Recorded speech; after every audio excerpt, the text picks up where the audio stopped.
Does a tree fall in a does a tree make a sound when it falls in a forest and nobody's around?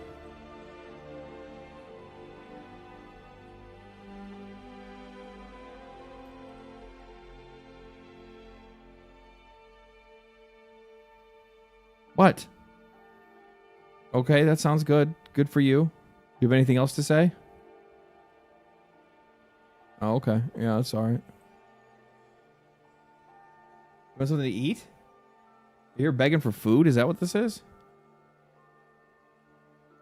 Hi. You're begging for food?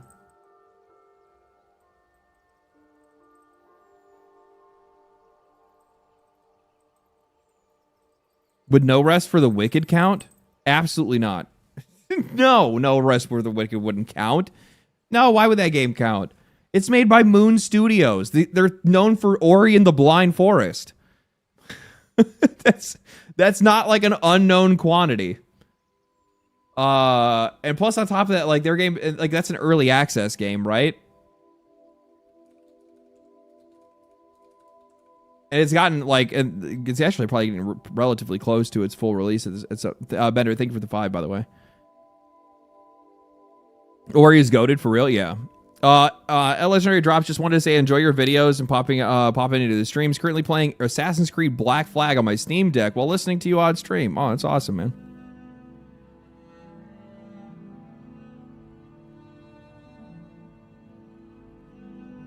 Okay. Hold on. Let me give the cat. He's over here begging. Give me a minute.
All right.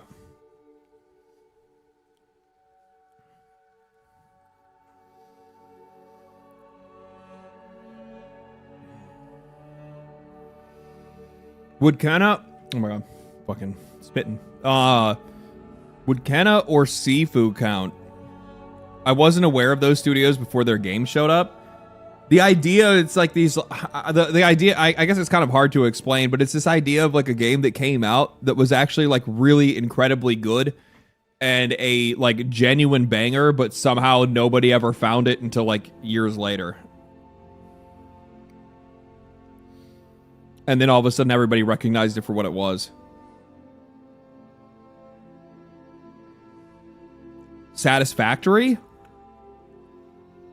Among Us? I don't know about that. I don't know. Maybe I'll have to look into that. Actually, I probably will look into that now that I think about it. Actually, I'll refresh this because I think I have a video topic that I was going to plan on doing with around that at one point in time. Xbox will reportedly test allowing players to build their own subscriptions. It would potentially allow users to choose specific features and remove ones that they don't want to use at lower costs. You know what the best part about this is? Which this already exists, kind of, in some of these services to begin with. But they're literally just turning Xbox and PlayStation Plus, and all this stuff. It's just going to become like Hulu. All of this stuff is eventually just going to become cable television. That's all it's going to be. At first, it's something that's very simple. I paid $15 a month, and I got this. I got access to all of these things, and that's all it is. And slowly but surely, it's all going to get piecemealed and pulled apart. And it's going to be this illusion of like, oh, guys, I don't have to spend all that money because I get to instead build my own subscription. Isn't it great? Build your own subscription. Doesn't that just sound beautiful to you? As they continue to year over year raise the base price of all of those things, inch by inch across the whole entire thing. So this is actually, the funny thing is that like with the Xbox price decreases, which I think I saved it, so I can find it.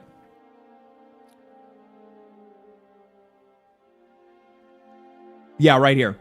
Okay. Asha is already doing so much work for more Xbox than Sarah Bond ever did. Xbox Game Pass Ultimate pricing is dropping from $29.99 to... Sorry. Xbox Game Pass Ultimate pricing is dropping from $29.99 to $22.99 a month. PC Game Pass is also dropping from $16.49 to $13.99 a month. However, Game Pass Ultimate is losing Call of Duty Day 1 launches, and it is still $3 more expensive than its previous hike. However, Ubisoft Classics Plus and Fortnite Crew is still included, and a reasonable feature for some gamers and a deal breaker for others. What are your thoughts on this decision? So, one, the Game Pass Ultimate pricing is still technically higher than it was before the last price increase. Because it was it 15 or was it $20?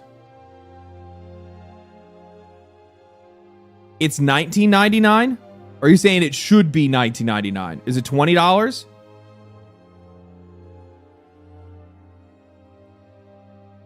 So it's still higher than what it was before. Correct?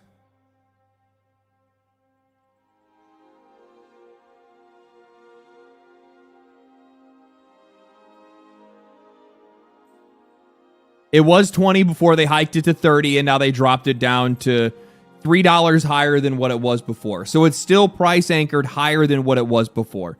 The point that I'm trying to make, or that I hope people take notice of, is that this is the nature of subscription services, and now it's actually going to get even worse for a lot of people, because now they can separate all the different pieces and sell you different subscription like packages, and you can do add-ons and stuff like that. And then when they do price increases, it actually looks a lot less impactful, because you're going to see it spread out over the course or across a bunch of different stuff. So, you know, just using this as an example, right? So let's say we'll take this over here, and we'll take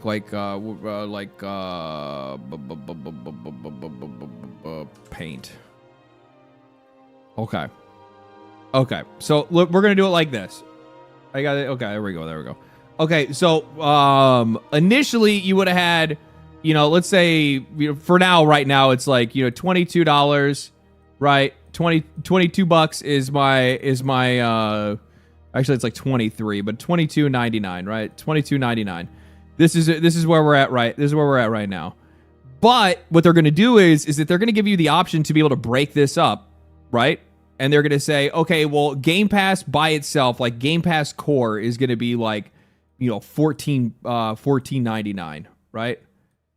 $14.99. And then we're going to say this other service that we have is going to be, you know, and then after that, if you want this other service, it's going to be, you know, we're going to say they're going to separate two services out of here, like two other game services or whatever it is. And they're going to say there's going to be one that's going to be like $2.99. It's not too bad. You know, we'll say that has to do with like some premium day one releases from Xbox or something like that for like $3. Shit, that's not a bad deal. And then the other one is also going to be $2.99, right? The other two parts that they brought up is also going to be $2.99. Then what they'll do is they will. Sorry, it actually would probably be a little bit higher. We'd probably say that one of these would actually end up being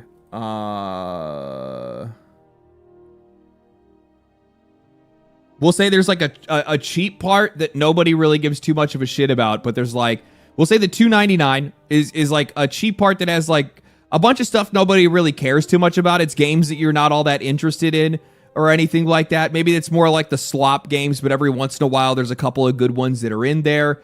And then there's going to be the other one that is, oh no, why did it change the fucking thing? Whatever, I don't really care.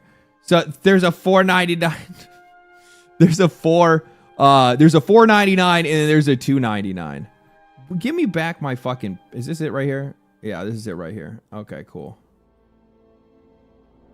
Stupid paint. I'm not experienced with the paint. Okay, I'm not experienced with the paint. I'm trying to illustrate to you guys. Okay, I'm trying to educate.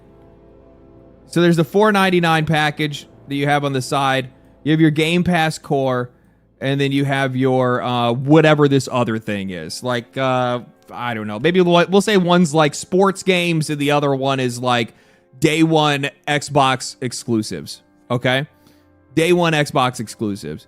Now, obviously, if you add these together, it's actually going to be, you know, you add all this together, all of this is more expensive than that. Everybody knows that because you want to buy this instead because this is a bundle that you would get for cheaper, right? But what this now allows them to do, and all this is relatively simple, right? All this is relatively simple. You want to buy this. This is the good thing because this is a bundle that you get a discount on. And then this is it separate, which you technically can get it cheaper, and you could add on something, but you're still under the price of whatever the $22.99 is. The irony that we're talking about this, Microsoft on Microsoft Paint doesn't work right. No shit. But what ends up happening is that eventually all of these prices are going to go up. Eventually, all these prices are going to go up. And the funny thing is that this right here is going to start getting more and more expensive. And it's so much easier to increase, and it's not really going to bother you. And the funny thing is for these guys, they're not going to have to do it all at once, right? So they're not going to say, oh, we're going to increase the price of all of them. No, you don't do that. Instead, you do it in an order, right? Like, oh, you know, because of something, this one had to go up, but that also means that this one had to go up. And then all of a sudden, this one had to go up, which means this one has to go up, which means, and then at one point in time, this has to go up, which means this has to go up again. And it makes it easier and easier for them to spread out those expenses for a lot of people. So it obfuscates how much you're actually spending. So like the best way to be able to like explain this is a lot like how you see for, it's like gacha games, right? So with gacha games, they have you buy the premium currency and then you have to turn that premium currency into another currency. And then you turn that currency into your summon currency. And then you summon your characters, right? So that's like three obfuscations. You have your dollar. Your dollar is then turned into gems. Those gems are then turned into crystals. Those crystals are then used to be able to, summon your characters. This is essentially the exact same type of like obfuscation, like Jedi mind tricks that they like to play on people, where they don't necessarily get to see how impactful the price increases are until it gets too late. Because it doesn't just end with this. This is the simple model where where like, you know, it's still at first glance, it kind of makes sense and you could probably see how this could get really bad. But that's until a new service comes out. And then that new service they have, which doesn't have anything to do with these, well, that one comes out and it's another $4.99.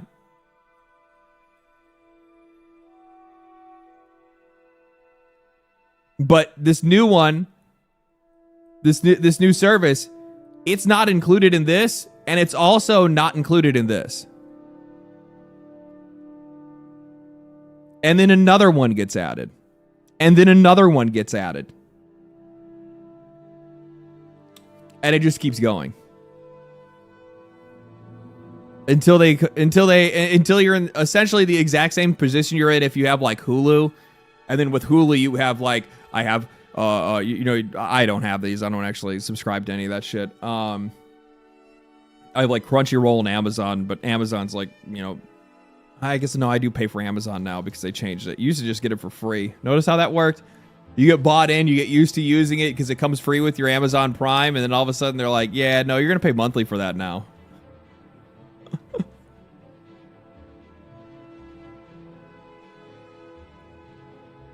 $14.99 gets ads, and then you get the $17.99 free or the ad-free version. That shit is coming so fucking soon. The only thing that is stopping ads from slipping into your games right now is Steam. I actually don't think that you're... So one of the reasons why these companies are so big on pushing subscription services, Xbox more specifically, is because the games industry recognizes that they're not going to be able to get away with putting ads inside of your video games. They're going to have to do it a different way. And the reason why is because ads are banned on Steam. So if you at all ever plan on selling your game on Steam, you can't have ads in your game. It's not allowed. Ads for your other games and shit like that, you know, like a splash page when you open up your game and its launcher and it's like, oh, check out our other game. That's a different story. I'm talking about like actual, like, stop, you have to watch the ad before you can continue playing kind of shit. There is a direct block on that on Steam. You're not allowed to have that. So essentially, Steam is the stopgap to the industry of trying to keep them away from actually like sliding ads into video games. How you get around that is you play ads on your own services. Because I think if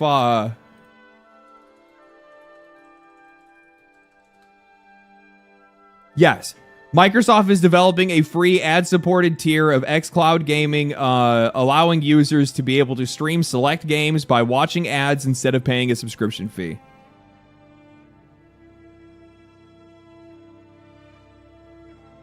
Xbox announces Game Pass Flex, replacing loading screens with ads.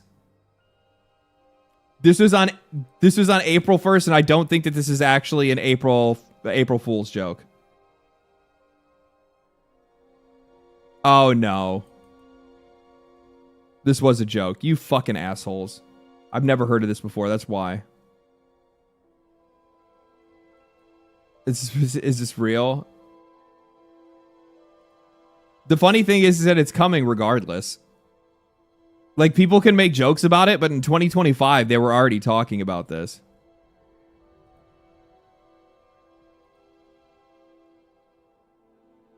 Yeah, this is the same thing from a few months ago. I love how these fucking AI source Reddit for everything.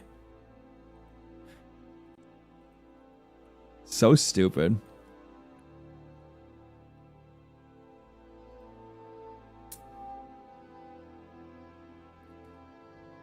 The most intelligent, you know, technological advancement ever in human history is completely fed on nothing but like copy pasta from Reddit.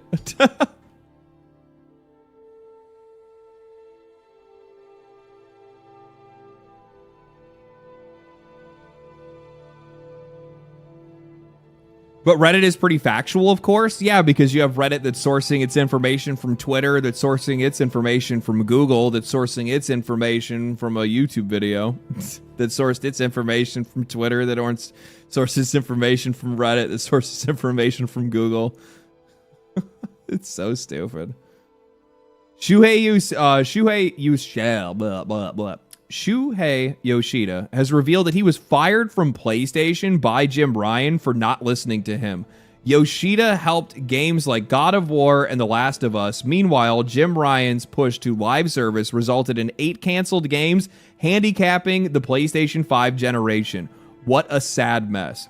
I posted in response to this.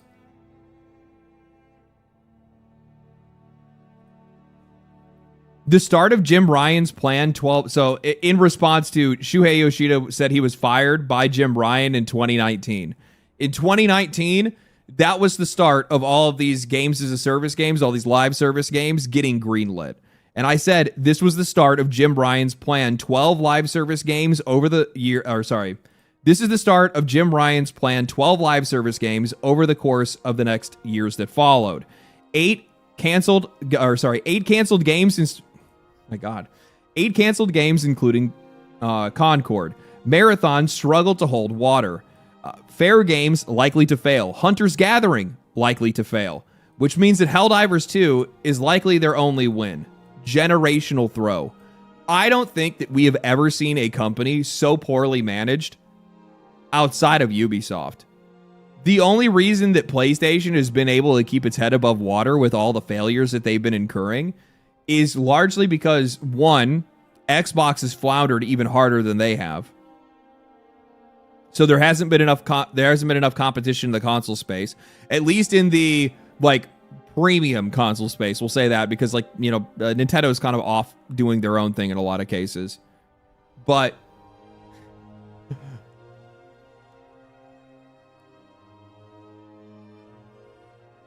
man, 12 live service games over 8 years. 8 of them canceled. Marathon, I mean, we already looked. Marathon's at 20,000 players right now. Like, game is cooked.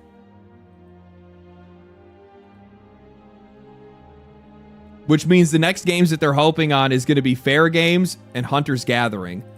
Hunter's Gathering, maybe it finds like a niche community, probably less people than Marathon, I would guess, you know? Like,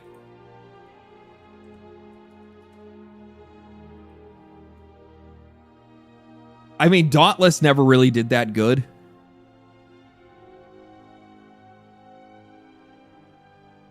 Wasn't Dauntless originally a Epic exclusive?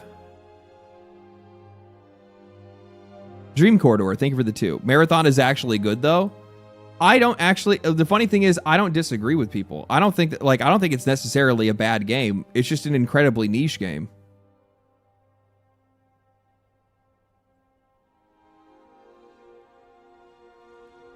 I don't understand like where people get this idea that like because I talk about the game's player numbers that I think the game is bad. It's a really weird thing.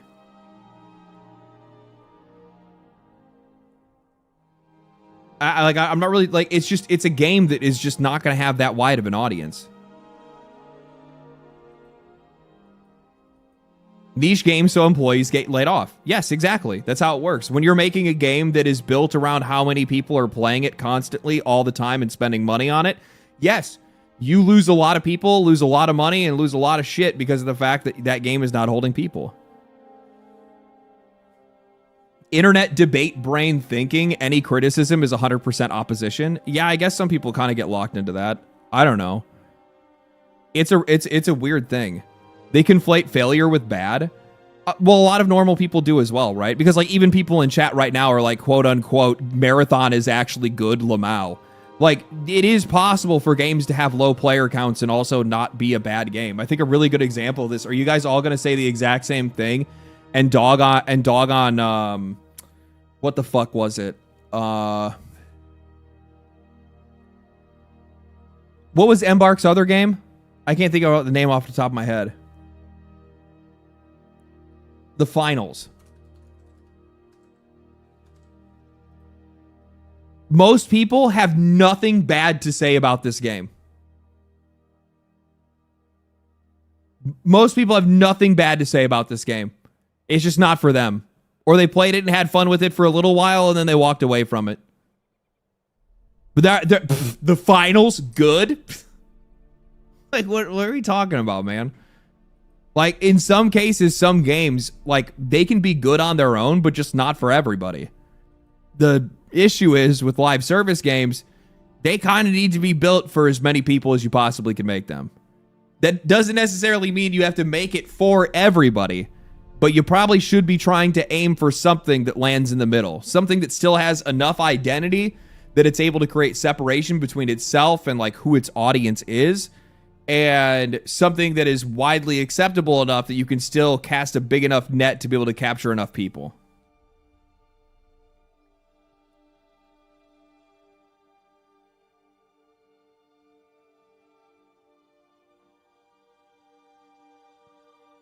Armored Core 6? Why are we like acting like Armored Core 6 didn't do well? It peaked at 150,000 people.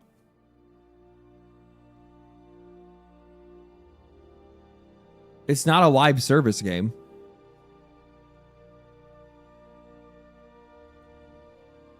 The game did fine. Yeah, I don't understand why people always want to put, like, what about Armored Core 6? It's like, Armored Core 6 did fine. What are you talking about? Game did fantastic. Another, if you want to use Elden Ring, look at Night Rain, right? Like, Night Rain, again, not a live service game, still at 40,000 people. Like, kind of fucking crazy. Dream Corridor, thank you for the 5. Escape from Tarkov is far more niche than Ark or Marathon and has far more players. Explain that. It's the progenitor.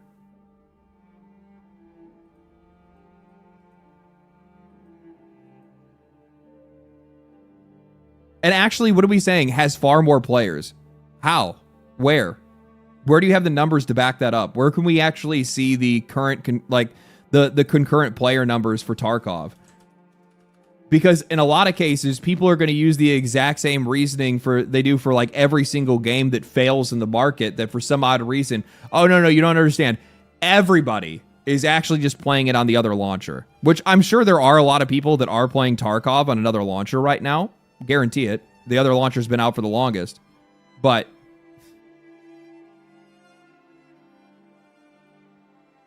I'm going to tell you right now, the vast majority of people probably didn't really feel all that, like, I don't know, maybe some people are different, but I would guarantee you not a lot of people were like super super interested in downloading like fucking a Russian launcher.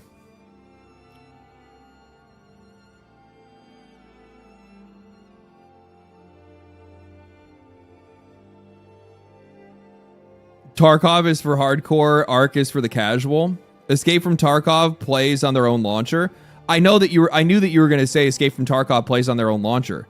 My question for you is, how do you know how many people play there? You're giving me a nebulous example. I don't have any way to actually be able to prove that. Do you know what I'm saying? You're giving me an assumption. Your assumption is that there's like 100,000 players, concurrent players, constantly playing right now over on there or something like that. But I don't see. We have no way to prove their numbers. Tarkov usually sits at around 60 to 70,000 people on their launcher from stats that BGS puts out. I don't know how much I believe that. And then one, I need to know what the difference is between if it's the people on the launcher and people just have the launcher open, or if people are actually in game. I'm not saying that like Tarkov is some like dead game or anything like that, but I'm just going to tell you right now that I have a really hard time believing that like Tarkov is actually like secretly like, and even if it was, it is the progenitor. It's a very different game in comparison to the others. It's like the first one that really like pioneered the genre itself, something that's like past like the Division 2 or something like that. But sorry if this is a random topic. I'll have to catch the stream later, but did you hear what showrunner for the Far Cry live action series had to say? Oh boy, it's going to be a disaster. Yeah, I'm actually going to get into that in a little bit here. Thank you for the 10, Spartacus. Appreciate that, brother. Yeah, I saw that they're trying to do the same Hollywood stuff that people always tend to do.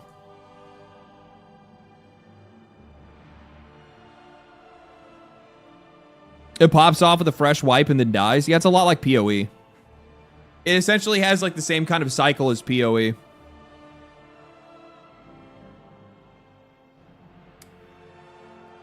I have no idea. I know people have... ActivePlayer.io is pure bullshit. ActivePlayer.io is pure, unfiltered bullshit. Yeah, that website is absolute bullshit. It has never been right. It has never been right.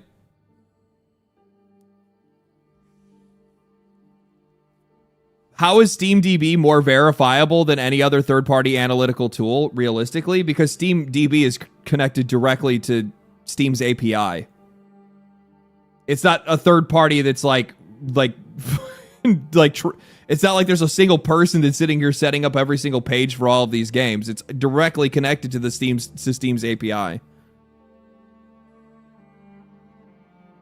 I mean, you're welcome to believe what you want, but I there's no explanation for it. Thank you for the 5 though. I'm confused as to what the original point or argument was. Escape from Tarkov is more niche than Ark or Marathon, but has far more players. Explain that. Escape from Tarkov is more niche, but it has more players than Ark or Marathon. Why would you say it's more niche?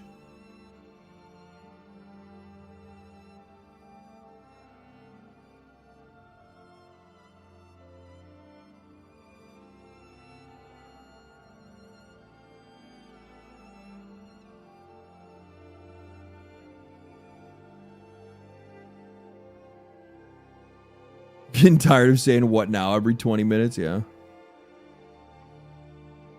Thank you for the 2.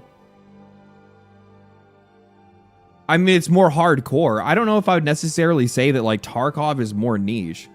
Again, you have to keep in mind that, like, for a game like Escape from Tarkov, the reason why this game did as well as it did is because, one, it pioneered the genre in a lot of cases, right? Like, this is what created, like, the extraction shooter, like, archetype that a lot of these games are trying to follow right now. And because of that, it essentially gave an entire community of people, like, a single game to make a part of their, like, online fucking programming, right? Like, this became, like, something that all these people are about. On top of that, the other thing is that this game is kind of one of those weird games where it ends up, like, I'll give you a really good example of something else. Like, it's like saying that, like for battle royales,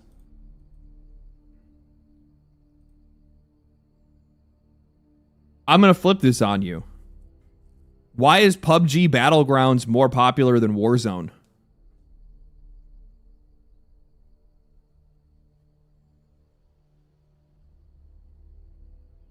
Because it's infinitely more complex than either game put together? Why are there... So, I'm trying to change your perspective on this, okay? You're saying because it's infinitely more complex than either game put together. Why is Path of Exile more popular than Diablo?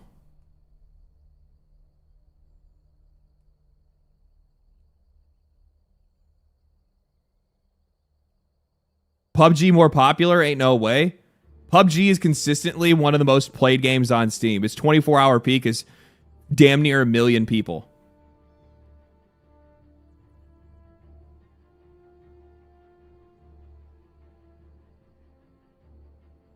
Sometimes what it ends up coming down to is it can be like genuinely a demographic or geological or geographic thing where you actually just have like an insanely dedicated community in another country. So like PUBG is massive in the East. It's not big here.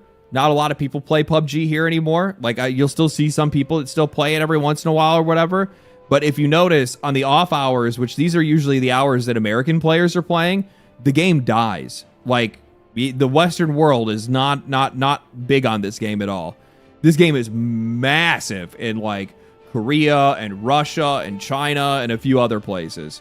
Another one really good to show as well is like Path of Exile. So you bring up Path of Exile and you like. I mean, Path of Exile is infinitely more complex and harder to understand and a hell of a lot more esoteric than Diablo, but it's way more popular than Diablo is, even though Diablo is far more accessible. A lot of it just comes down to, like, what that audience actually looks like. I would probably go to say that, like, Tarkov probably speaks to, like, what the actual, the real number of extraction shooter community looks like and what they're looking for in a game like that. I think the complexity of Tarkov is probably what brings a lot of those people in. Because none of these other games are really offering, like, I've played a fair bit of Tarkov. Arc Raiders and Marathon, they don't even sniff the boot of that game. There's something about its experience that is, I can't necessarily like quantify with words. I don't really know how to put it. There's just a feel of playing it. There's a, I it's like the atmosphere of the game. It is those mechanical complexities in a way that kind of just make it like its own thing and kind of make it untouchable in a lot of ways. Do I think it's massively popular? Am I going to try to sit here and pretend like the game is getting like 500,000 concurrent players every single day? Fuck no. I guarantee it's not. I guarantee that Tarkov is probably a game that is sitting around, if I had to take a wild guess, peak across, because it's not on console, right? I think it's still just on PC. It's just on Steam as well as, is Tarkov on console now? No. It's just on Steam now. I guarantee you that Tarkov's probably like 150,000 peak concurrent players every single day, which is a relatively like, you know, that's a successful live service game. It's not blowing the fucking doors off of the industry. But yeah.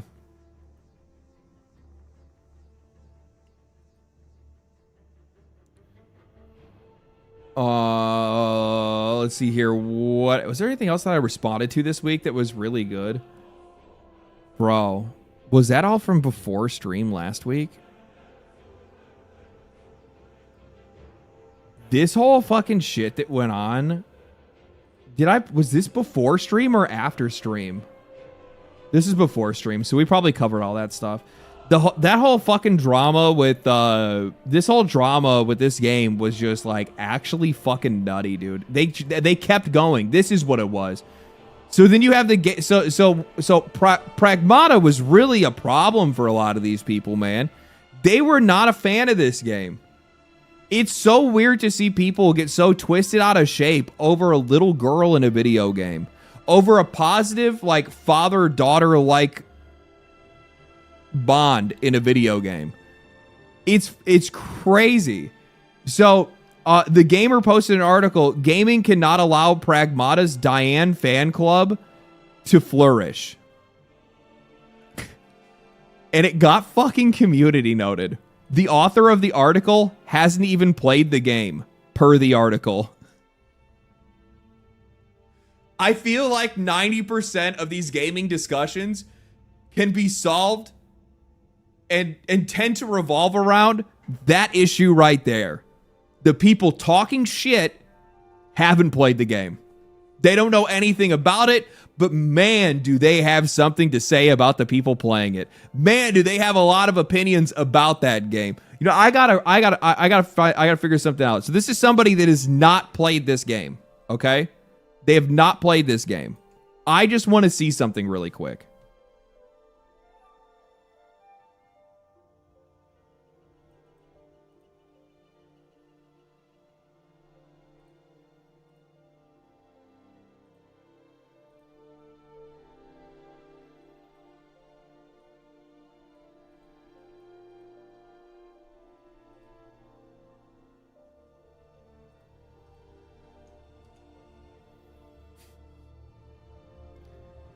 I just wanted to check.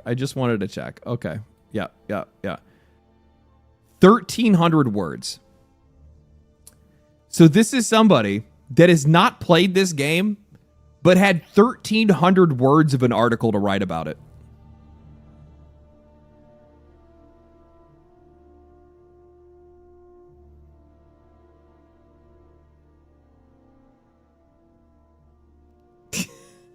It's crazy, dude.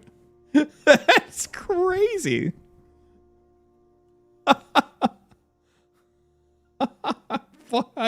My mind is blown. Imagine having that much to say about something that you have no clue about. This is the world today. I don't think people should. I don't really think people mind playing video or finding. Sorry, I don't think people mind finding video game characters attractive. If I did mind, it would be hypocritical. Do people get weird about it when I take it too far? Sometimes, absolutely. Oh, do people get weird about it when? Do people get weird about it and take it too far? Sometimes, absolutely. But then they're the same for pop stars, actors, cartoon characters, and real life people we find attractive. It happens. You could argue that it's weird, that weird attitudes towards characters are far more frequent in video games, but that might be That might be that you have a greater interest in video games, I assume, unless you have stumbled upon the from the pop star. I don't know what the fuck that is, and therefore have seen and therefore you see more of it. You could argue that video games deal bigger. Sorry. You could also argue it tends to be a bigger deal in video games where the culture war is incessant and where the fictional hyper-designed nature of character models tends to be seen as a win or lose for either side for either side of this entirely imagined divide.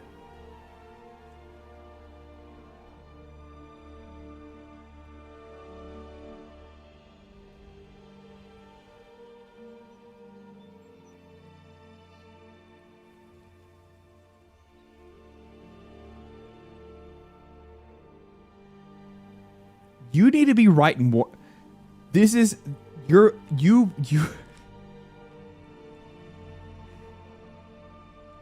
need to go back to writing about Pokemon. You need to go back to writing about Pokemon. You need to mind your fucking business and go write about how Pokemon Pokopia Complete Guide to Dream Island. Look at, oh my god, you there is somewhere else that you need to be, and it is definitely not right here.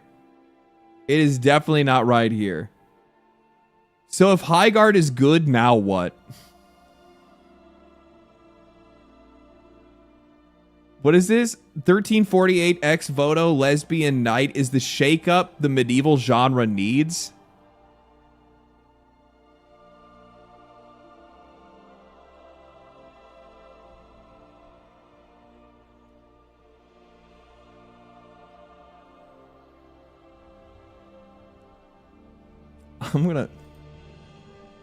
You could also argue it tends to be a bigger deal in video games, where the culture war is incessant and where the fictional, hyper-designed nature of characters tends to be seen as a win or loss for each side of this entirely imagined divide. 1348 ex voto's lesbian knight is the shakeup the medieval genre needs. Completely imagined. Completely imagined. Completely imagined.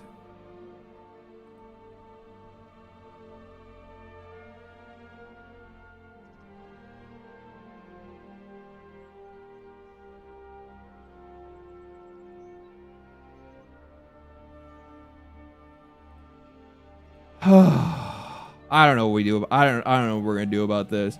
But it only matters as much as you care about it. I, a woke video game journalist, humbly declare that Eve from Stellar Blade is hot.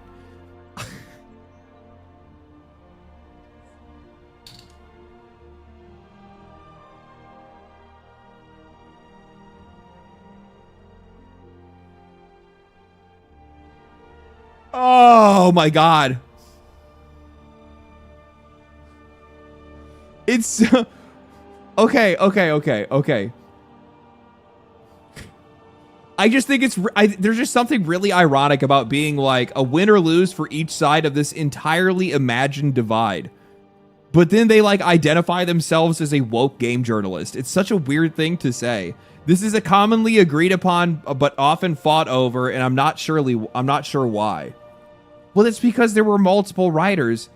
You know what the problem is that like these guys don't understand, and like I think that like video game publishers also have the exact same problem where like these guys don't get subtlety.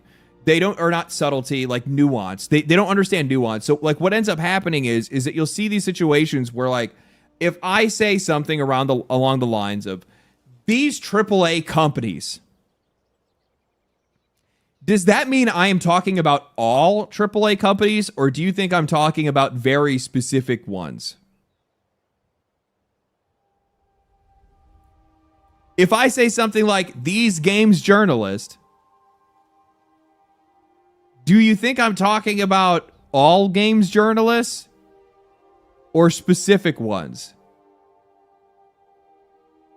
The problem is that every single time there is some type of like controversy between the players and like games journalists or games media, or the players and game developers or publishers or studios, every time that conversation starts, it's literally the image of them like looking in the mirror and like figure out a way to make this about you.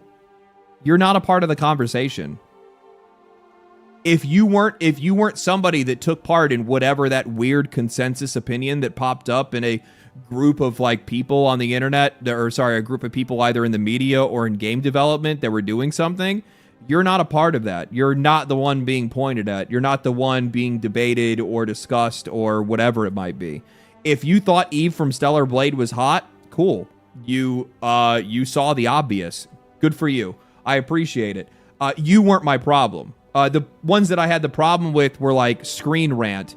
Actually, the other company that still reviews games that actually is supposed to review movies, but is also owned by the same company and I think shared by the same thing, or shared by the same company if I'm not mistaken.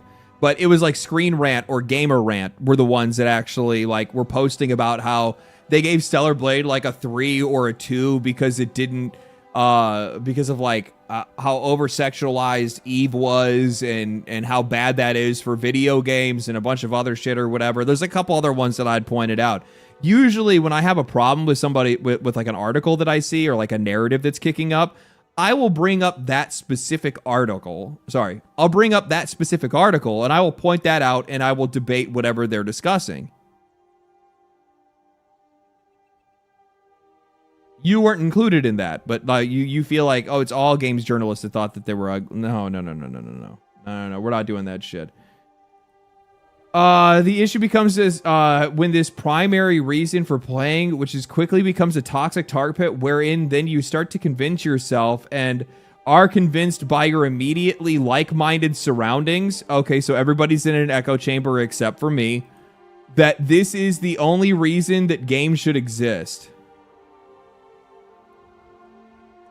This is, I suppose, why the fight over Stellar Blade. I might say that the game is a little shallow, that Eve lacks personality. She's a fucking android. That the mix of gun and melee combat doesn't work. For the epic boss fights it serves up.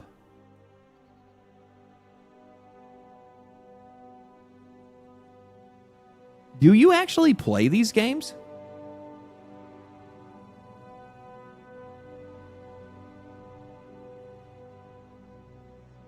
Well, they're talking about Stellar Blade. They're not talking about Pragmata right now. They're talking about Stellar Blade. Yeah, you play Pokemon. You play Pokemon. You don't play this. What are you talking about? The mix of gun and melee combat doesn't work for the epic boss fights that it attempts to serve up. Stellar Blade was peak all the way through. I don't know where you're getting, like, the combat in that game was like probably the furthest thing that you could possibly actually like have any complaints over. The gunplay in the boss fights. Didn't you only use your gun during the like the corridor, like survival horror sections? Am I misremembering that?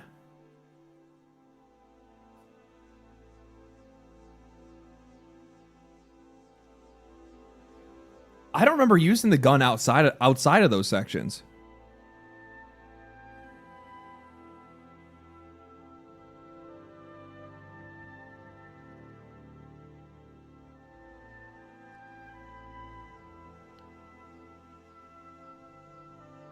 Was the story good or mid in Stellar Blade? It was okay. They were obviously like very heavily inspired by Nier and didn't necessarily swing to the heavens like Nier did, but yeah, I mean, it was serviceable. You weren't there for the story. What are you playing Stellar Blade for? You're playing Stellar Blade because it has fucking insane looking combat that's like Devil May Cry meets like kind of Souls-esque in some ways. And also Eve is hot. Like, insanely hot.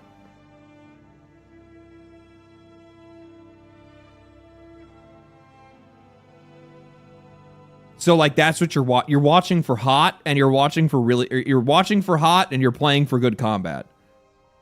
And also at the exact same time, the other thing is too is like a lot of the environments and a lot of the like environmental design and stuff and boss design and stuff was actually really cool. It was. Their character design is really good, like from like a enemy standpoint and stuff like that. Mike, Noah, thank you for the $20. Jesus Christ, man, thank you so much. My guy, keep doing the thing. I do be doing that thing. Thank you, brother. Appreciate it. Anyway, okay, I'm gonna skip some of this stuff here. Some of the release Reddit ban. Okay, so oh my god, like no fucking shit. Like this weird obsession that these writers have, where they try to like, I don't know, throw a magnifying glass. It's not even a magnifying glass. The problem is like they take something that is like so obvious. Like we can't let the people that are like making, you know, we can't normalize the people that are making illicit content of the child character. No shit. Nobody thinks this. And the people that do are already shunned to the corners of the internet anyway. And they're like, oh, and it's popping up on Reddit. Yes, because Reddit is a net for that kind of shit. What are we talking about? Reddit is far from the only place where you're going to find people that are sexualizing Diana. Steam forums were full of posts discussing her attractiveness. Yes, because there's weird people all over the place. Have they not been on the internet before? I'm so confused. I'm so confused. What struck me was the boldness of it all. Okay. Pragmata goes beyond the culture war. This is a similar this is the similar sort of cheap discussion over Stellar Blade. But at least there was a woman being objectified as a woman, not a child. That doesn't that does make it better. Even if it doesn't make it okay, and even if games like Baldur's Gate 3 typically viewed on being on the left of the culture war, has a thirsty fandom that discusses characters in a woobified, hypersexed way. Especially Astarion's post-launch development can be to the game's detriment. You guys are hanging out in like some of the most like, you know what, like I feel like this entire discussion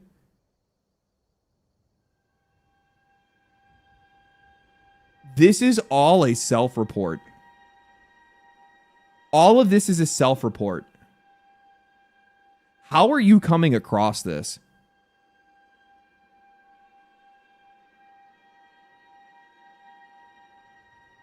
The one thing that's like kind of shaking me up now that I'm thinking about it, Kotaku, why do you know that apparently the Twitch badge that they had looks a lot like a pedo dog whistle? Why are you talking about how you're seeing like I don't even know what some of these words even mean, but like you're talking about some like some fucking like deep dark hells of Rule 34 content for Baldur's Gate 3. Why are you talking about these Reddits where apparently you're seeing a bunch of people posting stuff? What kind of sites are you visiting? What kind of threads are you visiting? What kind of subs are you visiting? I have not played... Oh my god. But all this, the entire culture war, where everyone is beautiful and no one is horny, is far more an intellectual discussion about how we approach and react to modern media. This is not some philosophy point. People just like attractive characters. I don't understand why you have to like bring it any further than that. There is a battle between those who wish for there's a battle for those who wish to over sanitize media, considering sex scenes is something that holds no narrative weight, to be the most intrusive thing to a viewer's sensibilities, and those who flatten the culture down to be nothing but a mazine wrapped in black plastic and sold on the shelves to news agents. And this is still a thing. Is that still a thing? But it's kind of besides the point to delve into this when the subject of the battleground is an actual child, fictional or not. The weird thing is that they're like trying to make it out like the entire internet. They're trying to make it out like their political enemy. this unhinged side of the internet, I can't believe which direction that side might lean in, is somehow like defending the people that are like making this kind of content. Like they're creating an enemy. They're creating an opposition. There is no opposition. There's a bunch of freaks on the internet. You report them and then ignore them. That's you do. You report them and then ignore them.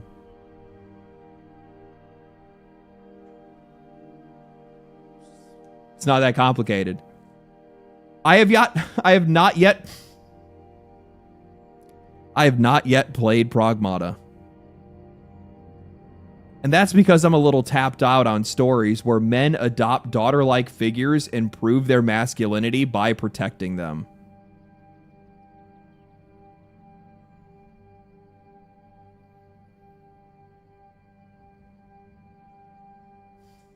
Excuse me, what? Excuse me, what? How gross. How disgusting. How prevalent, right? Because we see this...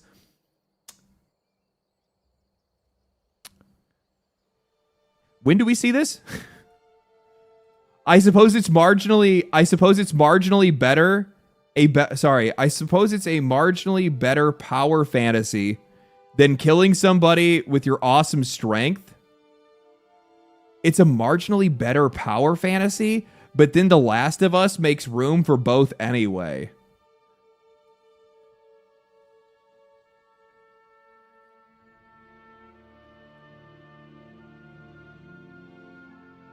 So you would much rather play like so the tell here is that you much rather have the game where the father figure is beaten with fucking golf clubs and murdered.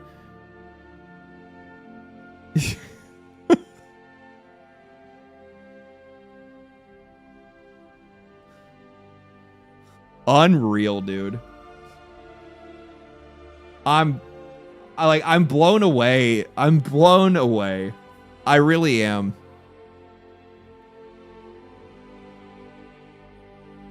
I'm tapped. So I had responded to this and I had said, I am tapped out on men adopting daughter-like figures to protect them and prove their masculinity. I've talked to guide writers at The Gamer last year and they had told me that they felt like they were held hostage by the editing staff. I can't imagine why. Most of those writers, by the way, have been laid off. They've lost their jobs and it's not their fault. They're guide writers. They literally just chill. They write guides, they play games and show other people how to. This is also the reason why somebody like Stacey Henley has to start writing guides, because I think she's the senior editor. Right? I do believe.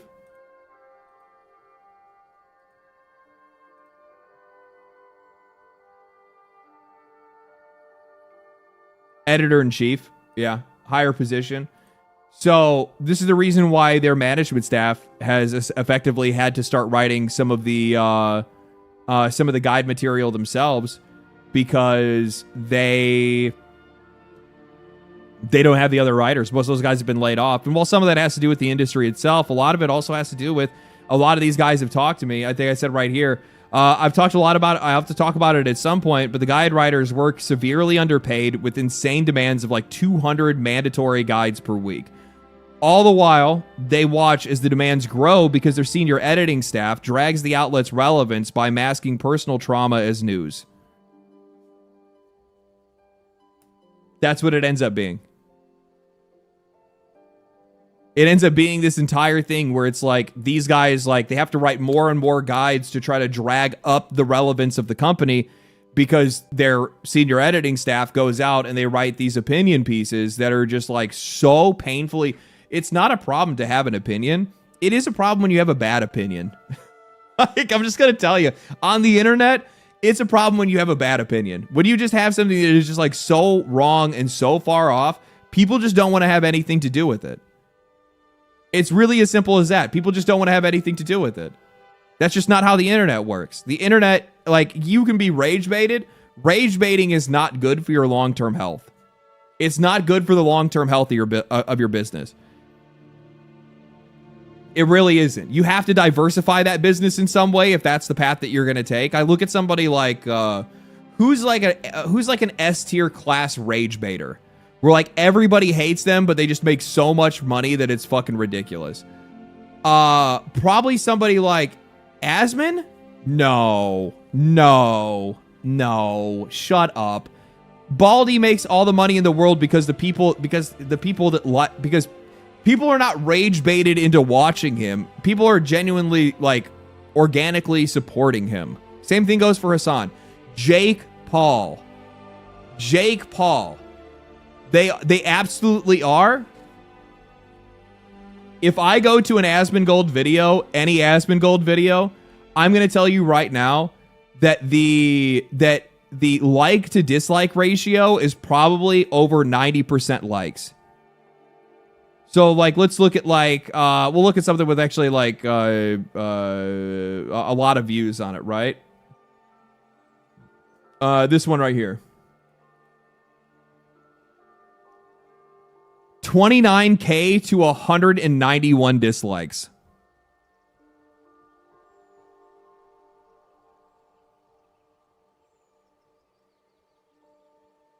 His thumbnails rage bait, but the actual content is normal? No, it's just normal. It's just people that watch his videos and like his content. They like the dude.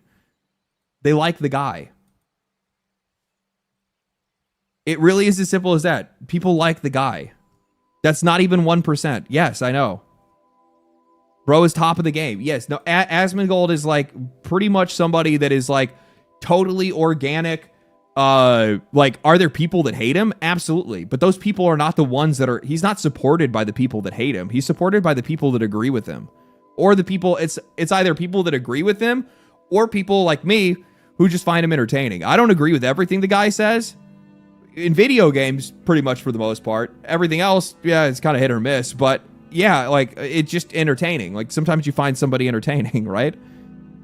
But Jake Paul was the example that somebody gave. I think that's probably one of the best examples to use because that guy used his platform while he rage baits the fuck out of people very, very obviously, and everybody falls for it, and it somehow just gives him more and more publicity. Yeah, that's how you say it. He uses that recognition, he uses that attention to drive other businesses that he has. WWE boxer, yep, exactly. That helps a lot. He's had a bunch of other opportunities outside of that as well. He has his own clothing business. He has his own clothing business. He has his own drink business.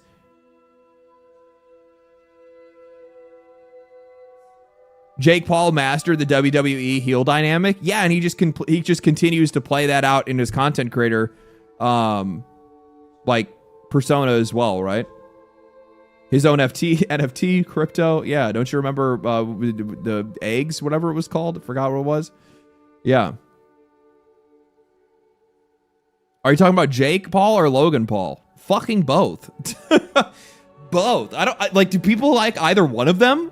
I don't think anybody does. It's so weird, but those guys make all the money in the world, and they make a shitload of money, and the reason why they do is because they like it's actually like a really smart business plan that they run, where they essentially divert the attention that they have into like monetizable streams that like make sense for what those guys are trying to do. Modern day clowns? Yeah, pretty much. I think that's probably a good way of looking at it. Why am I so like red? Why didn't anybody tell me how red I look?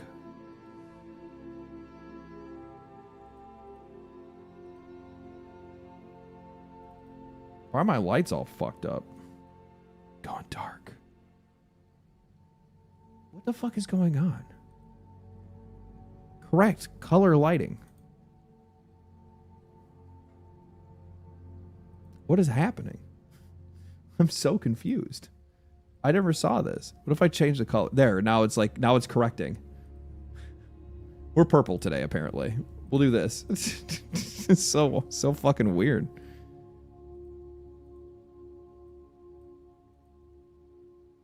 Camera filter? No, it's not a camera filter. It's like the color. Like, I guess like the camera doesn't like the color of everything. Let me do a different color. If I do blue. No, that'll make me look. It's so crazy to see like how the colors like changing. We do white.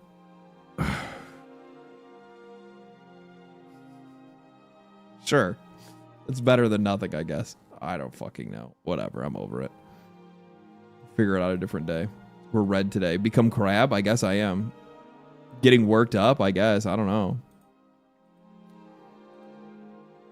All right.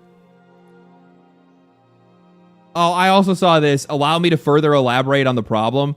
It's because they're trans.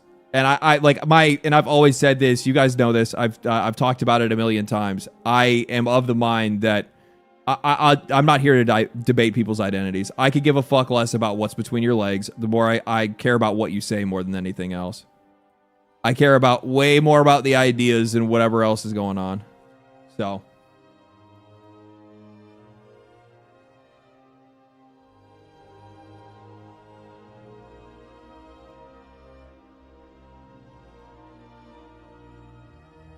Looks like you have an extra light above you and to the side of you, not on the display wall. Yeah, like I have the display wall one, and then I have like I have one that's in front of me that's like a key light.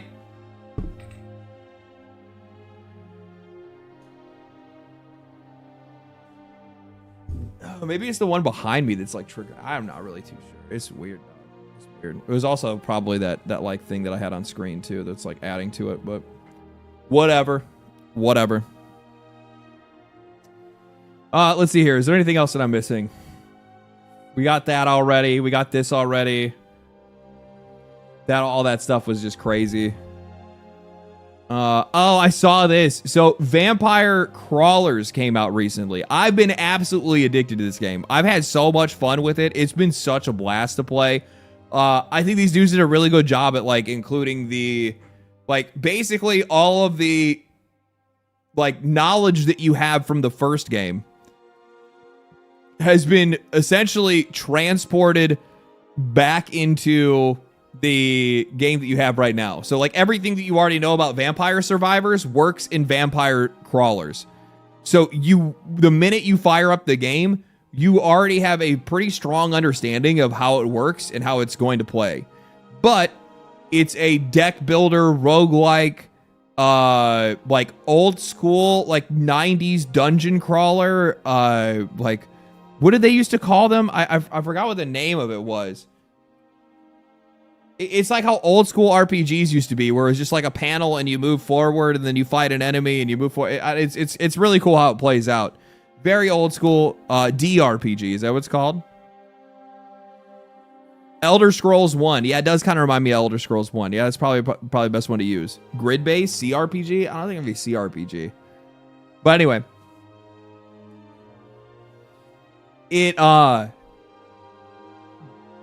When I went to go and buy the game, I was met with this. Buy Vampire Survivor or buy Vampire Crawlers X Vampire Survivors bundle. And because I already owned Vampire Survivors, they were like, oh, you get 10% off.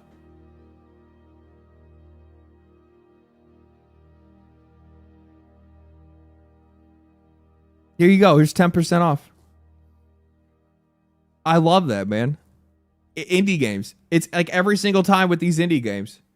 Once one of these things come out, they all do the exact same thing. Like we saw like Expedition 33 did the same thing when they came out with their game. It was 15% off when it launched. I think Slay the Spire was on sale when it launched. Schedule 1 was on sale when it launched. Like I think I could keep going. I'm trying to think of other ones that I can't think of any off the top of my head recently, but like this is something that a lot of these guys do, and it's like the smartest thing you could possibly do. Like on one side, this is customer appreciation. This is somebody just straight up saying like, hey, you know, I appreciate you guys supporting us in the past, and because you supported us in the past, well, we're going to give you a discount today.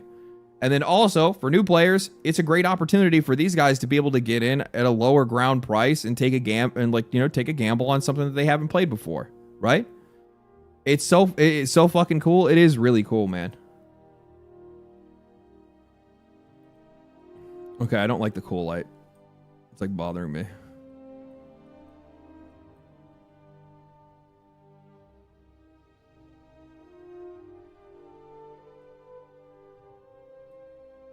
going back to purple.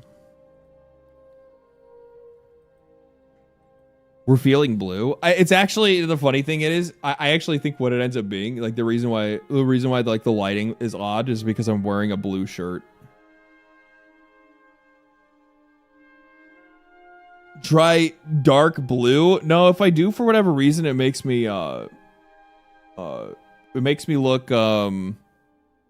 sick. It's really weird. Aura farming color, nice. Yeah, that's right, baby. That's right. Yeah, so I really love to see this, man. I wish more games would understand this. They probably won't, but it is what it is. All right. So that's shit that I like replied to this week. Is there any shit that I haven't replied to this week?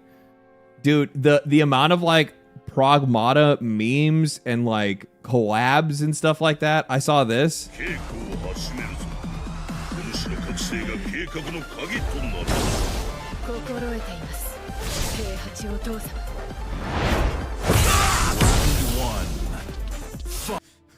It's so good.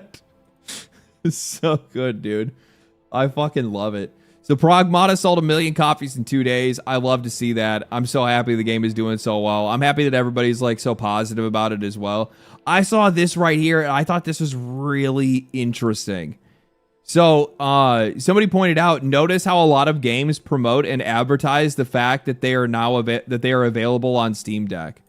So Mouse PI actually has a Steam Deck startup movie. So like when you start up on Steam Deck, it should play this screen instead of the other one. I think that's really cool, dude. I think that's really cool. I know it's kind of cheesy or whatever, but I feel like a lot of these indie developers are going to kind of come to have like an identity that's built around the Steam Deck. Almost kind of like console exclusivity. Kind of like the conversations we were having before. Like just, essentially as a byproduct of existing on PC and being the best storefront on PC, Steam kind of does have a walled garden of sorts, even though it's not a garden they built. It's not walls that they built. I think it's probably a better way to say it. But like they kind of have indie exclusivity. There are tons of indie games that are on Steam that don't wind up anywhere else, not until they like fully blow up or whatever like that. Sometimes some of these games get so big that they can't ignore it, but there's a ton of indie games that you can only play on Steam. There's a ton of games that you can only play on Steam. That's not something that Steam is restricting them to. No, it's just because, well, that's just where these guys want to have their game. That's where they want to support their game. That's where like they're going to be able to have all their modding, their community and everything all in one place, and they don't got to worry about anything else. And I think that like a lot of these developers kind of just get behind that. And they find an identity in it. They find maybe a sense of camaraderie or like belonging in some way. And these guys like step up and represent that. And I think that's really cool, man. I really do. I think you're probably going to see more and more of this in the future.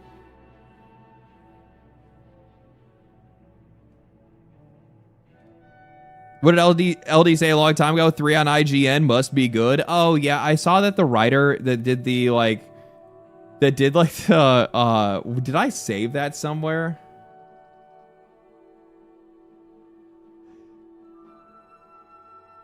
So IGN did a review for Mouse for Hire. And in it, the reviewer said, too many references to cheese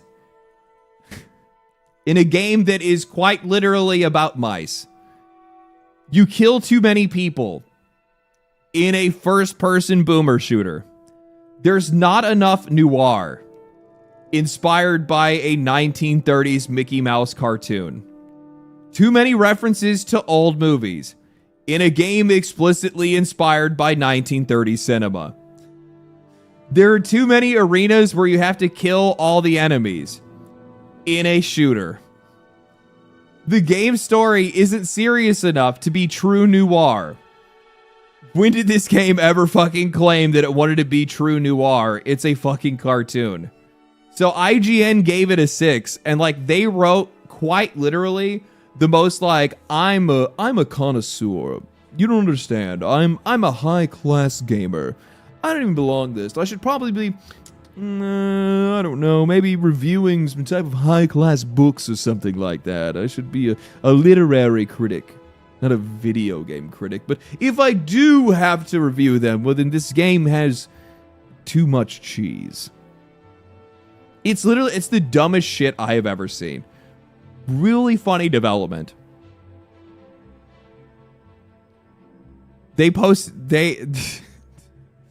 Mouse for Hire posted too much cheese.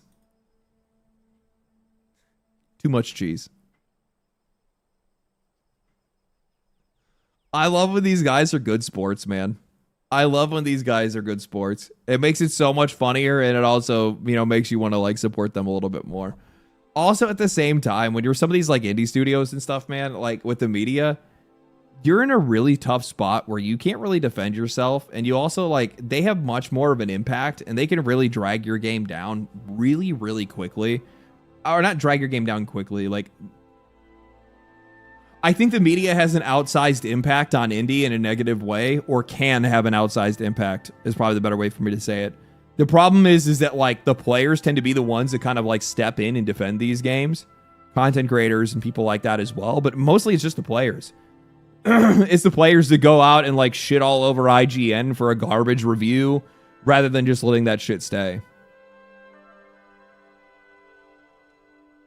Do you see the Slay the Spire 2 Vampire Crawlers Steam collab on the Twitter feed? Yeah, I saw that too. But it's like a game about a mouse. Mice like cheese though. Yes, I know. Do people take IGN and Kotaku reviews seriously? They're still in business. They're still in business. So I guess somebody does somewhere. Maybe. I'm not too sure. They got to be making some money somehow.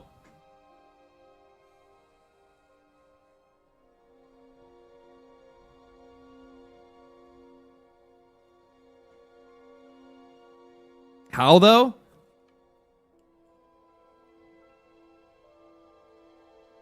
Not as much money as they made before, but enough to at least stay open. I mean, you have to understand, like, games media has gone through so many layoffs over the last few years. It's been crazy. Windrose sold 1 million copies in 6 days. How's it doing today? Still crushing it.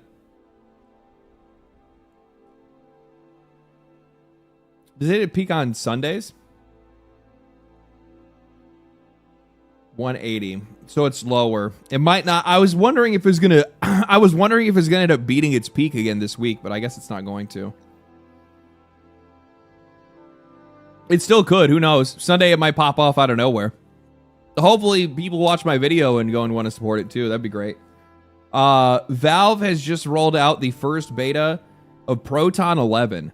This is the newest version of its tool that lets Windows games run on Linux and the Steam Deck. This update brings a dozen titles out of experimental stage and into the main beta, making them far more stable and accessible.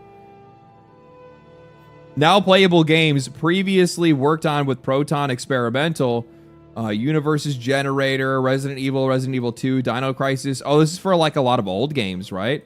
Well, I guess Metal Gear Survive's not all that old. Vermintide 2. That's really cool. The beta also includes important fixes for recent problems with EA and Rockstar launcher games. An early ARM64 build is available too. It's actually crazy like how many things Steam does just for like the better of the industry and like the better access to more games.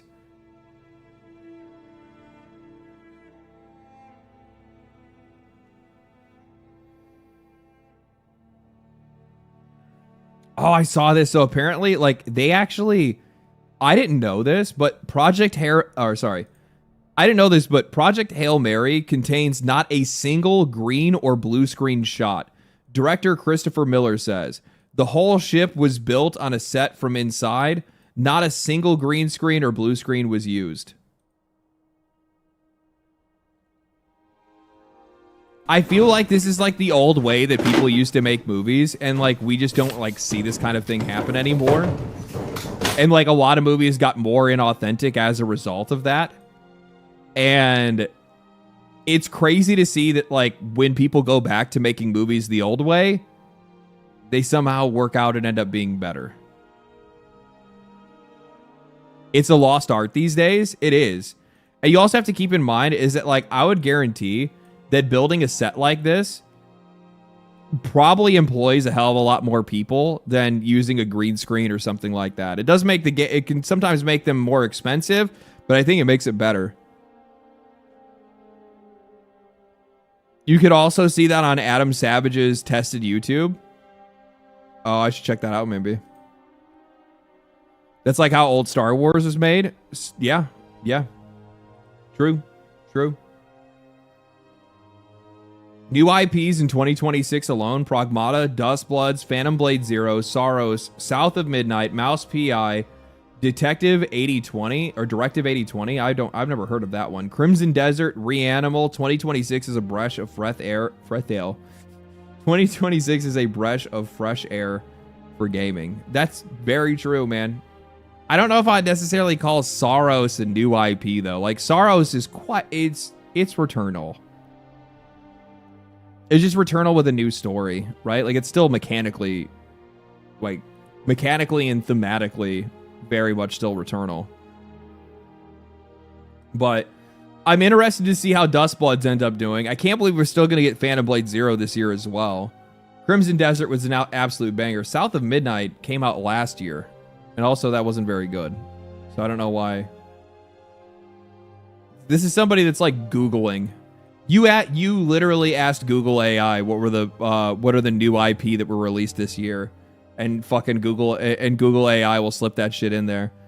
Anytime I ever ask any of these search engines or AI a question, there's always at least one or two wrong pieces of information that they slide in there. And I have to be like, no, that game came out last year. And they were like, oh, you're right. Thank you for pointing that out. Shut the fuck up. There's nothing that pisses me off more when an AI is gaslighting me. Oh, you're totally right. Thank you for pointing. You're right for calling that out. You're right for calling that out. No, not right for calling that out. You lied. You lied to me. You misrepresented information. Your observation is an absolute masterclass. Thank you for paying attention. Diana will never gaslight. True. Let's see here.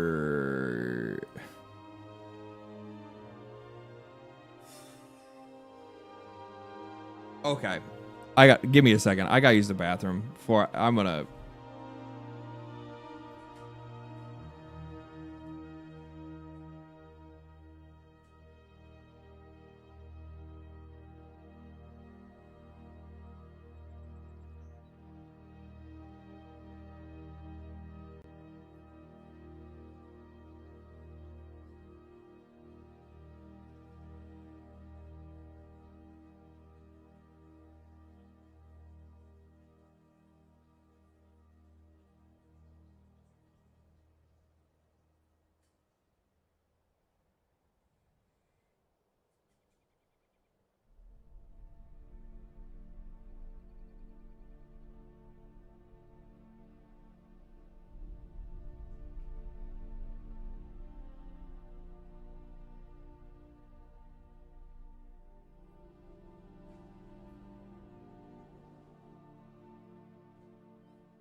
Okay.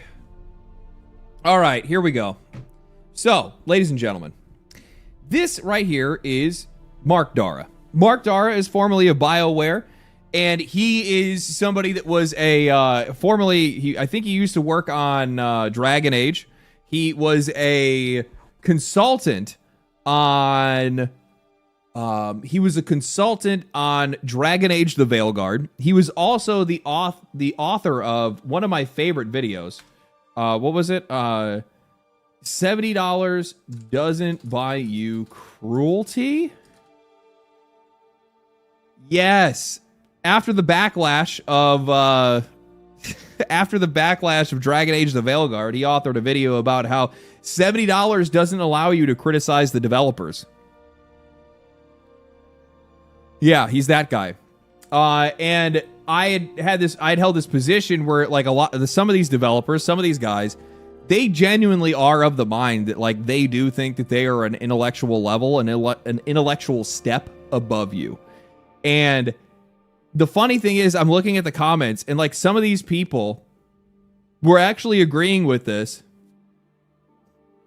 but nobody's actually reading the absolute, like, how much this oozes with narcissism. Okay? Former BioWare producer Mark Dara says that it's valuable to have an idiot at the table during game development, but only if that person remembers who the experts are.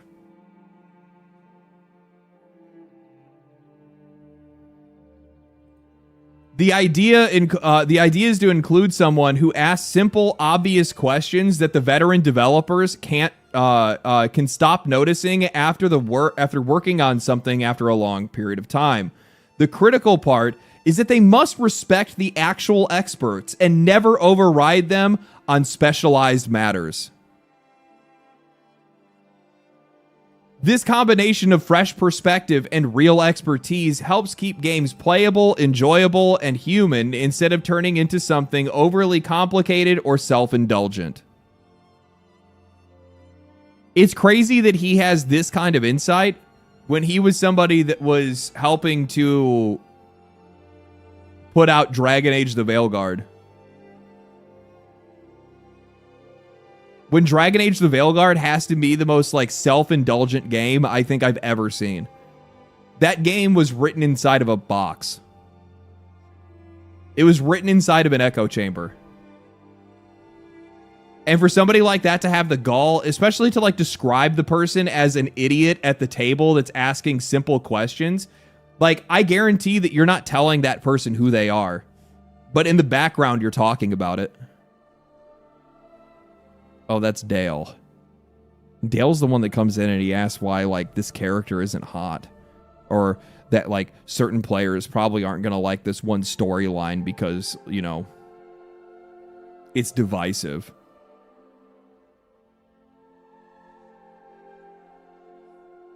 He also came in, he was talking about how, like, you know, the controls are, you know, super simple and the game is, like, super button mashy and repetitive. He's such a... Yeah, Redneck Dale. That's what they probably call him. Redneck Dale. Yeah. Tell us what the Midwest thinks. Yeah. Like, unreal, dude. Unreal. Only if that person remembers who the experts are. What are you the expert of? Releasing one of the most like 6 out of 10 failure to turn a profit video games. This is, and the funny thing is that like keep in mind, do you know what's actually even crazier about this? It's the fact that he says an idiot at the table during game development, but only if that person remembers who the experts are. The idea is to include somebody who's asking simple, obvious questions, and then he says it's to make the game playable, enjoyable, and human. So the person at the table, the idiot at the table, in their eyes, is probably just a gamer. It's the audience. It's somebody that in their mind represents the audience. How can we find somebody that can help to distill or filter our genius so that these dumb, mouth-breathing, window-licking gamers can play and understand our game? That's what this says. That's exactly how this reads. Tell me I'm wrong.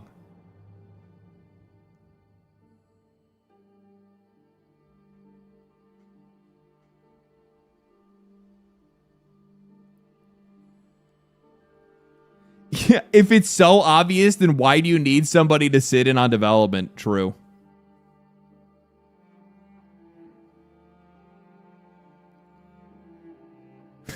Fewer microtransactions, says the gamer. My God, this retard might be onto something. Actually, probably in most cases at these AAA companies, instead they're like, whoa, slow down, retard. You need to remember who the experts are. You need to remember who the experts are. Take a fucking seat. Take a seat, put your bib back on.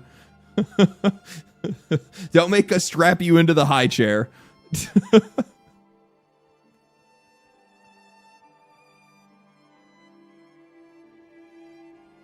Man.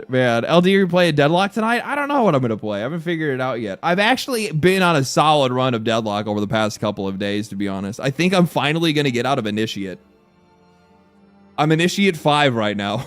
It takes a long time to grind out. It also takes a really long time to learn the game. And I still am, like, not good.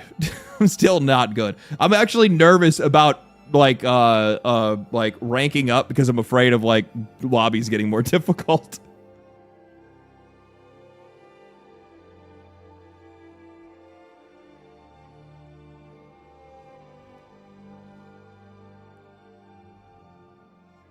Focus on gameplay? What is this mouth breather talking about? Yeah. No shit. Yeah.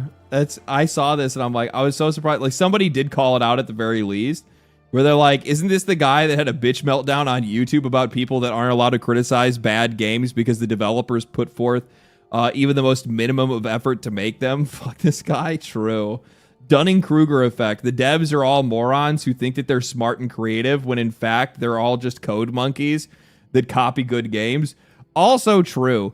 Like, the funny thing is, it's just a bunch of dudes that actually think they're the smartest people in the room, and like there's the one dude that's coming in with common sense that is like, hey, what if we made the controls better? And they're like, this idiot. Hey, like bring up like the most obvious things that would make the game better, and they're like, here's this idiot bring up the obvious things. What is this like mentality? It's so good, man. It's so good. Yeah, let's casually designate someone as an idiot and then proceed to remind the idiots that they're beneath the experts, only to be a part of BioWare that was one of the most infamous for their studio heads making expertly stupid decisions that led to the studio dying. True. Maybe don't brag about your special method if there's nothing to show for it. Holy shit. Let him cook. Let this dude cook. Oh, man. What have they done for basically since Mass Effect 3, right? I mean, I guess, like, Inquisition was all right. I don't think it was, like, a lot of people really liked it, I guess, but it I don't know, it really didn't tickle my fancy. I kind of fell off of Dragon Age after Origins. I just didn't keep up with it. Like, I really enjoyed Origins, and then I went to play the next one, and I was like, nah, dude, I'm good. What a fucking character. I can't imagine why this guy hasn't gotten a job in the games industry since. Where does he work at now? Oh, that's right, nowhere.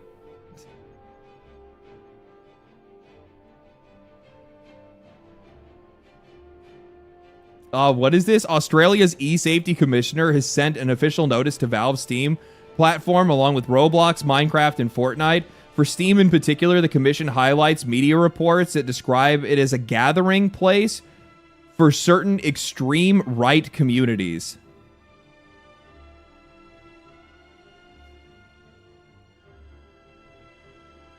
Are they trying to, like, purge political positions off of, like, gaming platforms in Australia? What happened to Australia? Like, why is Australia becoming like the police of the world? It's not even the police of the world. They're like the PC police of the world. They require each company to explain in clear detail how it spots, prevents, and deals with child grooming, predation, and radicalization of young people by extremist groups. These companies must also describe their moderation systems, staff numbers, built-in safety tools, and how these companies will meet Australia's national online safety standards. I would guarantee that a company like Steam or even some of these other platforms could probably give a shit less about what like a lot of these like activist groups in Australia are trying to do. Like, depending on like the size of like how much of an impact they actually make on their bottom line, I'd just be like, fuck them. Okay, so I guess you don't want our money anymore. We'll just delist our platform in your country. At one point, things are gonna get like that. It will. You'll start to see some of these businesses just straight up pull out of some of these companies if they're not going to play ball, because it's like, what do you expect? Like, you're expecting us to like police. Like, the thing is that, and it's also like they're also like trying to like, look at also the language here. So you're talking about something that is like extreme right communities, and then you're trying to group them in with like child grooming, predation, and like, what do you like? Like, notice how you're trying to paint a bad guy here. And I don't know, man. Maybe this is something I just don't know too much about. I'm not looking into it enough. I'm not paying attention to these like niche, weird Steam communities that are like talking about crazy shit on the internet. But I don't know, man. I don't know. Overall, the actions of the platforms are part of a larger push to make major online services safer for children and teens by protecting them from exploitation and harmful ideologies. I mean, like, you know what the funny thing is that like I don't like necessarily have an issue with like individual ideologies other than like those that are trying to police others, unless it's like something that is straight up like dangerous, like genuinely like resulting in other people getting hurt in some way, right? Like, that's a completely different story. If we're talking about like genuine extremism, terrorism, and stuff like that, that's one different thing. That's a whole other story. Absolutely, that's something that needs to be policed and taken care of. Same thing goes for like child grooming or predation or whatever else. Like, that stuff needs to be handled. That stuff is something that people need to be doing what they can to moderate in some way, report in a lot of ways, and make sure that those people are handled by the authorities. But this idea that like you need to stop the promotion of harmful ideologies, like, I mean, like, what does that even mean? And like, what is your definition of that? I don't like that. Like, in a lot of cases, you'll see some of these countries, you'll see some of these commissions, and they'll come up with terms like this and they'll say things like that. And it's just like, it's such a blanket term that they use to be able to like basically loop in whoever they disagree with. It's something that is just, it's not defined, and it's not defined on purpose. Pixie Misa, thank you for the 5 Australian. Oh boy. Australia's e-safety commissioner, Julie Iman Grant, is an American leftist. If we could just send her back, that would be great. I'm sorry, I didn't know that we started importing, or we started exporting people like that. Apparently we have too many crazies, so we started sending them to other countries. Oh man, this is really good. Recent leaks suggest that Microsoft's next generation console, codenamed Project Helix, could cost around $1,200, but still match the performance of a $2,000 or $3,000 gaming PC. I would love to see how that works out. I would love to see how these guys somehow just like reach into the future like that. The other part, the whole $1,200, you guys aren't moving shit. You're not selling a damn, I'm sorry, if the next generation of consoles runs out and it is like $1,200 a console, we are going to see a console market crash so hard that I don't think any of these companies are prepared for it. The funny thing is that these guys are always talking about how they're using their like analytical tools, and they're using like data-driven decisions, and they're trying to back up and verify those decisions before they make them. If this is something that they go and do, they are going to crush themselves. I think that there is a difference between looking at the gaming market and seeing like the direction that spending is gone, and looking at general inflation and seeing at the direction that spending has gone in, and also just doing a temperature check on like how the actual customers are feeling about the industry and how trusting they are of these companies. I think that trust is at such a low right now that the vast majority of people would not be able to justify, just on the basis of trust, handing over that much money over to these companies, believing that they're actually going to get the value of $1,200 out of a video game console.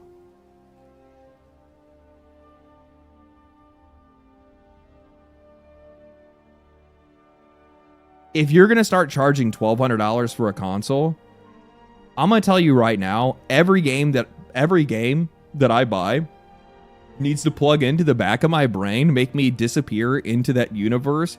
Time will also stop in real life. I get to live out an entire life in there. And then when I log out, I find it also jerked me off.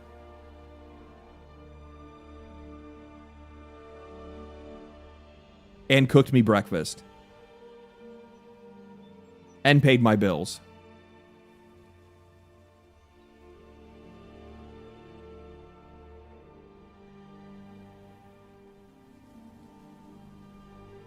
Yeah. In other words, the standard should be higher. Yeah, essentially.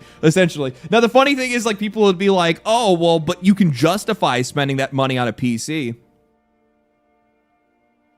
This is a criticism that I hear all the time. But you guys have no problem justifying that when you go and you buy your $3,000, $4,000 gaming rig. And it's like, do you know that I don't just play video games with this thing, right?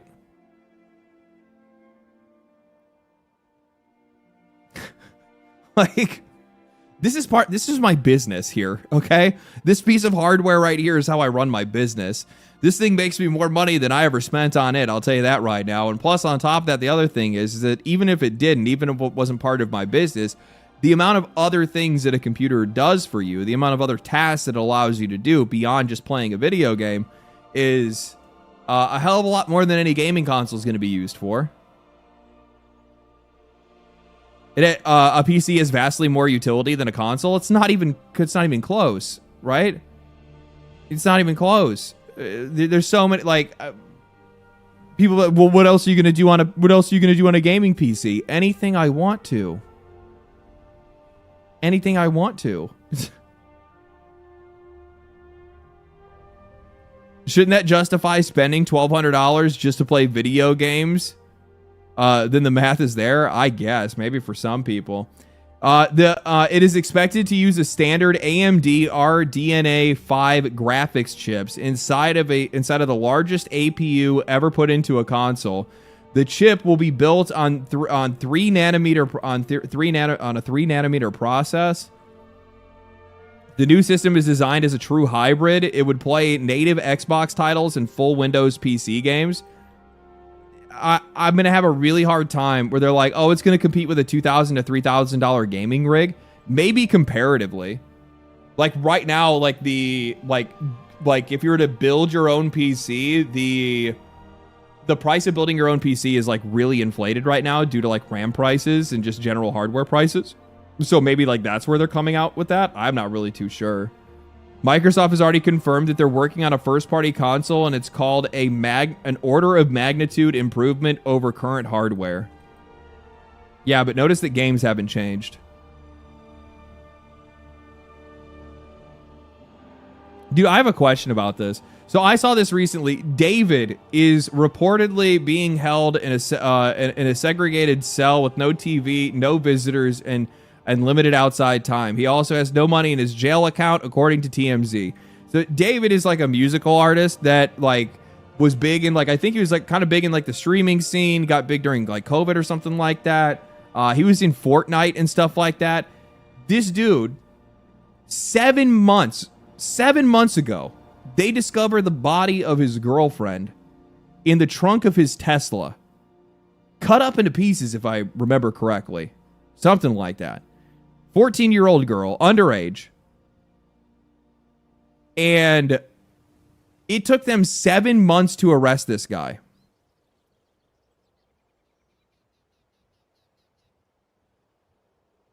It took them 7 months to collect evidence and arrest this guy.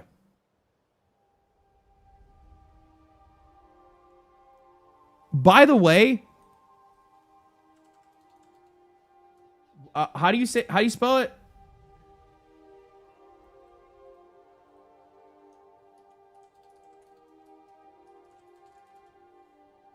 His most popular song is called Romantic Homicide.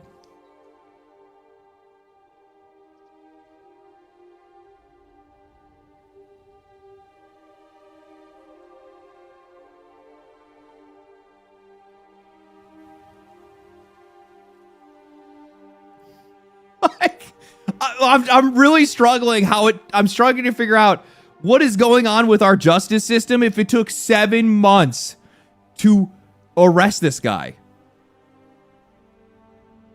And the song is about the girl too, by the way. Yeah, somebody brings it up in chat. The song was about the girl too.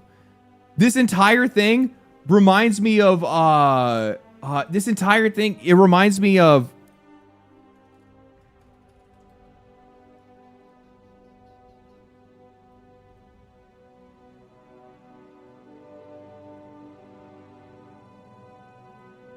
it reminds me of the I Killed Darnell Simmons song. The skit from Key and Peele. Where like the dude is like, I killed him at the Red Lobster. I stabbed him in front of everybody. I got an alibi from my friend or whatever like that. And it's just like, it's literally a song about how he killed this person. And they're sitting there, they're like trying to investigate it. And it's just like, bro, how is this? It's one of those things where like comedy ended up predicting reality at one point. Yeah, I got a ride or die bitch that's gonna go. Yeah, exactly. It's so funny, man. It's so funny. I don't understand. I don't understand where we've been. Plus, on top of that,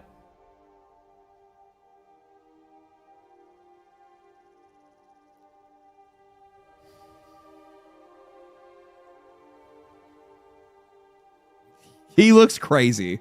That motherfucker looks crazy.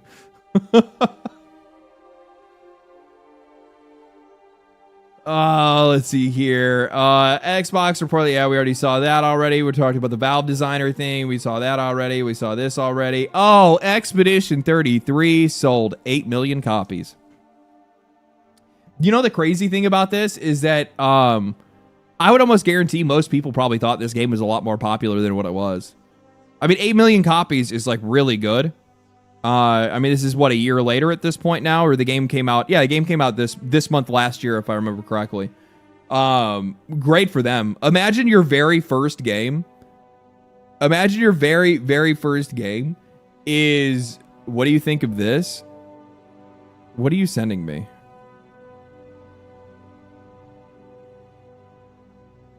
Is new music dying? Everyone is flopping. I might actually watch that. You kind of piqued my interest on something. Okay, well, we might watch that. Expedition 33 selling 8 million copies is like insanely good for a first-time studio. Marathon wishes it reached 8 million. Marathon wishes they reached 2. I tried turn-based, and it's not my thing, respectfully. Yeah, it's not going to be for everybody. Yeah, no.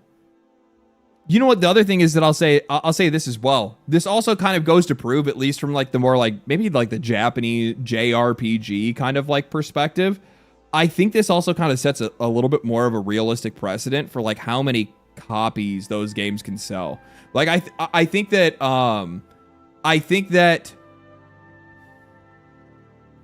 Japanese RPGs can still, like JRPGs, because like I'm still gonna call it one, even though I know it's a French Western game.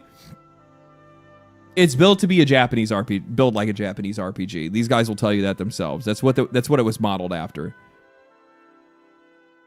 I think that like if I'm looking at somebody like Square Enix, I think the reason why a lot of the time these guys have been kind of like pulling back around like trying to make their games more like action oriented, I think it really comes down to the fact that these guys recognize that the JRPG audience isn't as big anymore, and they kept hitting like the low end of that audience instead of the high end. They just have to budget these games better. Like, these guys made a killing off of this game. You know, this game was rumored to have cost like under $20 million or something like that.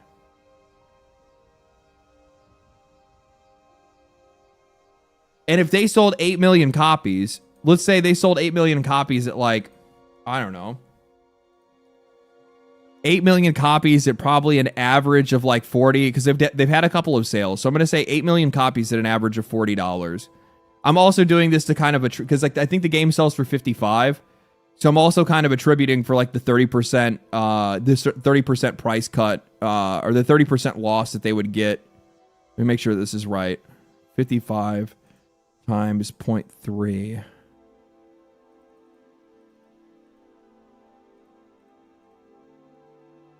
Yeah, I'm about right. So I'm gonna, the $39. So I'm gonna average it at 30. I'll average it at 39 because that's what I probably should. So at 39 copies, or sorry, $39 for 8 million copies.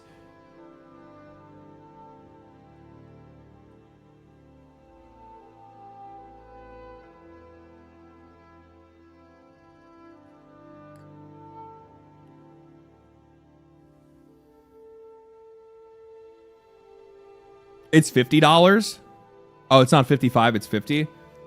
Even still, the $5 difference really isn't going to make that. It's not going to make that big of an impact. These guys probably made anywhere between $250 to $300 million off that game. If I'm like roughly estimating for expenses off of like platform cuts and sales that they've done, averaging that like the best that I can. Yeah. On a $10 million budget. Like, yeah, on like a $10 to $30 million budget. Like, absolutely crushed it. I think a lot of companies are kind of in the mind that they like have to make games that sell 10 million copies, 100 or 10 million copies, 20 million copies. We have to make these massive blockbuster, insane games that sell like absurd amounts of copies. I don't think that you need to do that. I think that you need to focus on like the only reason that these companies feel like they need to do that is because they keep spending so much money to make those games. That's really what it's coming down to. They're spending so much money to make these games. They have to sell 10, 20, 30 million copies because fuck, they're spending how much these guys made off of their game on just the development of a game, right? Like they made a AAA game's entire budget off of this game.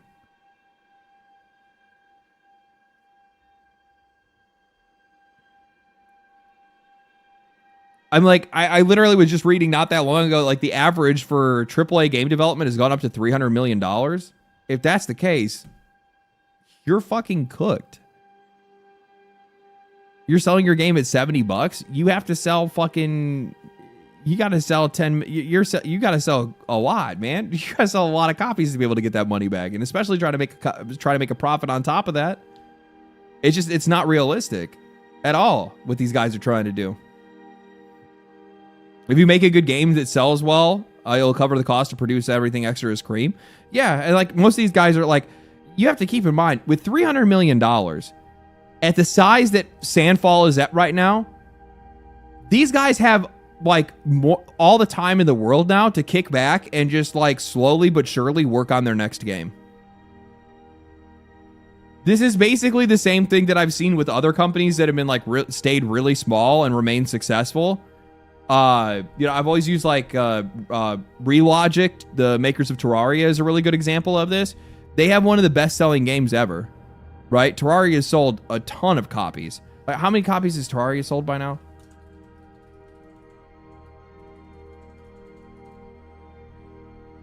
Over 64 million copies.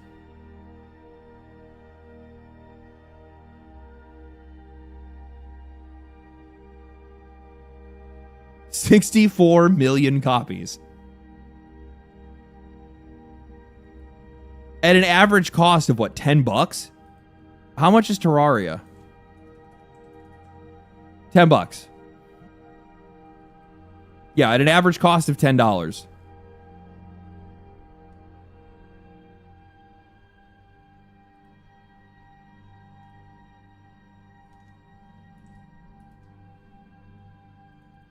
10, they said 64 million. Why am I doing this? Because I don't want to think. Yeah, why did I just move the fucking period over? I'm stupid as fuck. Or move the fucking comma over. $640 million. How many people?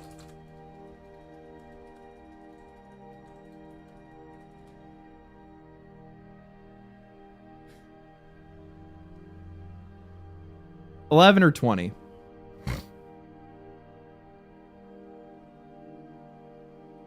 LD having a games journalist moment? Yeah, I know. I just didn't feel like my brain just turned off for a minute. I'm like, why am I bringing out the calculator?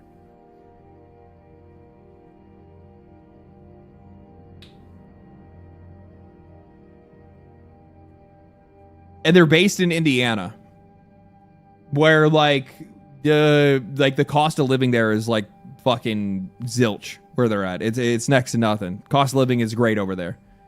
So you have these guys that are just absolutely fucking loaded and essentially just get to sit there. They could probably, that studio could coast just updating Terraria and just dicking off and never worry about anything ever until they retire. Like, nothing. Don't have to worry about anything. If Relogic never releases another game, it doesn't matter. Every single person at that studio can retire with no problem at all.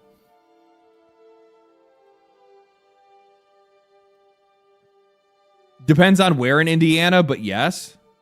No, it doesn't. No, it doesn't. Outside of what? Indianapolis and Bloomington? Like, I guess maybe the college towns?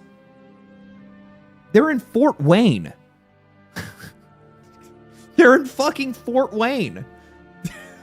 What are we talking about? These guys are a fucking hop, skip, and a jump from Detroit. It is not rich country they're living in.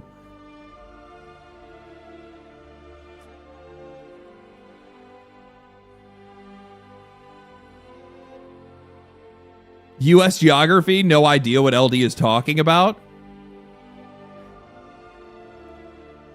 There's nothing in Indiana, the state of Indiana in the U.S. There's nothing really there. Even Indianapolis or Bloomington, they would be fine. Yeah, I mean, as long as you're just not trying to like, fuck, I mean, Bloomington's really not all that expensive. The only reason like Bloomington is expensive is because of IU. So if you're not trying to live near the college, you really don't have that much of a problem. Flyover state? Crossroads of America is what it's called. So yes, it is a flyover state or a drive-through state in a lot of cases. Why is it as many corn and wheat fields? It does. It does. It does. Midwest flatlands? Yeah, Midwest, there's nothing there. Yeah. I just know it from Parks and Recreation. You know what? I'll be honest with you. That was a pretty realistic depiction of Indiana, I think. As a Midwesterner myself, I would say it's a pretty... They nailed the Midwest pretty well with that show.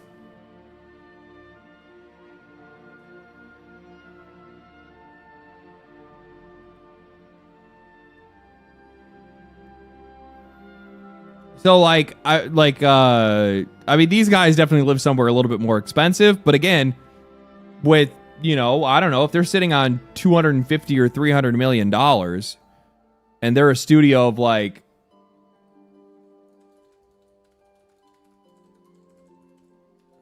30 to 35 core employees at the studio. Their outsourcing put them up to 400 people. Like, if they try to like if they cut some of the outsourcing and they try to keep it all in house with like 30 to 32 people, you're going to be able to coast for a very long time. 33 is the, or 33rd is the dog. That's right. Yeah. Yeah, that's crazy, man. That is crazy. Former PlayStation executive Shuhei Yoshida suggested that PlayStation will struggle to recoup their huge budgets invested in their first-party games without porting them to PC. I'm going to be real with you. I think this is the dumbest decision I think I've ever seen a video game company make. They were already waiting an entire year before releasing those games to PC. You were 100% making the money back on your porting costs when you sold those games on PC. You are not missing out on anybody. And the number of people that you would actually get that would go out and buy a PlayStation to play PlayStation games day one, or just play PlayStation games at all if they become fully exclusive, is like a far smaller audience than I think a lot of these people think.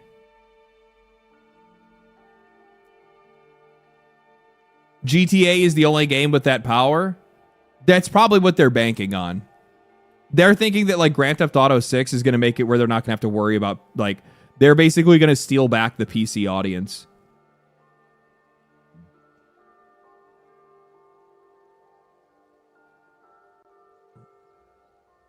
It was 2 to 4 years for the PC port. Not all of them. They started to get better towards the end, but that was mostly with third party. With like their first party games, yeah, it was like 2 to 4 years for some of those games. They're making a launcher, brother. That is a fucking Twitter rumor.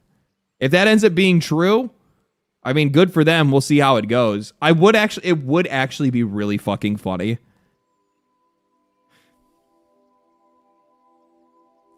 It would be really funny if PlayStation does make their own launcher on PC, because their store would actually be more popular than Epic.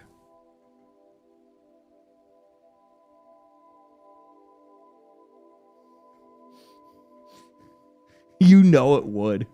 You know it would. Like, I know for a fact that it would. They would see more profitability out of a PlayStation store than they would out of an Epic store. Epic's so hot trash, it wouldn't be that hard. I know. Yeah, you basically just step over it and it's already done.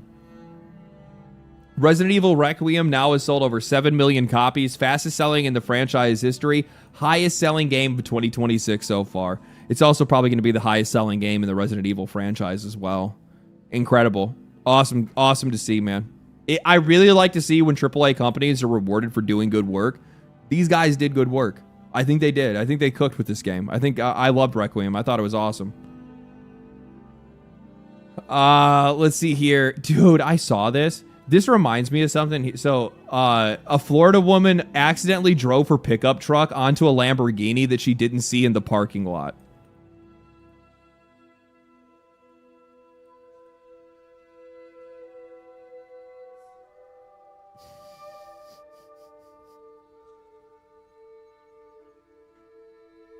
One 100% on her phone.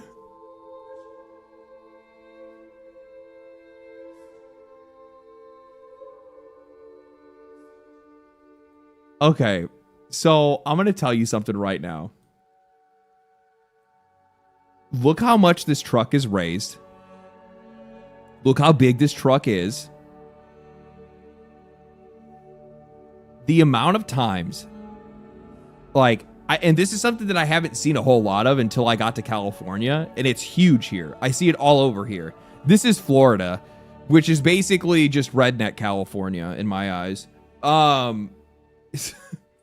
But anytime sometimes I'm in these like affluent areas, and you'll see people that are driving around in big fucking huge trucks or SUVs, and there's always this like little lady that's in it, like some woman that's like probably like 5'1", 5'2", struggling for her dear life as she's driving this truck, and the seat only comes up so far, and they're only so tall, and the entire time that they're driving, literally their perspective is like this.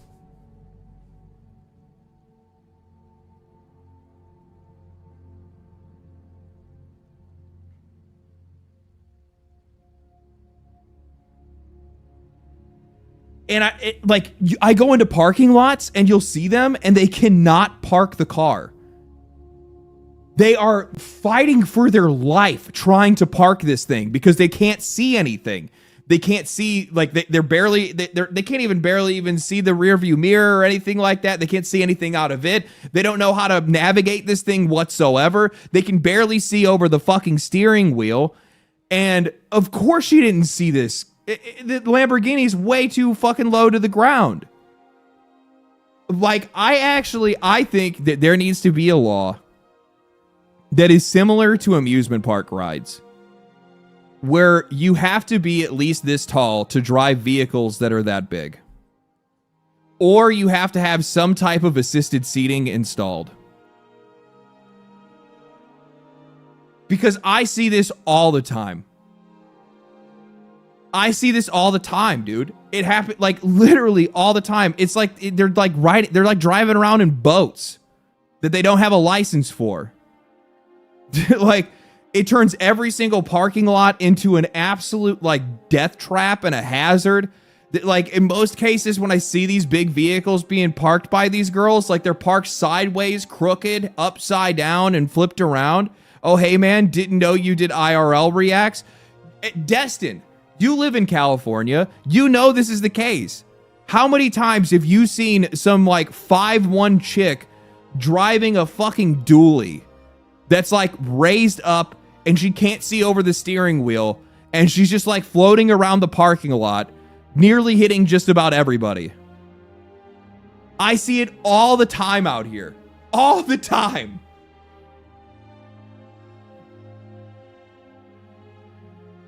Yeah, but then they wouldn't be able to reach the pedal with the high seats? Well, then you get them stilts. I'm saying that, like, these vehicles need to be retrofitted with some kind of, like, assisted driving system for these little ladies.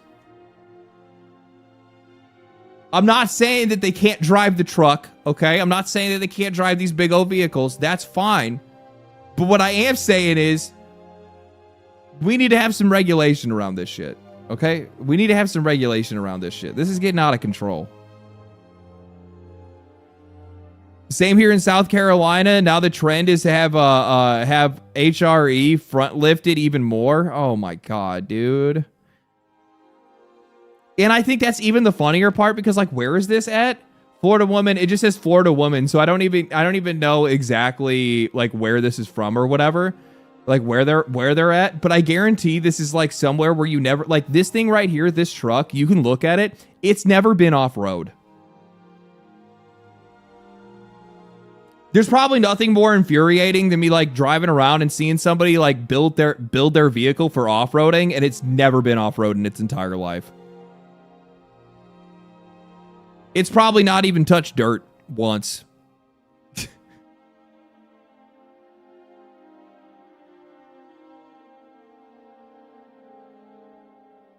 Looks pristine down there. There's no dirt under here. Is there a better, like... I guarantee other people have posted this. Oh, yeah. When the accident is involving lifted cars, this happens. This graph comes to mind. The vehicle bonnet is the bigger blind spot. Ram TRX, 9-year-old child, can't see him. 4.5-year-old child, can't see them. Land Rover, 4.5-year-old child, can't see him. There's 1.1 meter, 1.36 meters, and this is raised, by the way.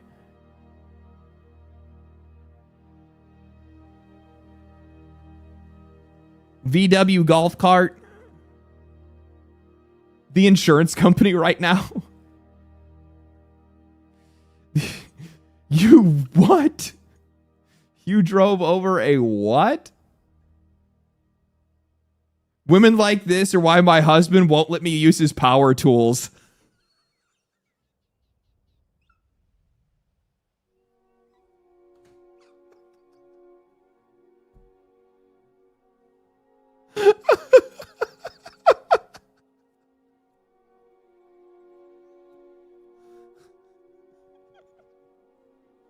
That's really fucking good. That's really good. That's really, really good. Oh, man. Holy shit, that's so funny.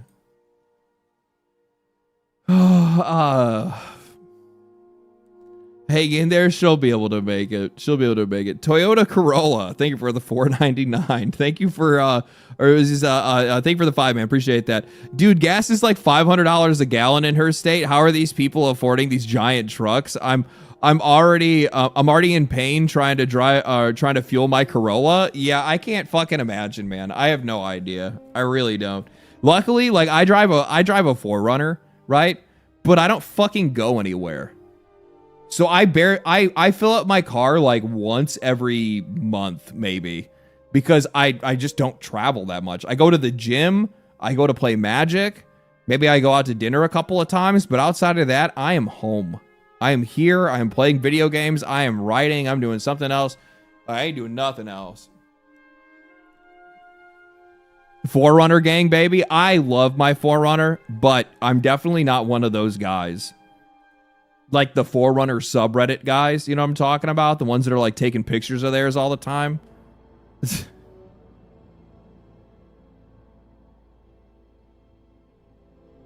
I drive an F-150. I visited my dad in California and had to pay $177 to gas up for a 2-week trip. Holy shit. Holy shit.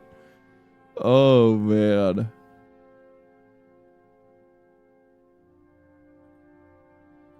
Man.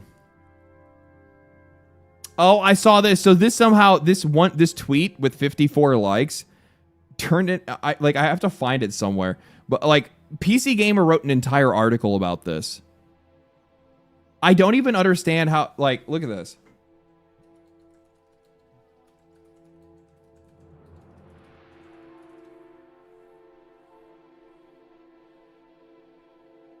Yeah. After shaking Steam servers with Baldur's Gate 3 launch, Larian publishing chief says, "I hope we absolutely demolish it next time." They actually wrote an article about this. It's a tweet with 54 likes, and it's literally just a couple sentences long. 3 sentences long.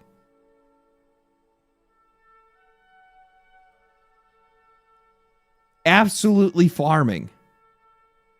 Absolutely farming. All he said is walk past this in the office, forgot this happened. At the time, we didn't even fact check it with Valve. At the time we even fact checked it with Valve. I hope we absolutely demolish it next time. You remember so little when you were doing so much. Essentially what it is that Steam briefly had a wobble last night when Baldur's Gate 3 hit early access. Players took to Reddit and Twitter to report that they couldn't purchase the new PC game. Some were met with a message saying, attempting a lot of purchases within a few hours, whereas others were met with a basic error message. Some people had hopped on GOG to get their fix, while others stuck it out on Steam and got there eventually. Essentially what had happened is that like so many people were trying to download Baldur's Gate 3 or buy Baldur's Gate 3 at the exact same time that nobody could get into it when it first went into early access. And they're like, oh, well, I hope we do even better than that last time. PC Gamer, this is news.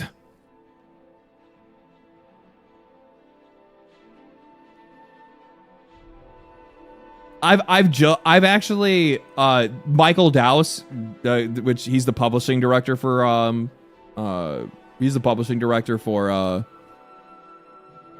Larian Studios. I've joked with the dude in the past that like literally this guy could say the most inane shit ever and they'll be like, Baldur's Gate 3 dev says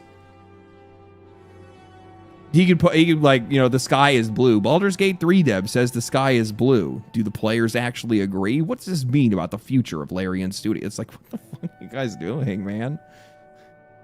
Yeah, they treat these guys like they're celebrities. It's so weird. Oh, somebody brought this up earlier in stream, and I didn't get the chance to. They had a super chat about it. Noah Hawley says that Far Cry series won't be adapting any of the video games as he thinks audiences skip the cutscenes in those games. When you play a video game, you only really move forward through the gameplay section, and then you have these cutscenes that you can skip. So when you have to adapt those games, you have to be aware of that to make the human kind of drama,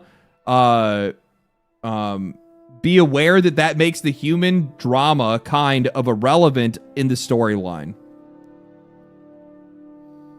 Guys, we're making this Far Cry series for modern audiences because, well, you have to understand, you guys probably just skip this cutscene, so since you can skip cutscenes in video games, there's really no point in us actually putting in any of the story from the video game.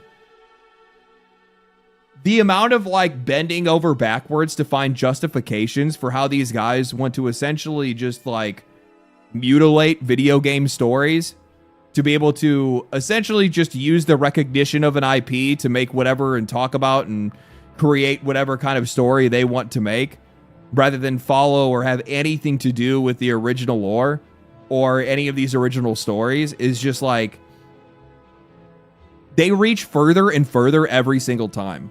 You know, every single time I see something like this, and we literally just saw this with the Mass Effect TV show, where they came out and said, oh, well, we're actually going to be changing a lot of things because we want to make sure that this actually suits modern audiences. They talked about how they didn't want to target the video game audience because this is something that's being made for TV audiences.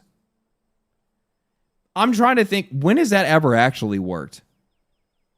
When have they ever actually made one of these like video game adaptations where they fully 100% just made it for TV audiences or for the modern audience, and it actually turned into something? It actually was something that a lot of people watched. I don't think it exists. I don't think I've ever seen it happen. Halo worked so well. True. The Halo TV series was really good. Everybody seemed to love it. Fallout? I'm pretty sure Fallout actually has quite a few ties back to the video games, man. I like, do I think it's the best adaptation ever? No, not necessarily. But I also don't think it's the worst either. I mean, we're talking like a spectrum of... We're talking a spectrum of like 1990s Mario Brothers movie to what, like Cyberpunk Edge Runners? Is that where our scale is? Honestly, the funny thing, I'm going to take that back. I think that the Super Mario Brothers movie is definitely a hell of a lot better than the Halo TV series.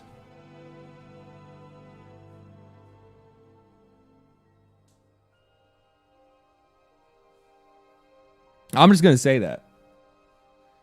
I'm just going to put that out there. That Mario movie was fun. Yeah, it was goofy as shit. Goofy as shit. I used to play that movie all the time at the movie store that I used to work at when I was younger. And I would play that, and I would play the Transformers. I think it was like 1980s Transformers movie. The one that had like all of the insanely like sick metal artists that were on the album. I can't remember like its soundtrack was like absurd. It didn't make any sense why it was so good.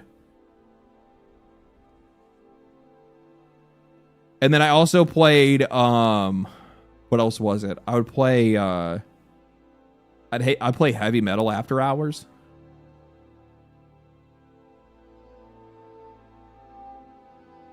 Heavy Metal is how I started listening to Dio and a bunch of other bands, actually, now that I think about it. Again, another movie with an insane soundtrack. Holy shit, I haven't watched Heavy Metal in a long time. I kind of want to watch it now. 86 OG Transformers movie, yeah. It'll probably get copy struck, so whatever. I don't really give much of a shit.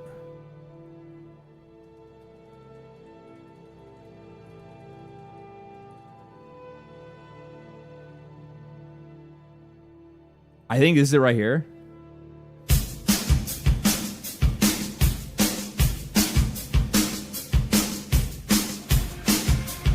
Dude, animation, like what the fuck happened, dog? Like, don't get me wrong. I think there's like some really good anime today. 100% there's some good anime today. But like, dude, this shit was fucking insane.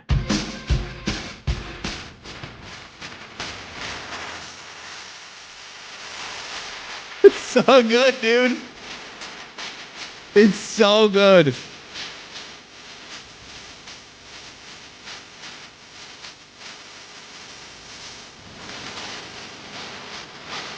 It's so good.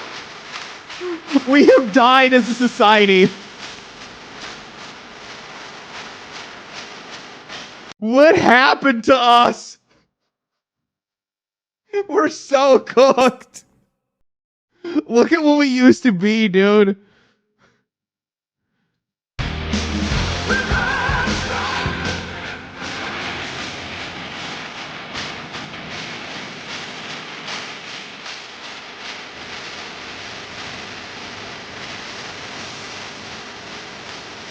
It's so insane, dude. It's so like it's making me want to cry.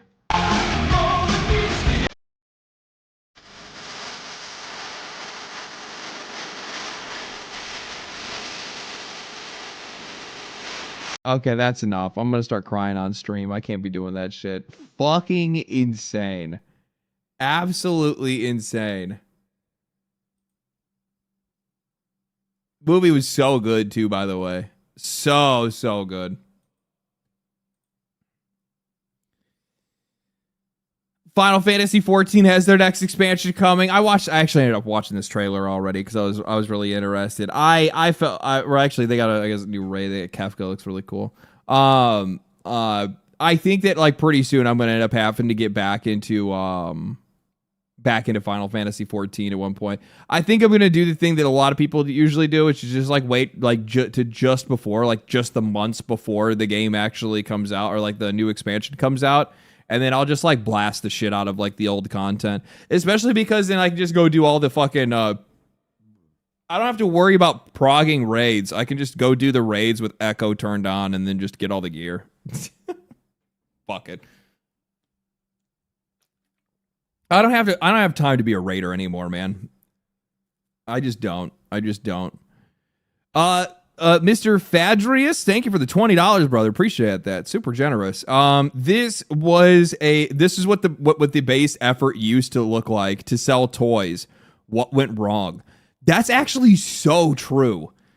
Like, you are so right. Like, that was the base effort that it took for these guys for like was it Mattel? No. It doesn't really matter, but like Hasbro, right? Hasbro, yeah. That was the base level of effort that Hasbro would put in to sell toys. Look where we are now. To be honest, I think that part of it's also on the customer because we just became more consumerist. Where like people just kept buying shit up and sucking it all up to the point where they didn't really need to try anymore. Hopefully we're going backwards and we're going to get back to the point where these guys have to put real effort in. Draco, thank you for the 5. Bucko hair was my shit. Anybody else play the theme song? I don't know what that is. Thank you for the 5, man. Appreciate that.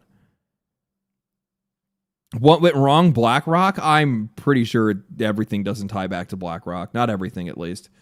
The Prime Minister of Korea congratulated the devs of Crimson Desert. Who could see that coming?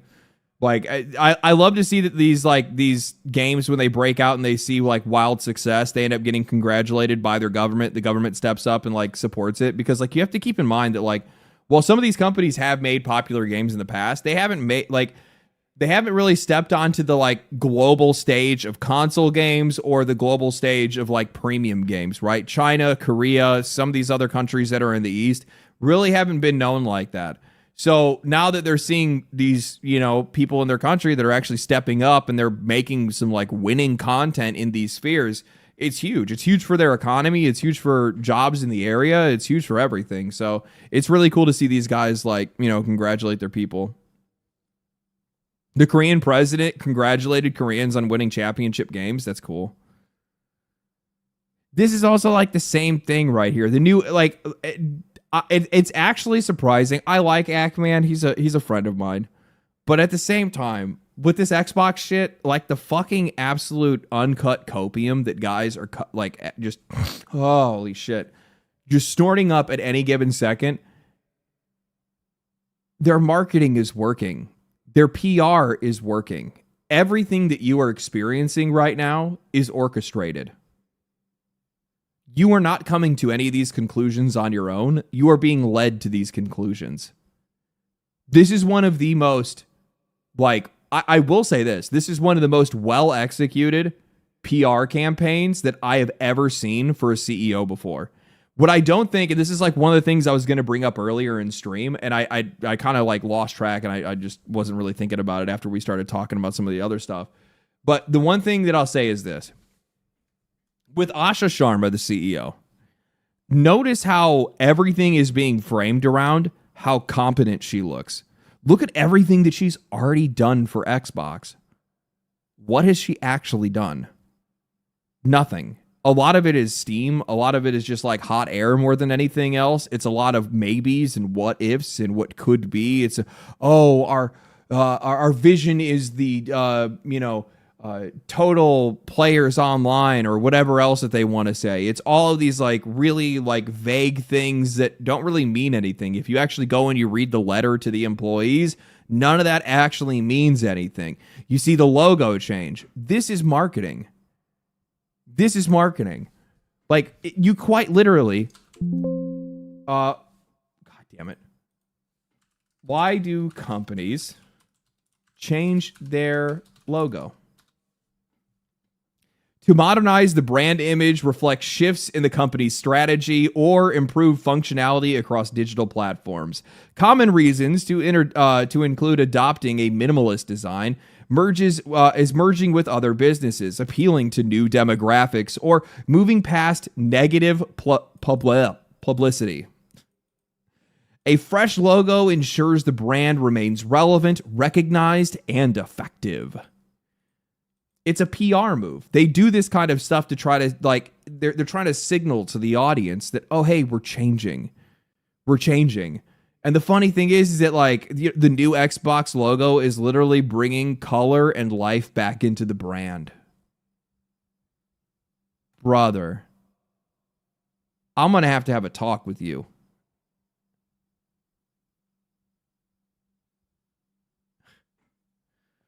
I'm going to have a talk with you. That's romanticized. It's very romanticized. Call his ass. I'm gonna have to. He's not allowed to cope like this. I'm not gonna allow him to cope like this.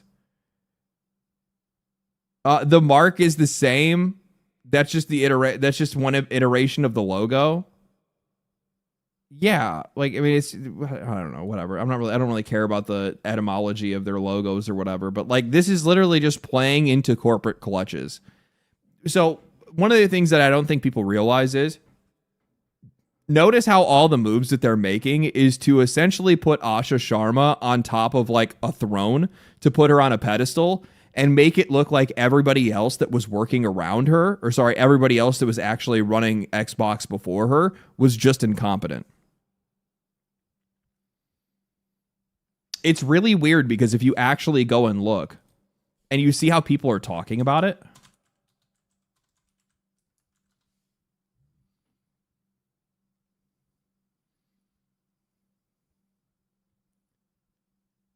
Asha Sharma became the CEO of Xbox only 2 months ago, and she's already done some big things for its customers. The Xbox CEO, Asha Sharma, announced yesterday... Well, this is probably not going to have anything there. Xbox reportedly... No. Show me Asha Sharma posts.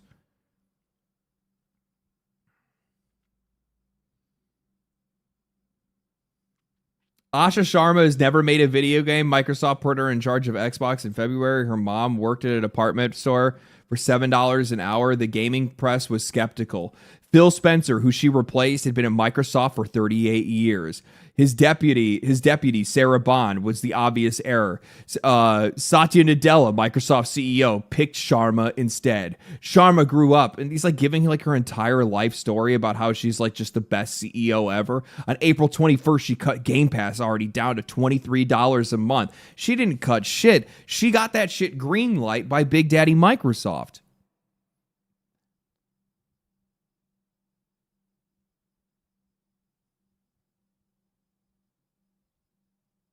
What are we talking about? This is not like her only decision. It was pretty obvious that people had walked away. Oh my God, how could she have ever figured out that the price of Game Pass was too high? Oh, I don't know. The fact that once they increased the price, it broke their fucking cancellation website. What? Console sales fell 32% in the quarter that she walked in, but the PlayStation 5 is outsold the Xbox. But the PlayStation 5 is outsold the Xbox 84 million to 34 million. Last Microsoft hiked the price 50% to 30%. People canceled in droves. On April 21st, she cut Game Pass down to $23 a month, a 23% drop. PC Game Pass from 16 to 14. The catch? New draft. This is AI. I'm reading AI. This is actually a fucking bot. I'm not doing it. I'm not doing it.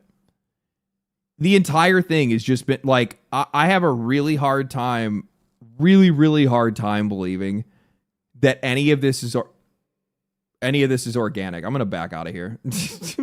I have a really hard time believing that any of this is organic. This all feels like just PR spin.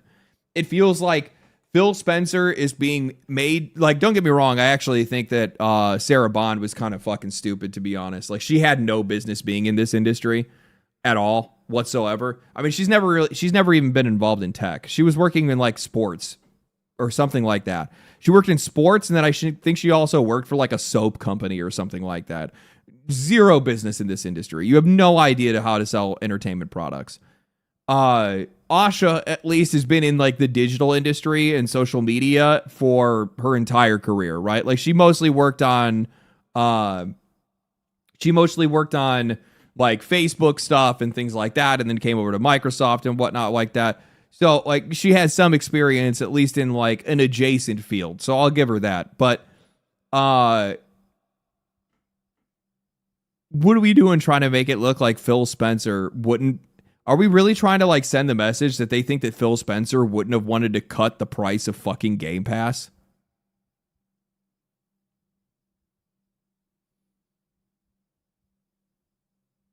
It's such like an obvious setup to make her look like good guy Asha Sharma is here to fix everything.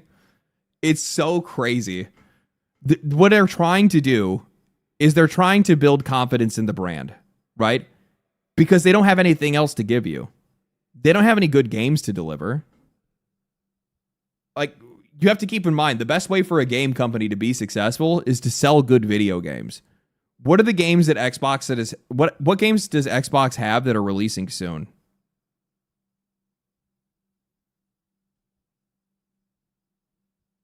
Anybody know?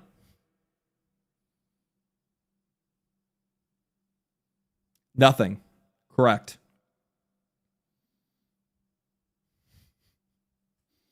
Nothing. Yeah.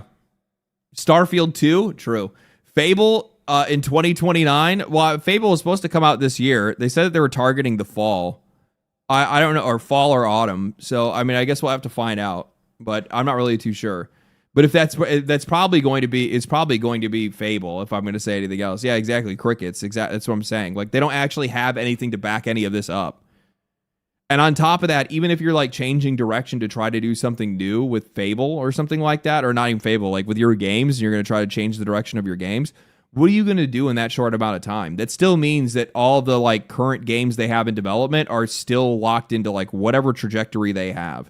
And I'm just going to tell you guys right now, looking at the past that we've seen with Xbox, I'm not somebody that builds off of a law of averages in a positive direction. I'm building off of a law of averages in the negative direction for this company. And looking at the history of games that they've released over the past 10 years, I have a strong feeling that Fable is not going to live up to expectations if people even have any. And Gears of War is actually a bit of an unknown to me, to be honest with you. I don't know how strong the fandom for Gears of War is, but I've at least seen like what potential sales for a Gears of War game could look like when I look at something like Warhammer, right? Warhammer Space Marine 2. I could see it maybe get, if it's good, and there's still very much a like Gears of War fandom alive and looking for a game like that, then I could see it do as well as Space Marine 2. It's not something that's going to like blow the doors off of the industry by any means, but it's something that'll sell a couple million copies in the first couple of weeks, and it'll probably be like relatively solid. It has to be good though, man. It has to be good.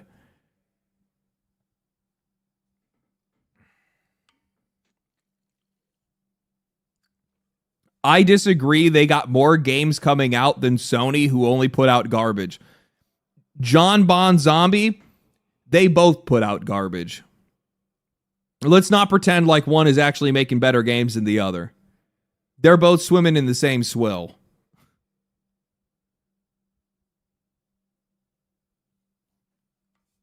Clockwork Revolution. That one is like so fresh and different and cool that actually could work out. I hope that game is good. Fuck, I hope that game is good. I always forget about it, and I forget that they're the ones that are making it.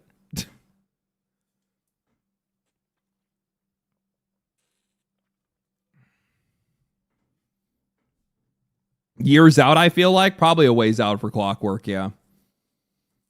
Yeah, Clockwork had like the whole like BioShock Infinite kind of vibes going on. I was really interested in that, yeah.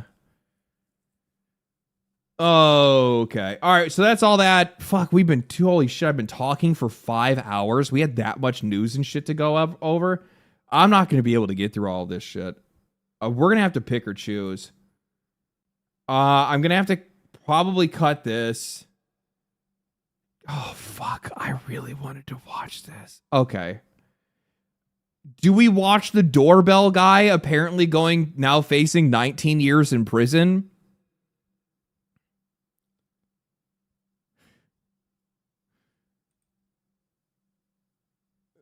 I kind of wanted to watch this video on Amazon rug pulling their library. I'll probably do this one on my own because I think I'm going to make a video talking about that.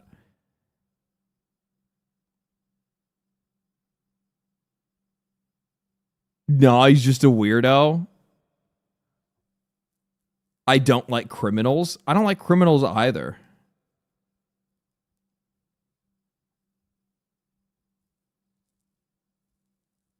In Exile are great cooks. They're not lazy. True.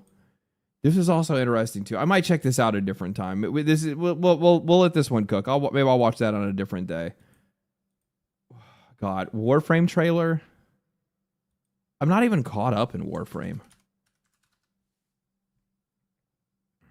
What is this? Constellation, Jade Shadows, Orion. This?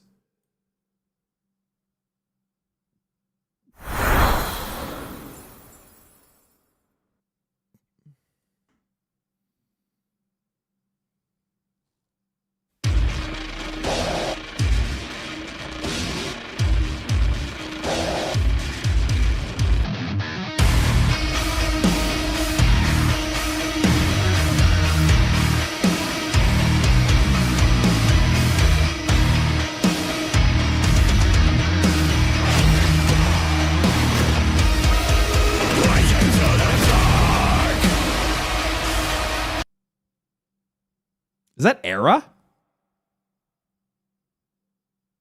I literally just wore their shirt in my last video. That's funny. Is it weird that I can completely recognize metal screamers, like metal bands by their scream? I'm sure for people that don't listen to this kind of music, they're like, how the fuck could you even tell? And I'm like, I know that scream from anywhere.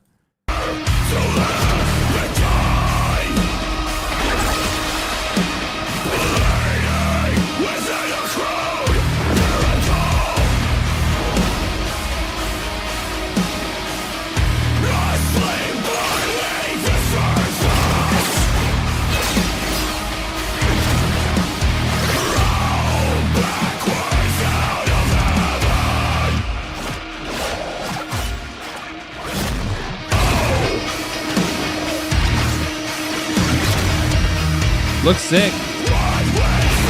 Are they both frames? That's cool.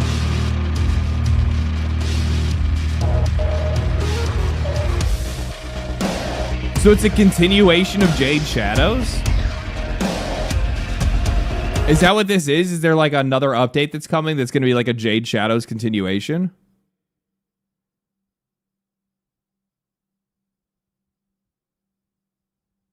Oh, that's Cirrus and Orion, the two names that you could pick in Jade Shadows. Oh, for the kid? Is that what you're talking about?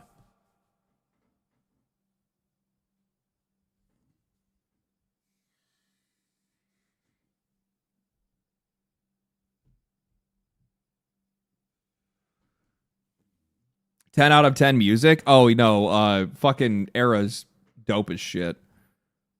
Can you link the video? Yeah, I will.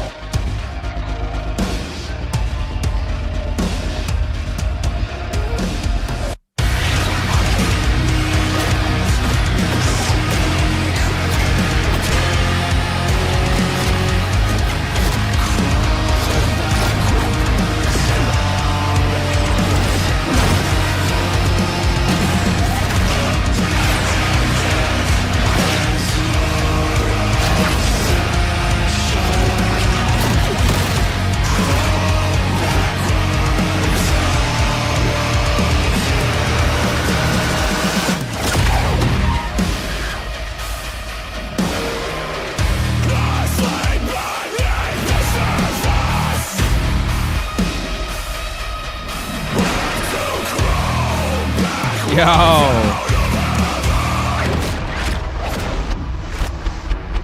Is that why can't I think of the name off the top of my head? Fucking Hun Hao. Thank you, Hun Hao. Yeah. Rambling Entertained. Xbox are partially good. Forza Horizon, Gears of War 6, Gears of War E-Day, Fallout 3 Remastered, Minecraft Dungeons, Blade. Xbox are potentially good. Gears of War E-Day, maybe. Fallout 3 Remastered doesn't mean anything to me. Remastering games doesn't affect me at all. Going back and reliving your past wins is not a win in my book. Minecraft Dungeons, was that actually any good? Did that ever come out? Blade, I hope the Blade is good. I really do. Blade's like one of my favorite Marvel characters, so I'd like to see that actually work out. Nata or Hun Hao? I think it's Hun Hao. Yeah, really cool. Yeah, it's a cool trailer.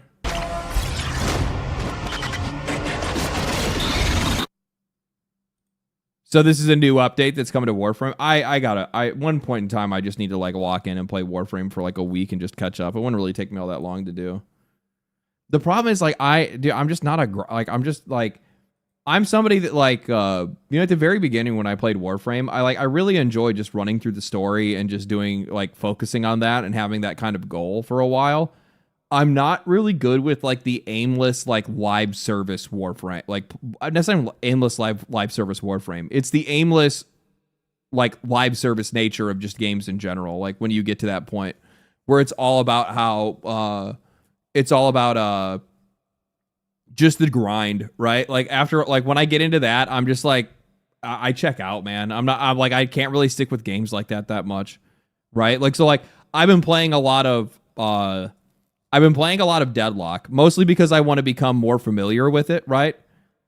But it's also because like I have a goal of like getting better at the game. Once I feel like I've achieved whatever I think the peak of that like skill or knowledge level is, I'll probably not play it as much.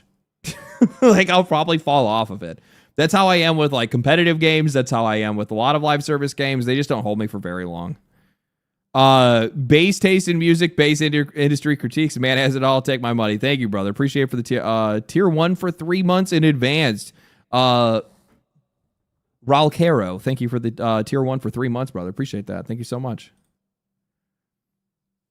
That's normal. I think it is too. I think there's just like, I think that sometimes there's a little bit of an expectation for like content creators to like kind of almost be like up to date or current or constantly playing like everything they've played. Not everything, but especially when it comes to live service games and stuff like that. I think that's something that a lot of people look for. I sent you guys the link to it. I think that's really cool, man. Really cool. Really cool. Someone tells Stalker to come get his son. He's aura farming in the solar system. True. To quote a fellow Tenno, I delivered that boy. Yeah. We all did. Honestly,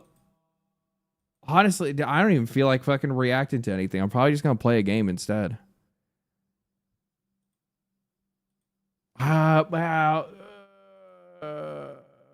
I want to watch the Amazon thing. Let me find that again. I wanted to watch that Amazon video because I wanted to see what actually happened with that. Because I guess they ended up getting rid of like everybody's shit. Nah, I've already lost interest again already. What are you playing tonight? I don't know yet. I haven't really figured that out. I've been like trying to think about what I was going to play. I still need to finish Pragmata. I still need to finish Pragmata.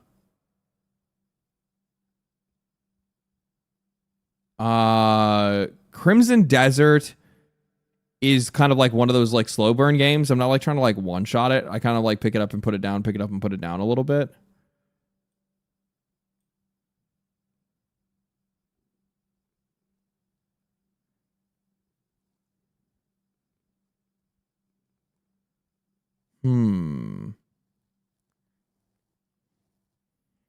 I don't think that like playing Vampire Crawlers is very entertaining. Windrose, I feel like Windrose you have to like for those kind of games, I feel like you have to have like a plan in mind. Will you stream live TennoCon this year? Maybe. It always depends on like what day of the week it is and what I'm doing. I think the last time they did it, it fell on like a day that I'm either not streaming or I'm recording a video, and I can't like just be like, oh, well, I'm going to do this stream instead of making a video. I don't really have the option to do that kind of stuff. We'll do Pragmata. That's not a very long game, and I know that I'm getting like, I'm not close to finishing it, but I'm you know, I'm 10 hours in. The game is like 15 to 20 hours long, unless you like beelined it, right? So let me see.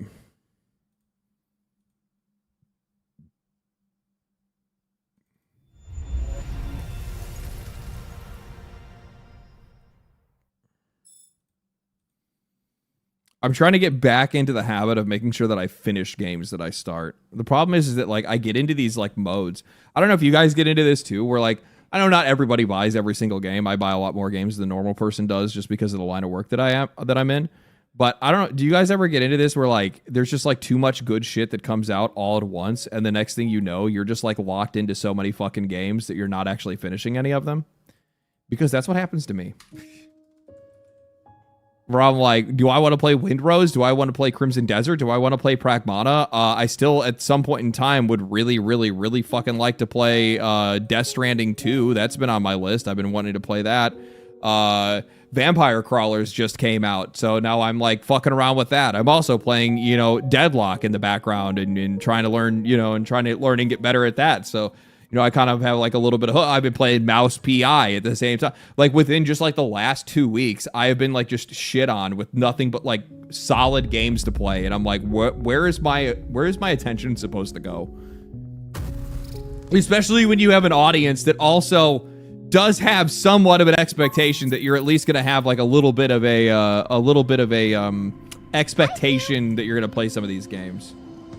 Oh, that's actually really cool. They give you like, if you haven't played in a couple days, they give you an immediate reminder of like what you're supposed to be doing. Do I want to do upgrades? No, not really. Hopefully I'm not like in a, hopefully I didn't like quit like at a hard place. I don't think I did. Everything's all set up. Ride the tram. Terradome. Watch me be like right at a boss fight, me forget about it, and I was getting fucking hammered. Oh, fuck.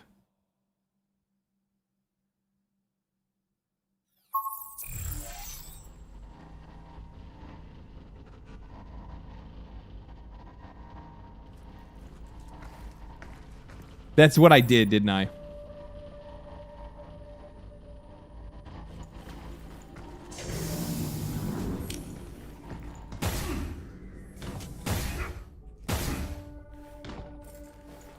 It's what I did. It's what I did. Yep, that is exactly what I did. I took a couple days off in a boss fight. Great, great, great, great. I am so out of practice. Oh, this is not good.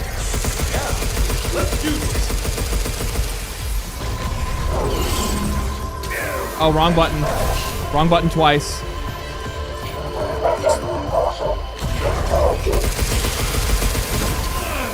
Wrong button 3 times. That is not good. Okay.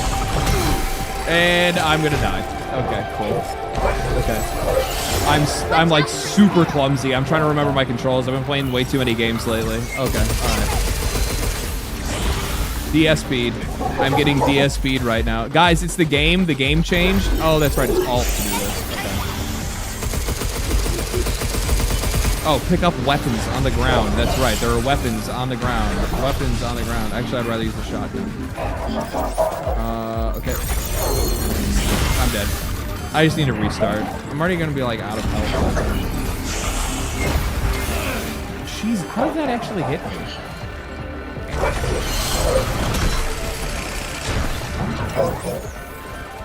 Okay, can I just restart this? No, there's no way to restart. That's right. You have to run all the way back to the boss fight. I forgot about that.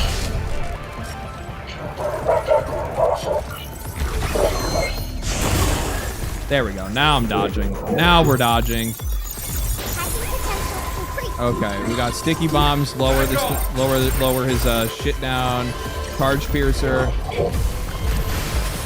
I think this charge piercer kind of fucking sucks, to be honest with you. Oh, I'm dead.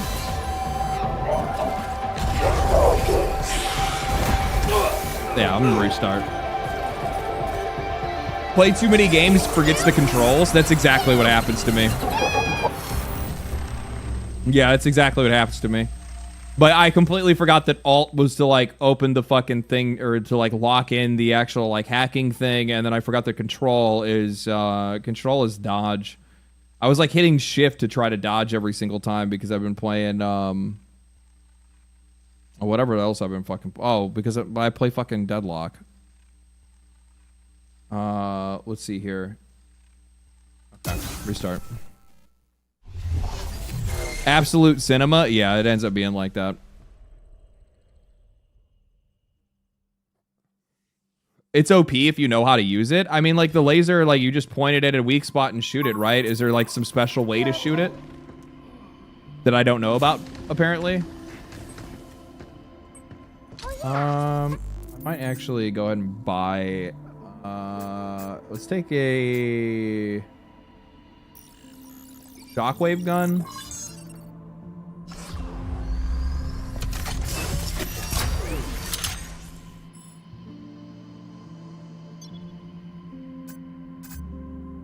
Wait, can you upgrade?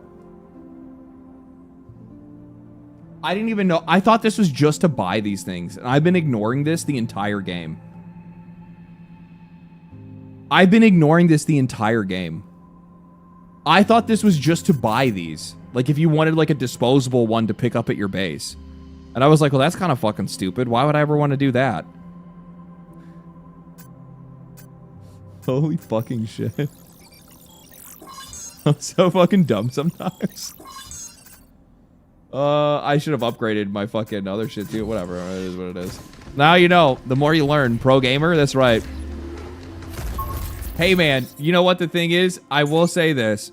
I've always tried to make sure that I'm a consistent person. And by consistent, I have never tried to ever claim that I am good at video games. Never tried to claim that I am good at video games. Never pretend to be something you're not. I didn't realize I was watching Asmongold. Goddamn, shut the fuck up.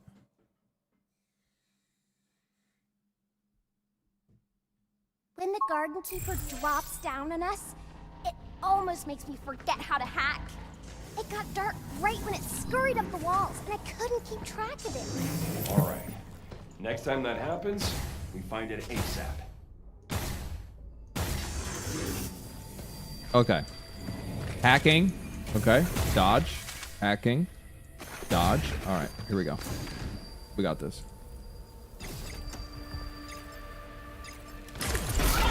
All right, bitch. Let's do this.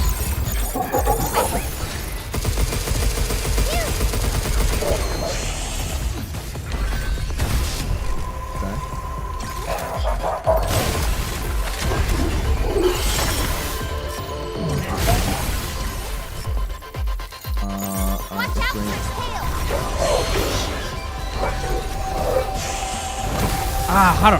Got it. There we go. We got it on the way back. Get in there, gang. Get there. Kinda like this. Reload, reload.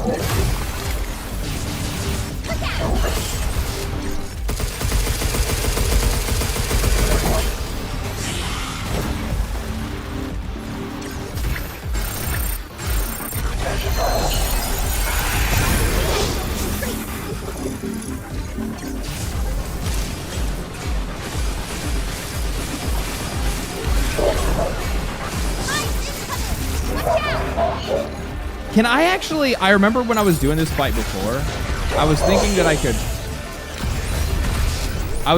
I would be able to, like, trigger these. Okay, yeah, I can, okay.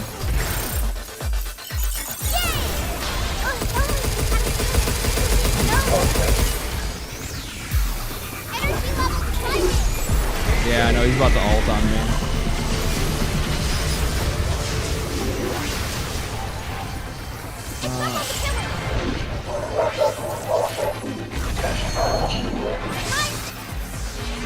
No, we're good.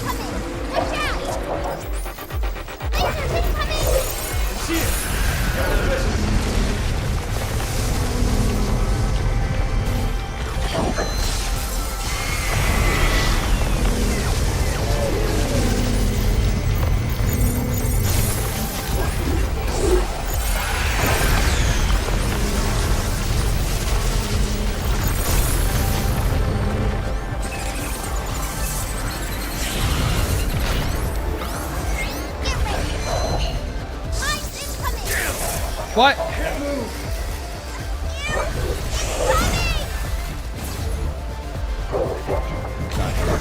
I'd like to get this guy like laser beaming. Okay.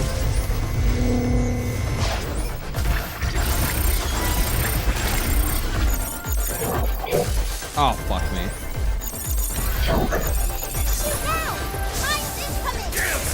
How the fuck are you sniping me with those?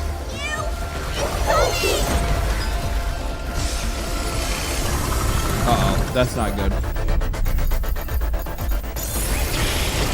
Good save, Diana. I owe you one, Diana. No problem. All right, he doesn't have any mines down. Okay. I owe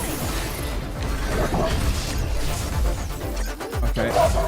Oh, that's right. That's right. I'm like trying to shoot this thing, and I'm like, I forget that it's a charge beam.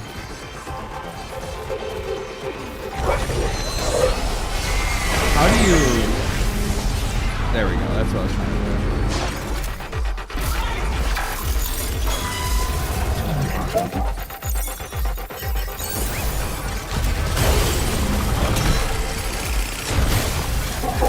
Watch out for his tail.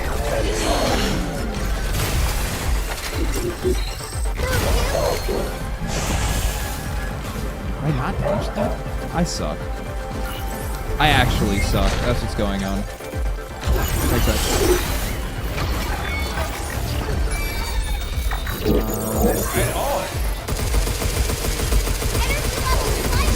He's gonna do the jump again. God damn it. I didn't get enough damage in.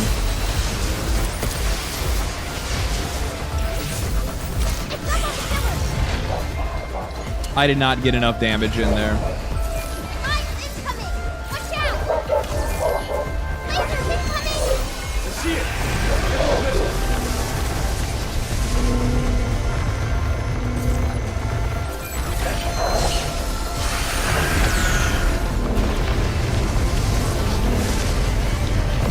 Alright, we got this.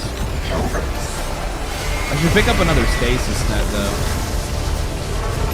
Is there one over here? I think there's one over there. Extra damage. That's good. On it.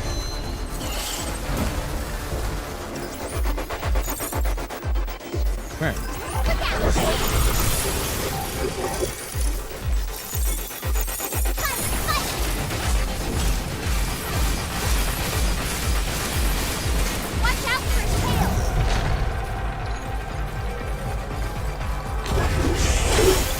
Wrong button.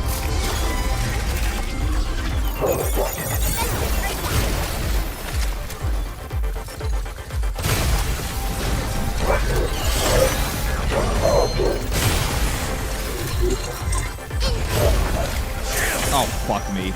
I jumped right into that. Yeah, we're alright. We'll just perfect dodge that. There we go.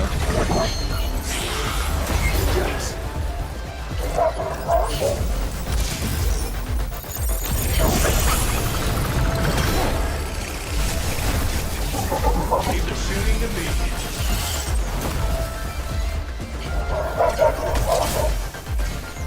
That doesn't do me any good. I don't want stasis nets.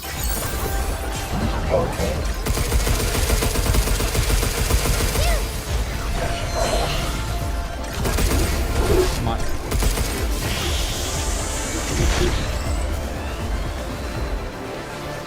You look like Jesus? I think that's a compliment. Oh my god, it's down. I didn't even know it went down.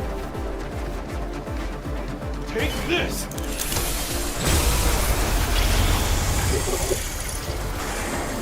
He's really not dead. Oh my god.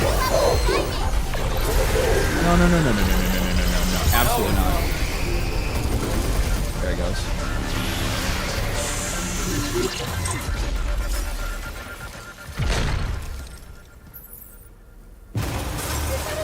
What the fuck are you doing? I'm on it. What are you doing? A black chick voiced this game? Canceled? Why would I care if a black chick voiced the game?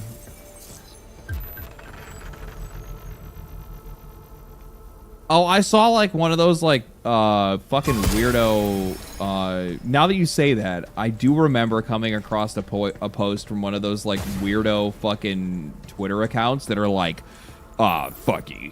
They used a black chick to voice this character, and it's a fucking psyop, and blah, blah, blah, blah. I'm like, what the? Why are people so weird, dog? Why is that shit? Why are people so fucking weird?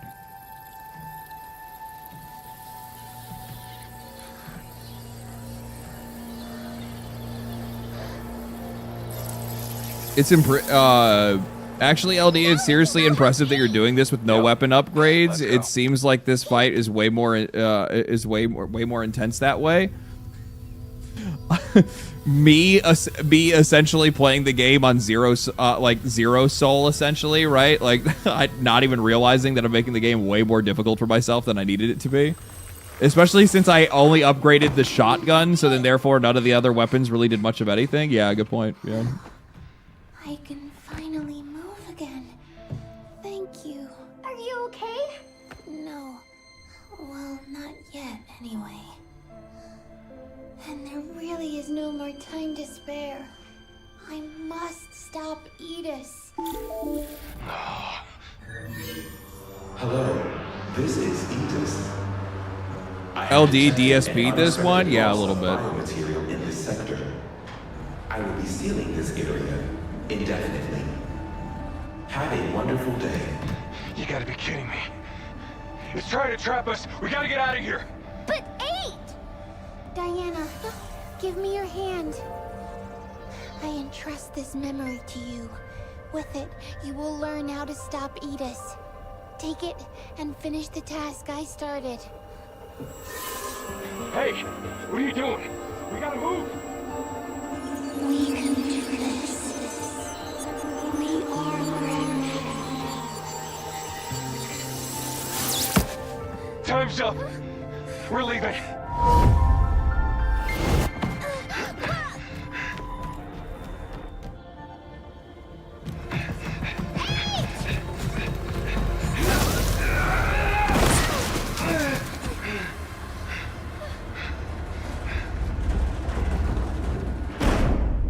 With all like the guns and stuff that I have and like the laser cutters and shit, I wouldn't have just been able to cut that door open in some way. Now beg for tips to complete the transformation. No, that's like the fucking last thing that I'll do. If I ever get to the point where just making videos is not enough to be able to pay for things, I'm just gonna quietly go off into the night and just go fucking pick up a job again, like a normal fucking person, rather than turn into an internet beggar. Shelter license key authenticated. New functions I'd like to retain have some been added dignity. to the cabin system. Shelter level upgraded. Central terminals now loaded with shiny new stuff. REM replicator Sigma now online and ready to serve. Sigma? It's made of anti-convenience tech. Oh, that makes a lot of sense.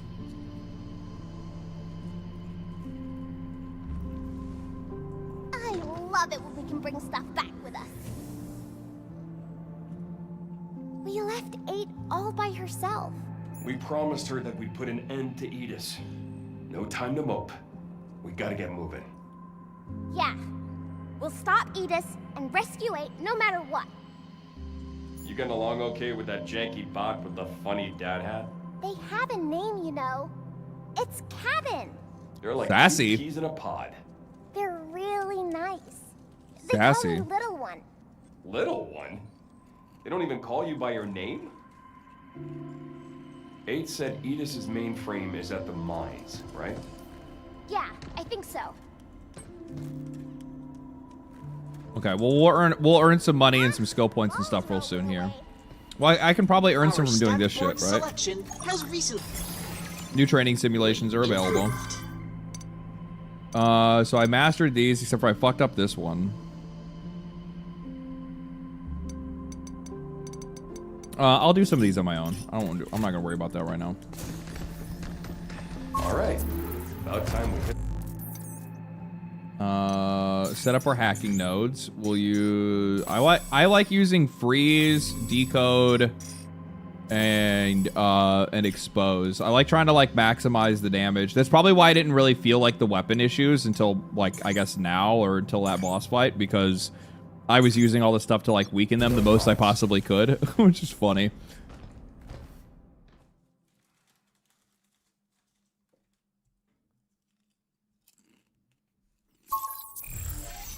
Next up is the mainframe, right?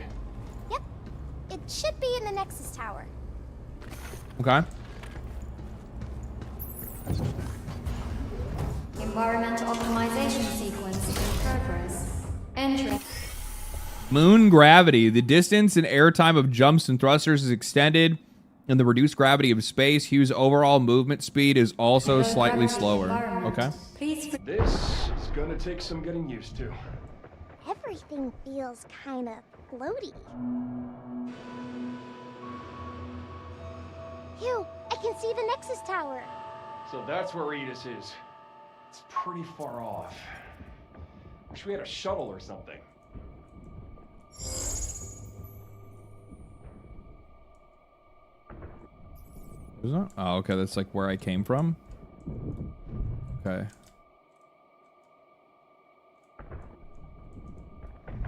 Where's the loot? Where's the loot? All right, DSP. I'll pay for your wife's McDonald's order tonight, but seriously, been catching more and more of your takes lately. Pretty similar to mine, and I've been around since the Atari. Keep speaking. Thank you, man. Thank you for the 10, brother. Appreciate that. Thank you so much. Nothing new, but ugh. Things sure feel different when the gravity shifts. How is it different? Well, my thrusters push us farther. Wait. Harder to control. Seems like an upgrade to me.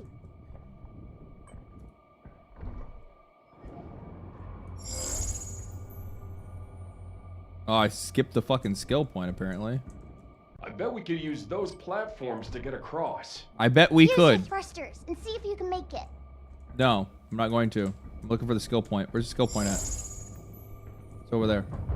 Go back in here.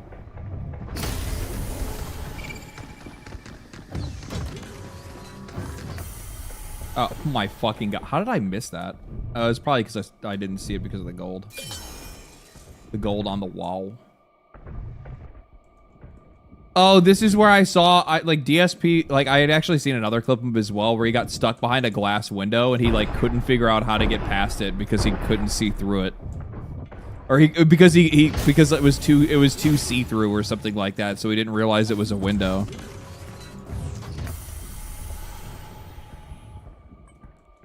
So he stood there, like, trying to push through it, and he's like, oh my god, look, there's an invisible wall here, and he was, like, shooting at a window.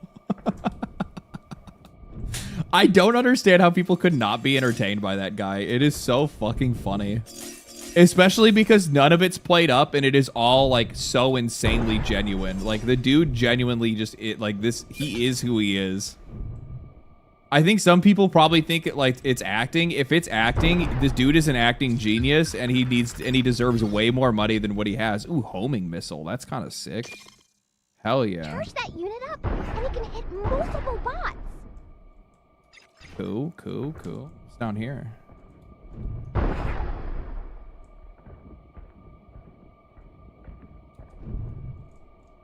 Stuff. Much better. DSP bird confirmed. True. Dude ends up getting a concussion from like walking into a window. I remember there was like this one time I was at like I went to like a concert or like not was it I think it was a I went to a music festival, and there was this dude that was just like, I don't know, man, he was fucked up on all kinds of shit. And he came in and he just like sat down at the table where like my friends and I were like we're like having tacos at this taco joint, and this dude just like sits down at our table. Nobody knows who the fuck he is, and he's just like, hey, do you guys know where the Coke is? We're like, what the fuck? And we're like, nah, dude. No, we don't. And this dude just is just like, well, fuck you then. And he gets up and he goes to like leave the place, and like you could tell this dude's like tweaking hard. Let's look for another. And he walks through the front glass of the door walking into the place and just shatters it. And looks so shocked, and like turns around and looks at everybody in the restaurant, and then just fucking runs. Just books. He just, I'm fucking out of here. Gone. I'm like, holy shit, I've never seen anything like this before. Look out! Overdrive protocol on status.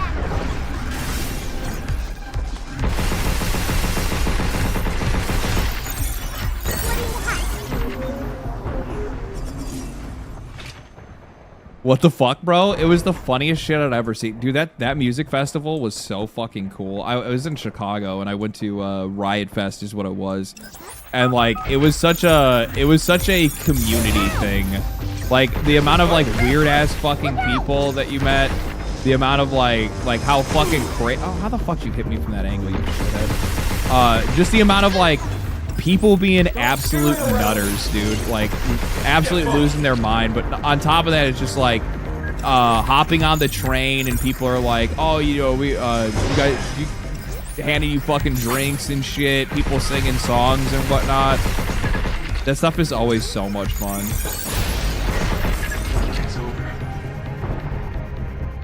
Always so much fun. Let's see here. What? Oops. Oh, I see it now. This is it's a new one. Okay. Before, they didn't have you do this, like, circle around the thing. Okay. The timing thing. Do the trick. Perfect.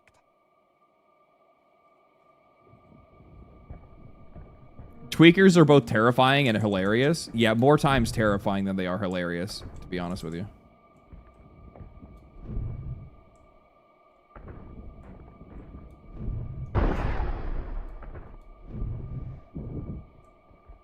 There's another space I need to go down there too, huh?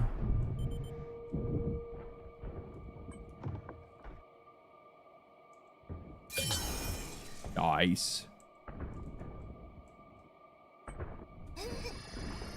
Much better.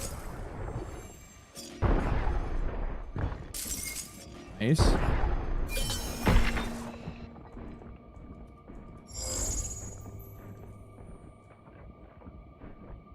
Kinds of shit over there.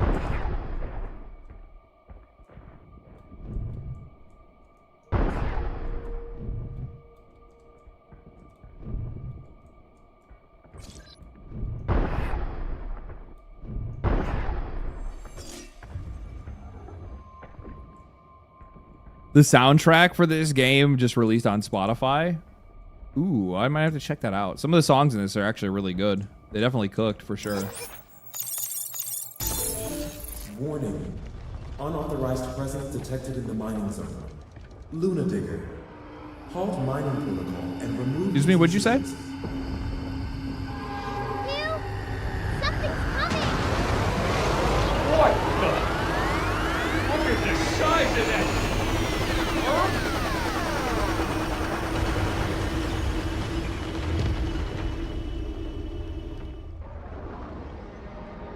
How was Bill Murray? It was really good, man. The show was incredible. Those guys, what I really like, sometimes you get really lucky and you end up finding these bands that are like, you end up finding them when they're a lot smaller. And you get to watch as they grow over time. Like, not only like how their music evolves, but like also how like their stage performance evolves and stuff like that through concerts and whatnot. And, whoa! No, not like this! I'll try hacking it! Hurry!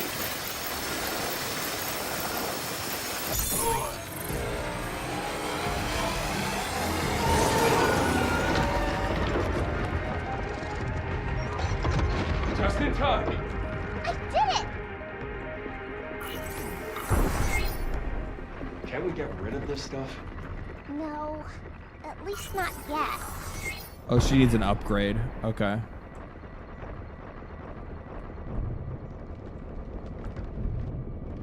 I have to get around this fool somehow. Oh, he's following me. Fuck off. Don't step on the ground. I think it can detect your biorhythm through the soil. Oh, that's what it is. Okay, so I'm supposed to use like the stuff on the... Okay, it's like tremors. Okay. Couldn't have just stuck with digging, could you? I don't think it normally attacks humans. Excavation unit or excavation bot malfunction. First, the model was equipped with a biometric ID system to avoid living beings above all else. Additionally, it's reinforced with an exterior that not only withstands operational impact, but also shields the unit from unintended electromagnetic interference and similar disruptions. During routine lunar operations, the risk is considered negligible. Oh, great. Thought these things were built to steer clear of people. They are. But that system's now what's tracking us. It eat us to think that too.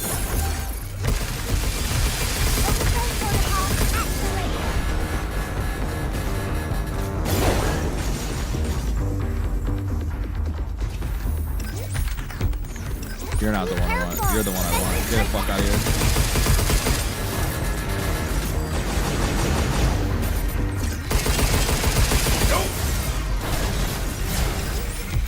Good job, Tin.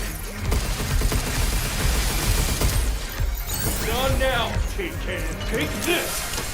You're done now, Tin Can. Get fucked. What's this? Decoy generator. That'll probably come in handy with a wormy boy down there, huh?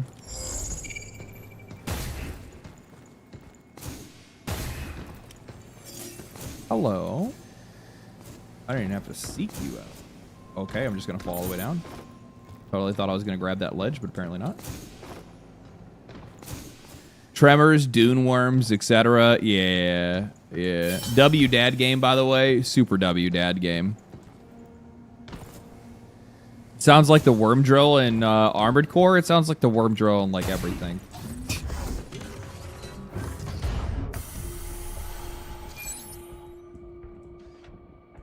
Look out!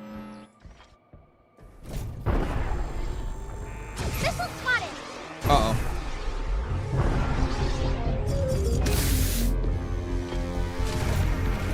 Okay, get up, get up, get up. Get up, you. We'll do this.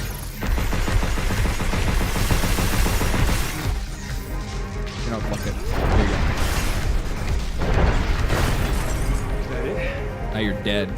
Now you're dead. Where is... Okay, that's where I came from. I need to go this way. Switch over to the shotgun instead. Since I actually have that upgraded. Riot Blast. Nah, I like the station. I like the stasis net more than I like the Riot Blaster.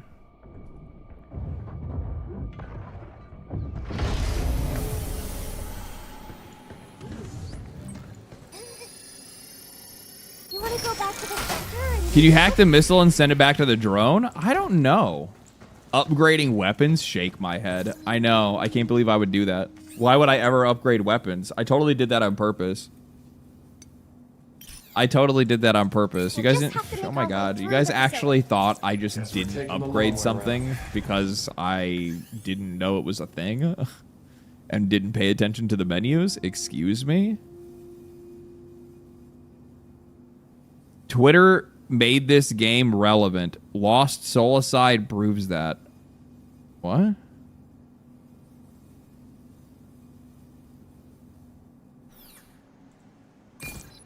Wasn't I actually, that Lost Soul Aside game, I know like people were kind of like stoked for it initially, and then it just kind of like all of a sudden when it came out, nobody really gave much of a shit about it. A defense unit that deploys a barrier that blocks some enemies and projectiles for a limited time. The barrier does not deal damage. Oh, that's actually really useful. Okay, yeah, we'll give that a shot. Be careful when the barrier goes offline.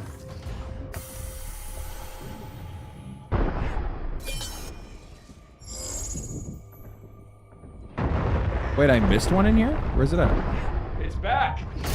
Don't get excavated. Oh, no, that's not an area that I've been to. I've not been over there yet. Jokes.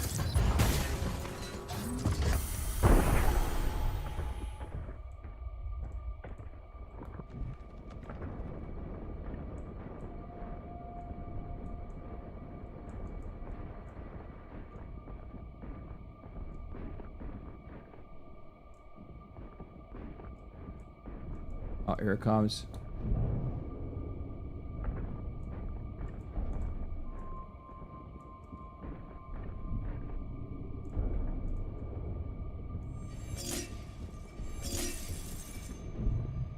Hop up here. I want to see a Resident Evil Pragmata crossover. Maybe that'd be kind of cool. If anything, they would probably just put in like If you want to focus on shooting. They'd probably, what would they end up doing? They'd probably just like maybe like do like a skin for the little girl that makes her look like Emily. Easy for you to say. What would they do for Hugh though? Maybe we can use it to trip up some bots. Yeah, let's use it on the Luna Digger. Excuse me, what did you do?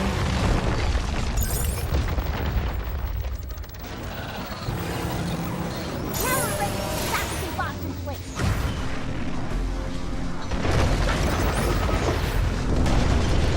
Wait, am I supposed to be fighting this thing? Or is it just running away? Okay, I'm really confused by that. Get ready.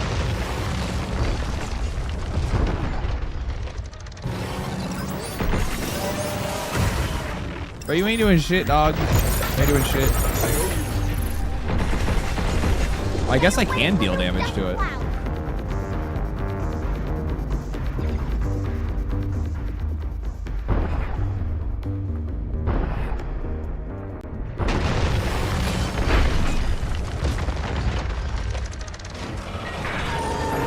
Overdrive protocol. Something's aiming at us.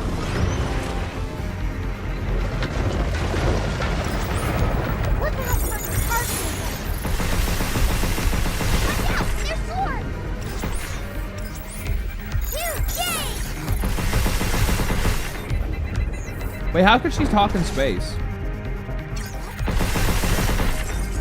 Is she telecommunicating with me right now? Is that what's going on? Holy shit, he's still right there! Oh my god, I didn't even see his ass. Now it's my turn. Get out of here, bitch. My house. I think she's talking directly to your suit, maybe. Oh god, I hate these guys so much. Look out! Jump you! Oh, you asshole. I was watching the other one. Oh god, you're still alive. Stop skittering around.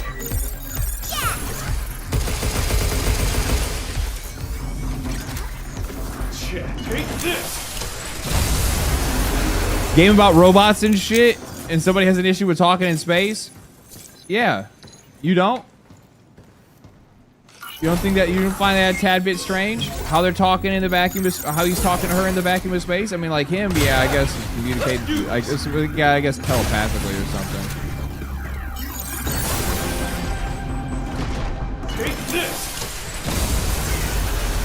She comes with Bluetooth pairing. This will make my hacking hit harder. Okay. Neuralink? Yeah. So this is what Elon Musk meant. This is the future Elon Musk wants. Cat girls? No. Android surrogate daughters? Yes.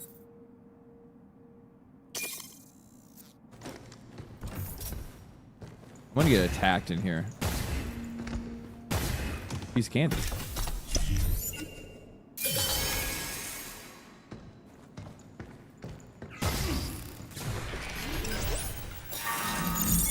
Potential complete. Be careful.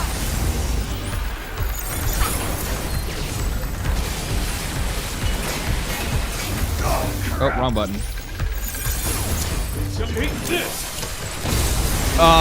No, learn from Asmon's chat. Don't fight. Oh, yeah. I figured it's probably like you're supposed to wait for like a boss fight. It doesn't really feel like I'm supposed to be fighting it right now. There's like too much other shit for my character to be doing for me to be worrying about fighting a fucking giant worm right now.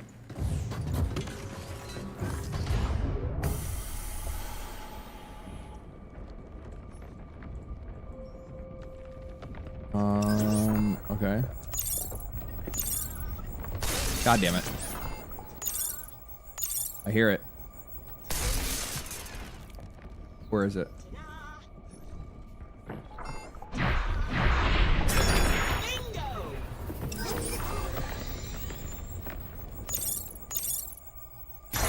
Sweet. That'll make a solid footing. Yeah. These are pretty useful, huh? Fucking legend, what's up? Let's see. Is there anything else over? Is that Earth? Is that the whole ass Earth over there? Not the half ass, but the whole ass Earth? Missing anything here? Did I leave anything behind? I did. There's something down there. There's a box.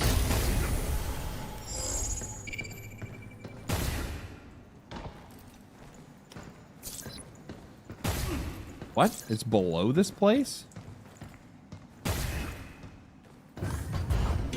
That's kind of confusing. Is there a basement here and I don't know about it? Move, you!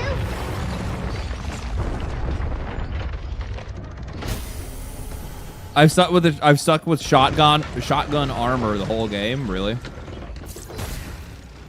I tend to kind of prefer the shotgun and how it fires, at least how it aims and stuff like that with bosses and whatnot. So like that's kind of the direction that I've gone in with most of the playthrough so far. So it's probably where I'm gonna stick. I will try to upgrade some other stuff if I can, but yeah.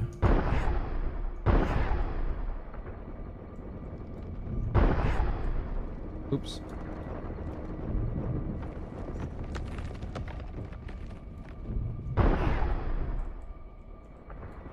Oh, Shogun armor. Oh.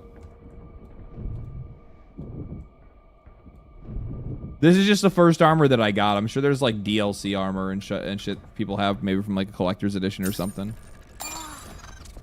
Think Captain will like that? Why are you being weird, Cat? He's like sneaking around me. Like, he feels like he needs to be careful. Like, whoa.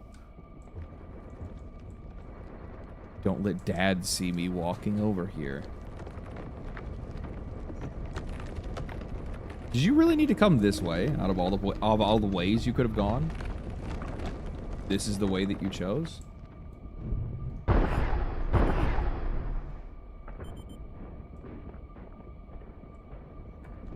Hugh, the entrance to the building is over there. I think this Shogun armor was pre-order day one free gift. Oh, that's kind of cool.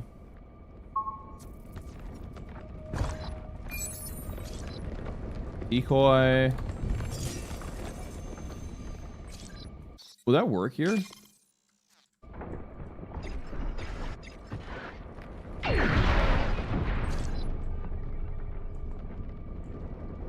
Incoming. Oh, yeah, sure enough. Okay.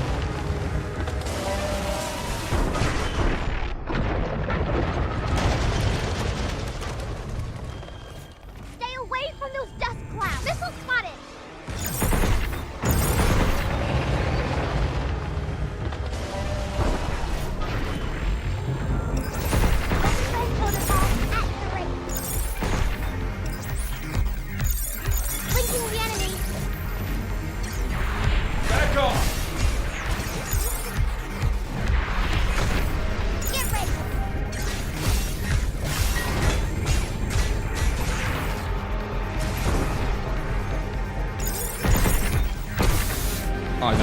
hurt.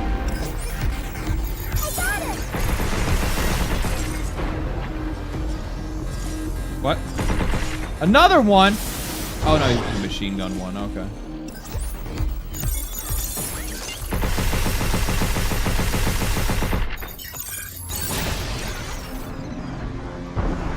Take this! Cat sneaky ninja. Yeah. Everything has to be sneaky with this guy. Everything has to be sneaky. I think what it is he's trying to like... It's because I was eating chips and he's wondering like if he comes and stands over here, if he also will get to eat chips. No, he will not get to eat chips. That is the answer. No. You're not getting chips. Like look at this fucking weirdo.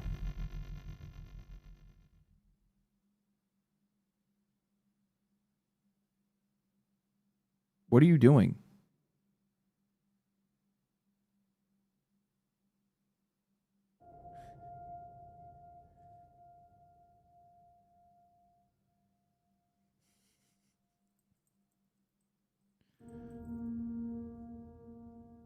Hi.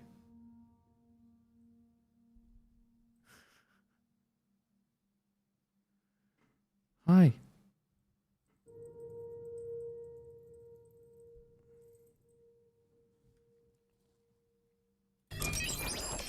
Use that Food now? No.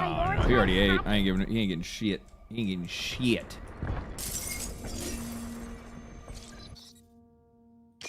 Absolutely nothing. Okay, so I can't go back up there anymore. I have a decoy that I can throw, but there's a fucking bot out here, though. Where else do I need to try to go? There's like a platform off... What? Kidding me! It's okay. Let me handle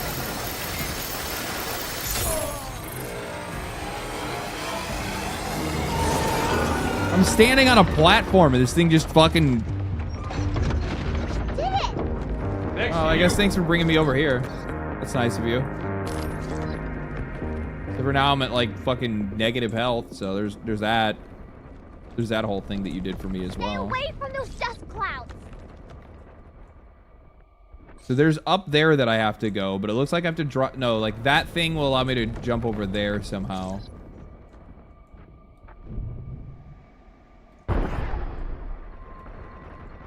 Oh, might be in trouble here. It's taking aim. Its sensors can track us, even from a distance. What sensors can track us? What's shooting at me? Get ready. Projectile Oh, that guy. incoming. I didn't even see this fool.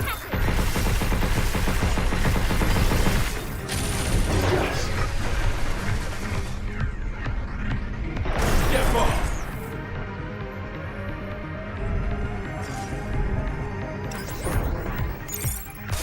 Oh shit. He as got it. Got it. I guess you were too close to the dirt. I guess so. I'm not really too sure. Just staring at you? Yeah, he's still doing it right now. The other day I had somebody ask, why does this spacesuit have to have a stand for her? Like what? It's a spacesuit for someone who needed to be spoon-fed basic understanding. Oh my god.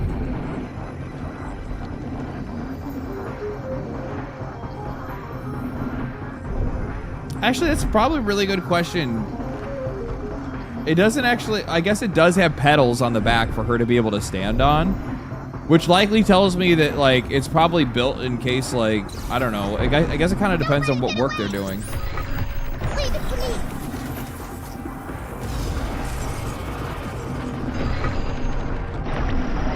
I can't hit that from here. This motherfucker right here... It's gonna get me killed. Don't let it get away. I'm not trying to, chick, but like, we might be in trouble here. It's going somewhere we can't go. Get ready. Come back our way. It's coming back our way. Oh my god, I can't fucking see it. There we go, we got it. Good job, Stu. What do you want? I owe you. You get shit, son. Better back up. That's right, you better back up. You're going down.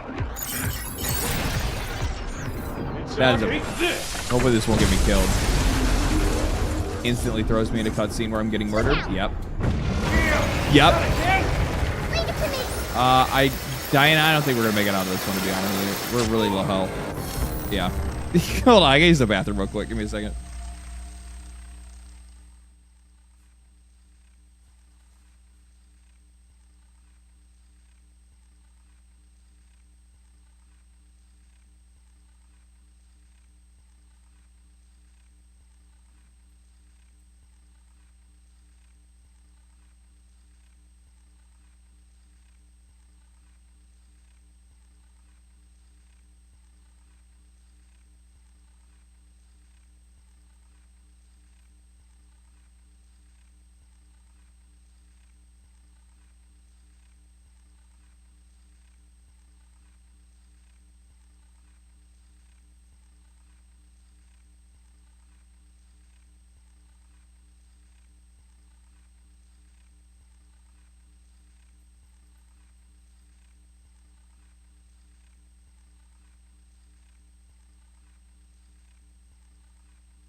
All right.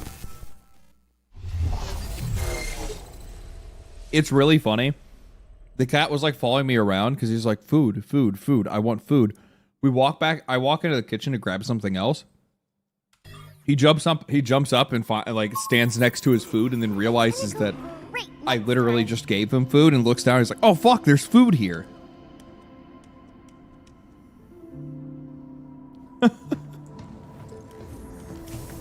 Can't make this shit up. That thing. What was that? The ball? Ah, the ball's rolling away.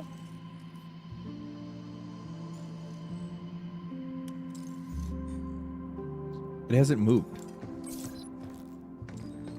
That was a kitty. It's cute.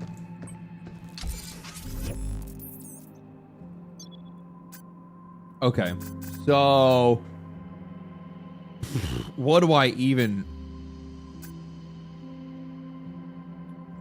do here?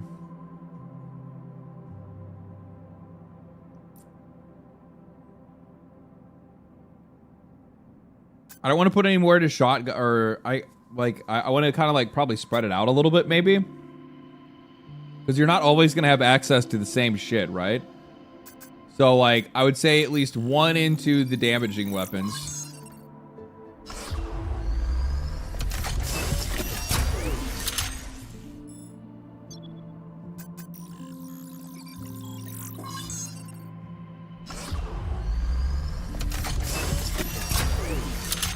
Photon is so strong, is it?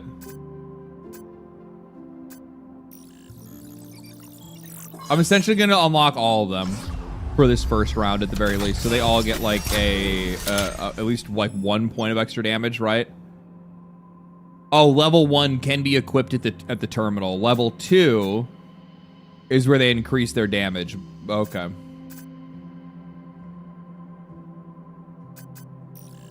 And then I'll probably do sticky bombs.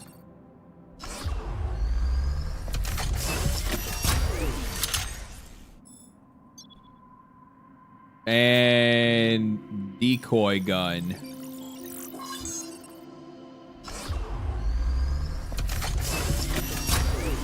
Okay. So now that I have those unlocked, I'll put one into photon. I'll put another one into photon, sure. And then, what does this give me? Duration. I don't really care about duration that much. Rapid fire. Sure, I guess. Recoil. It's kind of stupid. Like, I don't see any point. I don't see a point in, like, actually investing into this at all. This is damage and hit interval. This is ammo capacity. So it has more shots when I pick it up.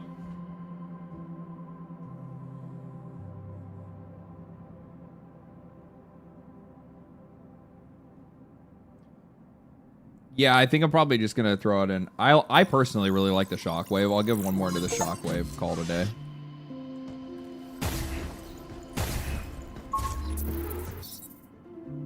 Okay, so now I get to pick my loadout. Isn't that cool? We'll use the photon laser, and then we'll use sticky bombs. Right? Yeah, we're good. This is good. Hacking nodes, field.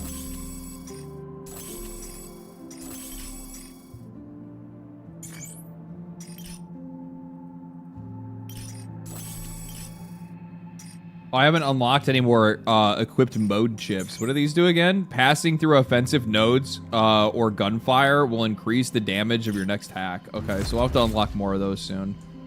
I have a bunch of skill points to use too, so I might as well like throw those in. I prioritize Diana because having the hacks up for longer is like really nice.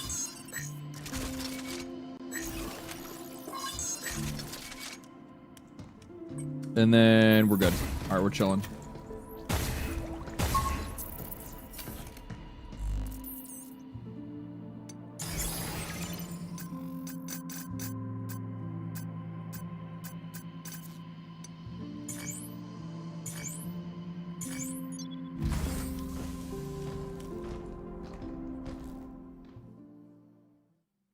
So far I've mostly focused on hacking in the suit. Yeah, I kind of like, I mean, I put a lot of, I kind of spread them evenly initially, and then like now I'm kind of like leaning more towards like damage reduction and then the hacking. Having the hack stay up longer is like really fucking useful. Missile spotted.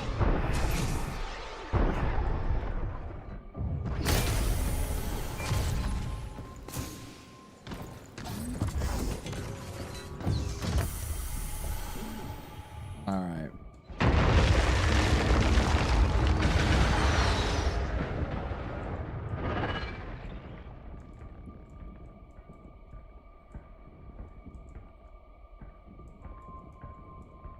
So I have to kind of like time this. It's about to go down now. Get ready. Lift me! Lift me! Stupid worm. Stay away from those dust clouds. Stupid worm. Stupid worm. Hey, Wormoid. Why don't you come over here? Come over here, stupid. Preparation complete. Right here, buddy. Look out. You can do it. A little closer.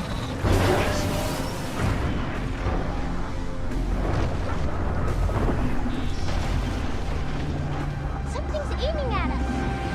Yeah, it's your mom. Okay, we're out. We're out.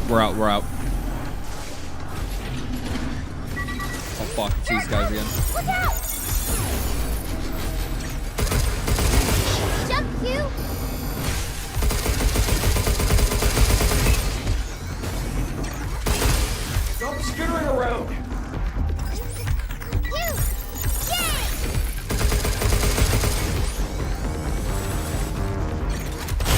fuck. Get out of here.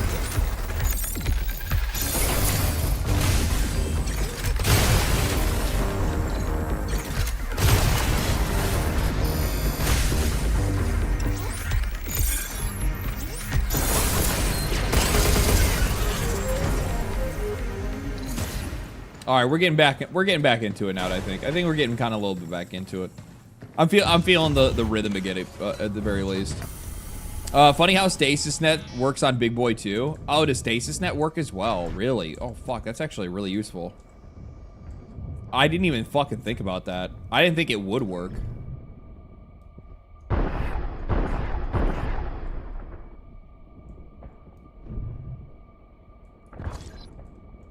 Oh, there's another hacking node over there.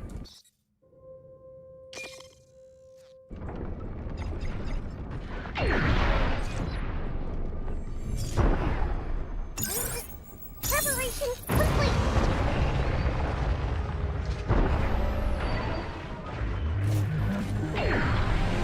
Missile spotted. I'll take that.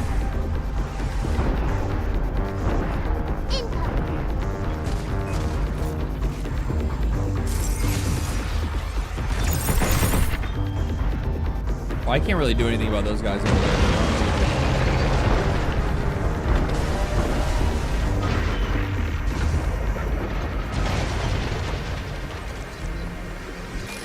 Whoa! What are you guys doing over here? I was not expecting that.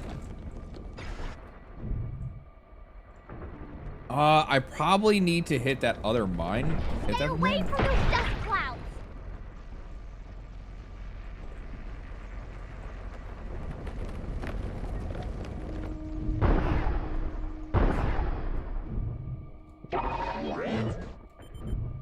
Okay, I'll hop up here. Projectile. Then we hop up here. Yeah, I know this guy's an asshole. I get that. I get that. I see that. I see that. Oh, you fucking asshole. He's a real asshole.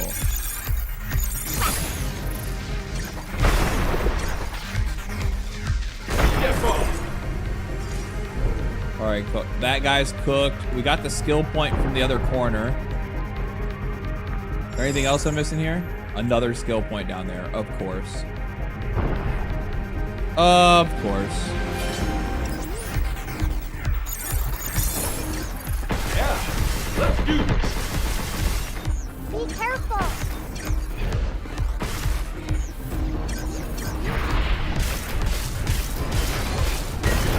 Oh wow, yeah, that photon laser is actually really strong. What the fuck? Okay.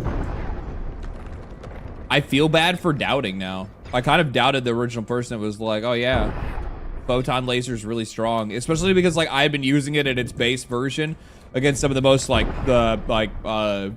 fucking with like 0 upgrades and shit. Yeah, that was a bad move on my part. I'll admit it. I'll admit it. Yeah, with a few upgrades, it's actually really good.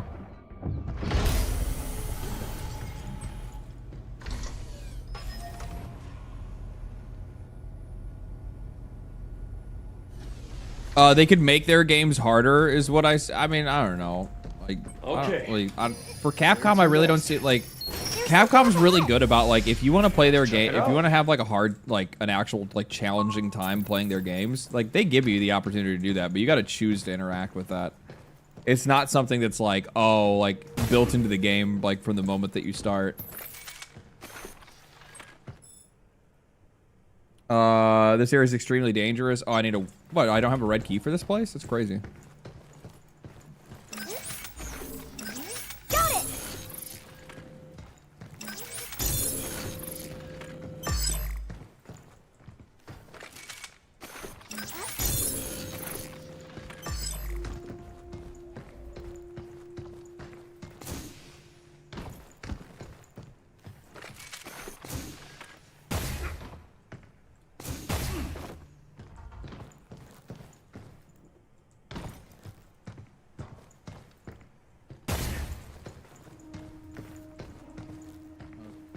Okay. Am I missing something here?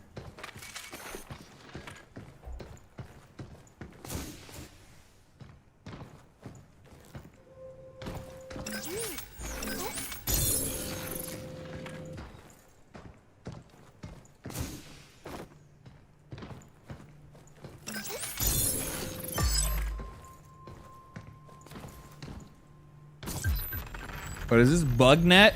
Oh, so she can catch digital butterflies? That's really cute.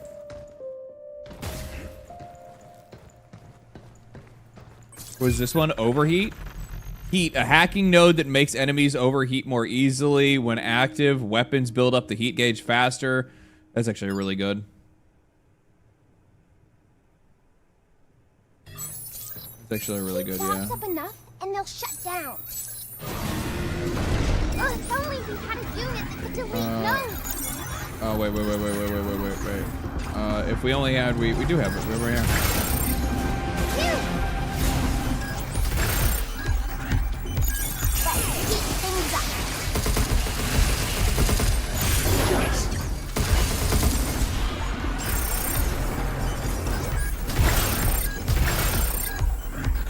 Okay, we'll do this.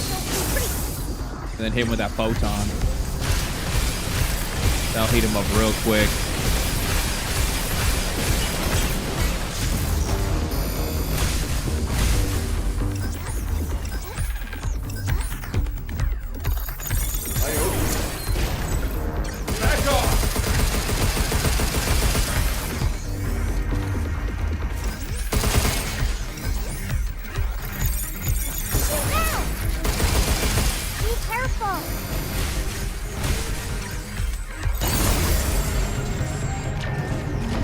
Dead.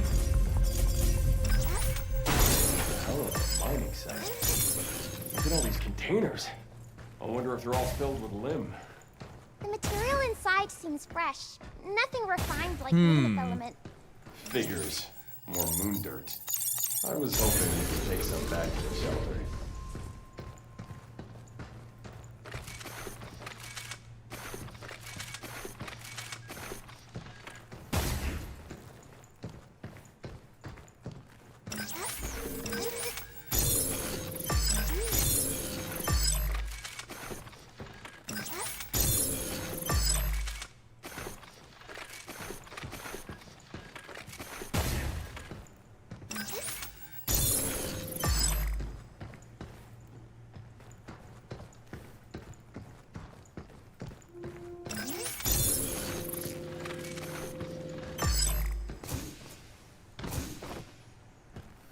I'm not missing any secret, am I? Of course I am.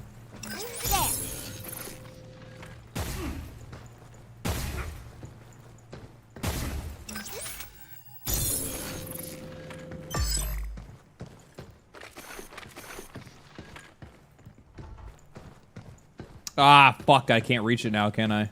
No. How the fuck are you supposed to get that then?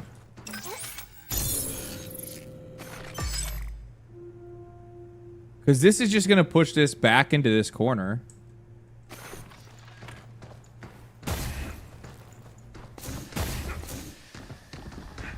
Oh, no, I'm good, I'm good.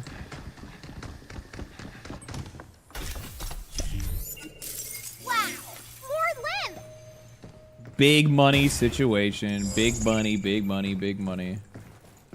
Wait. Now there's definitely one I can't reach that's right over there. Like, for sure. 'Cause I don't think it'll let me out here. I can't get through here at all.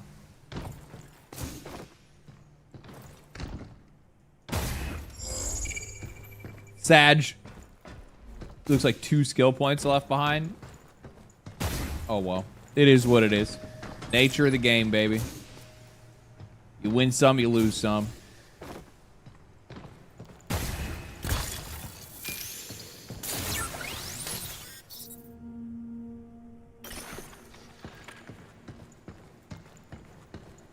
What I get for not exploring, not paying attention to my surroundings. How the fuck do I get up there?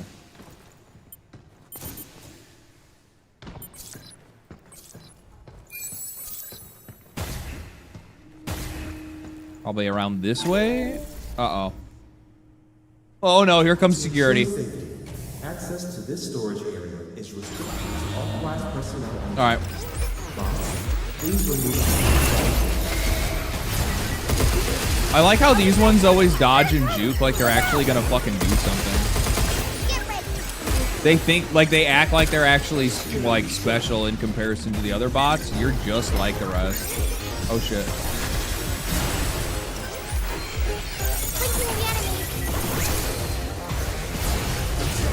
Now it's my turn. Reset. Ah, fucker. Here it comes! Look out! Take this.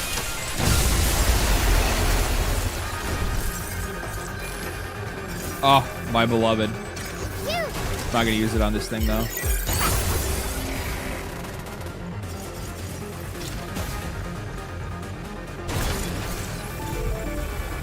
Suboptimal results. The fuck? Defender. Please use the production process. What the hell's that shield? I think it's an EM defense system.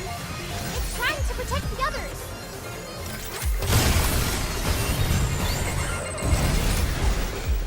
Careful, they're hot. Look out for its targeting sensor. Be careful.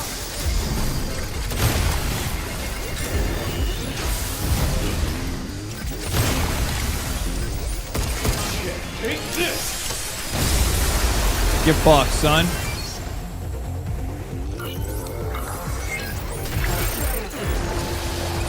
Now for you. Oh, you can throw them like that? What the fuck? Okay.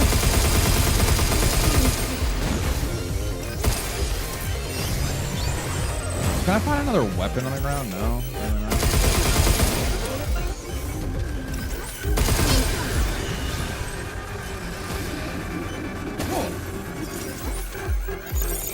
Splitting the hatch.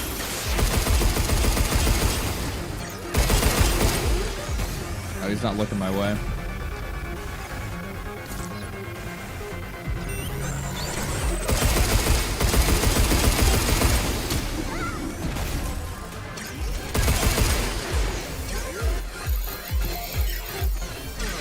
No. Whatever. Fuck it. Where you? Oh, there it is. He's got like a fuel cell in his front.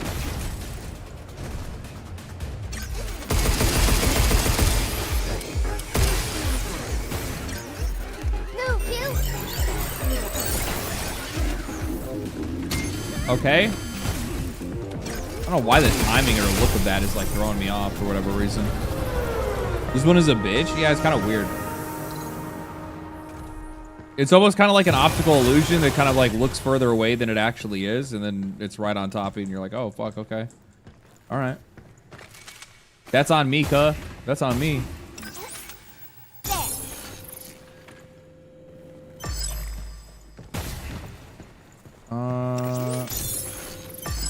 Okay. Use this to keep baddies up. Get then this. Burn them down.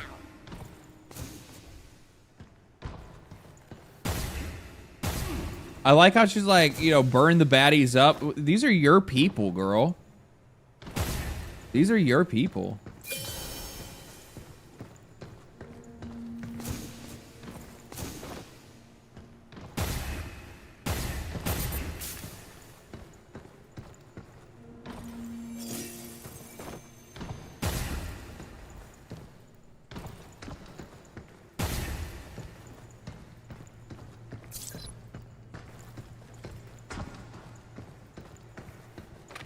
Okay, there's another thing over there.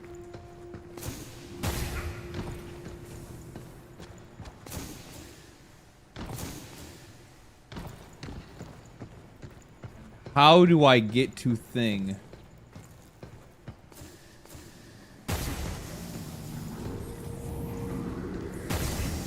Through here? Probably not, no.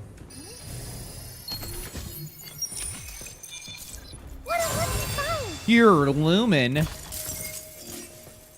Okay, so it's definitely not through here. So we have to figure it out. It's through here somehow. How?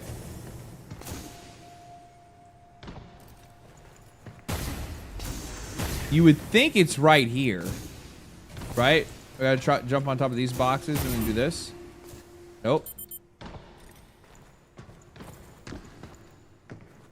This isn't like a lift or anything.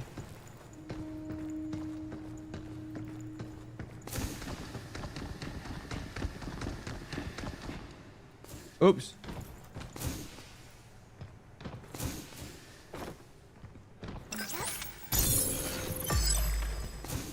Probably like that, yeah. Does that make it accessible from the other side now? Probably not.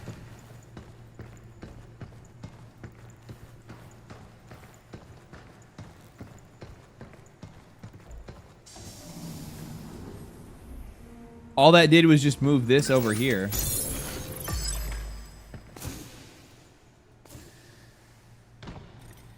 Am I just not fucking seeing this? At the top of the stairs, do a double boost? I can't reach that.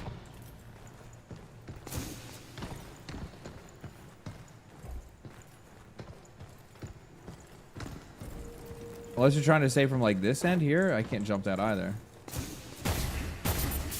No, you can't reach that.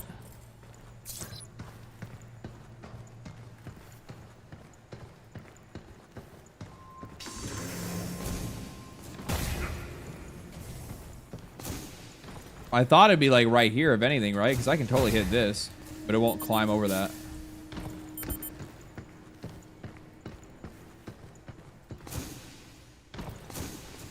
That's not a place that I would come from.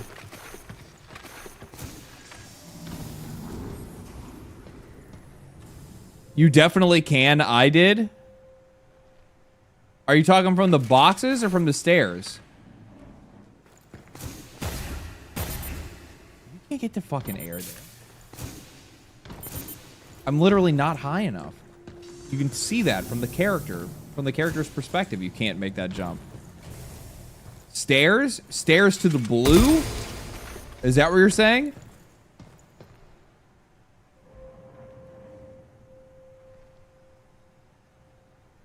Definitely not making that. That's not happening.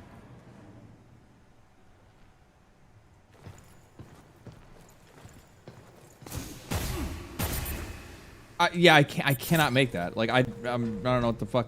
Yeah, I'm over it, man. I'm not gonna sit here and try to fuck with this all day. If that's what the jump is supposed to be, it's kind of like it'd be different if it was like here, but you can't jump onto this either.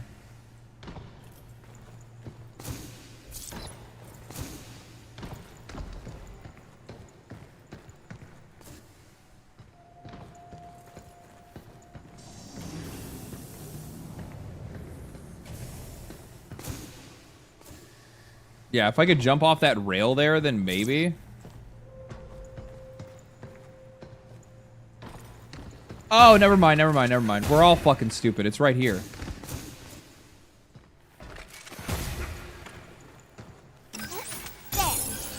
I see it now.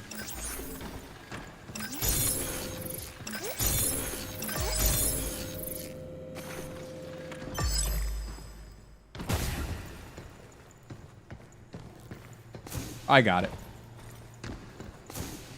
Once I looked over and saw, I didn't see that railing system the last time. I was like, what the fuck is that?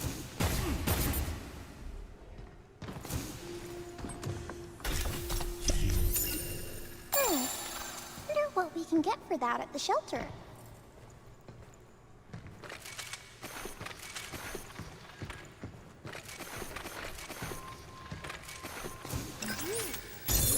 Now I gotta make that fucking jump all over again?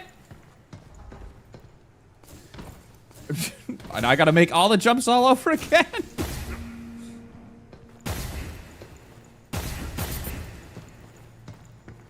I apologize. Yeah, you had me all fucked up. I was like, wait, I'm like, there is a puzzle to solve here. This is not like, oh, you have to pixel perfect some fucking random goofy jump to be able to like hit this shit just right.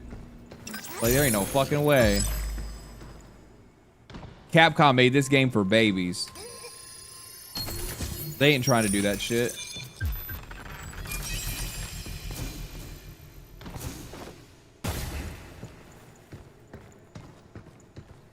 Legend, do you have hope for games in the entertainment industry in the future with their DEI initiatives? I hope there's more DEI, actually.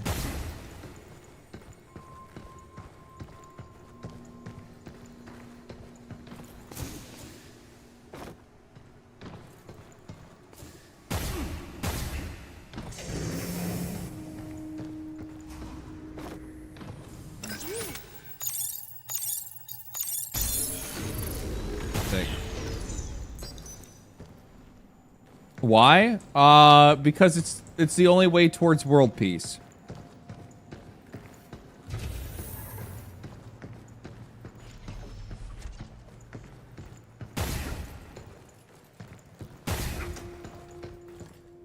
Everything needs to include everybody. Everything needs to be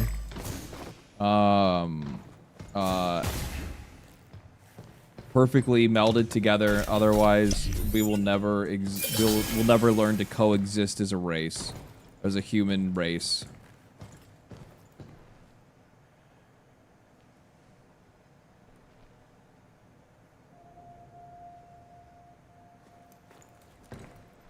Imagine outing yourself like that. Yeah, no, I've been trying to do my best to, like, you know, to grift as hard as I can, but honestly, it's the weight of it all is just it's just too much, man. And the confession I have to make is I'm just woke as fuck, dog.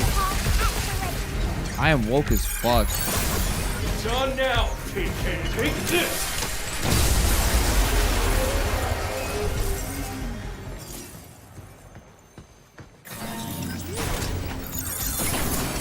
How you like this? Like, everybody's all worried about, like, the New World Order and shit. I'm just like, do worms really taste that bad?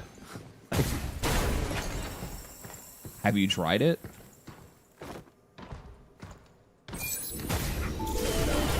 You know? Be careful!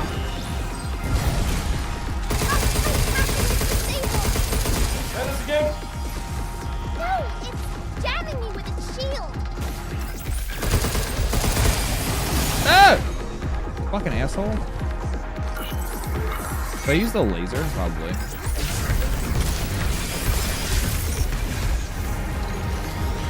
What are you doing? Missile spotted.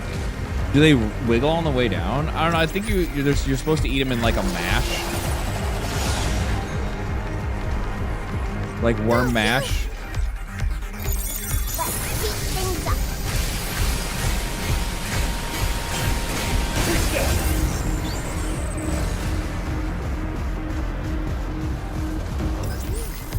I got him.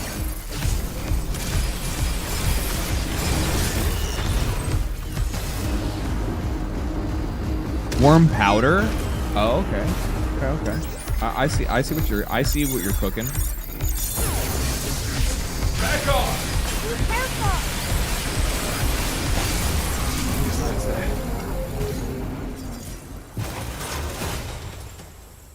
Or not cooking, because we probably. I also think that, like, as you know, humanity probably shouldn't.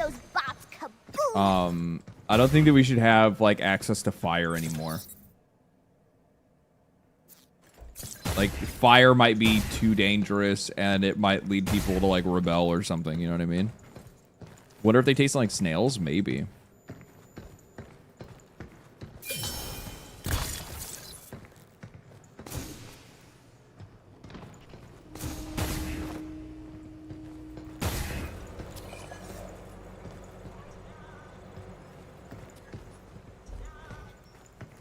Where is he? I hear him. I think he's above me. Definitely not below me. He's down here? Oh, this is about to be some bullshit.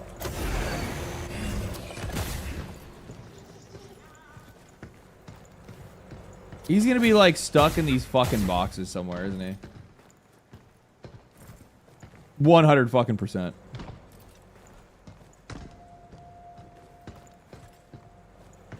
Okay, so we're trying to push that box over there, but we have to reach that box. So, which means that this is gonna need to come out. No, this is not gonna want to come out. This is want to go in. Panels. That seems like your kind of thing. Why? I mean, This goes out. Hacking and puzzles and stuff, right? This goes out. No. This goes out. Matrix code conversion isn't a puzzle. I have to analyze and then substantiate the underlying. Okay, I get it. Fascinating.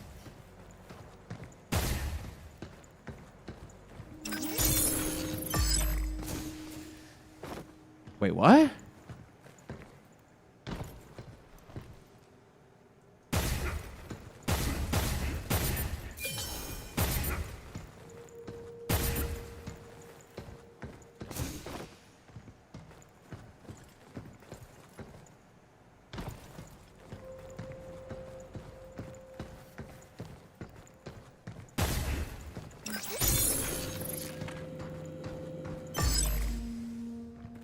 Okay. Okay. Okay.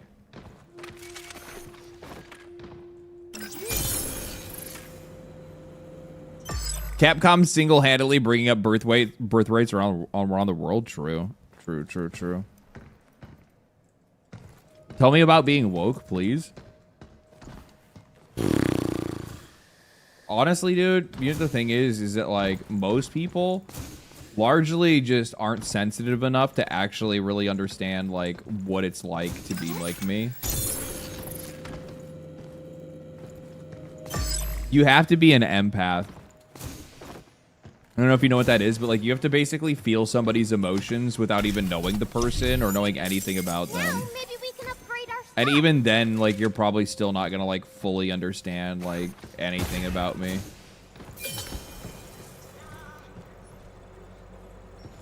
Ah, there it is.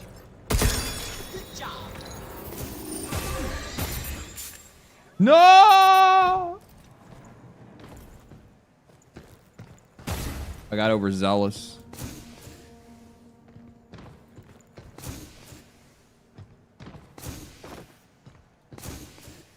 I'm so woke. I never sleep, and I chopped off my right arm. That's why I'm left. Fuck, dude, that's so committed. That's so committed.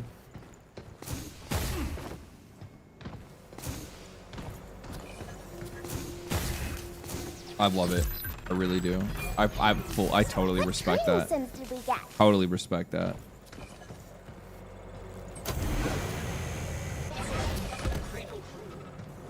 I'm so woke that actually my hair is so many different colors that it turned brown.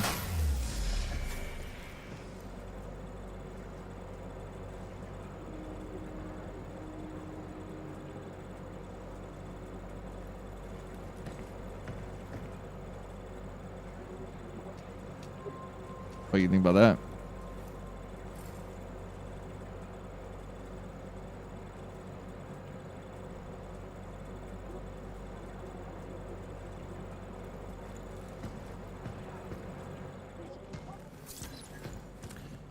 I don't really want to go back. Oh, I got a bunch of upgrade material. I don't really want to go back yet, though.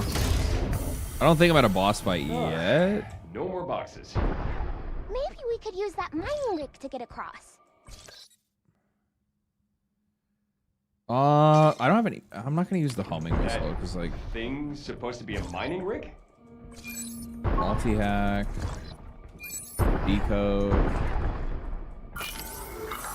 No, I probably should go back. Never mind. No, I should because I need like healing and shit. So we can go upgrade real quick.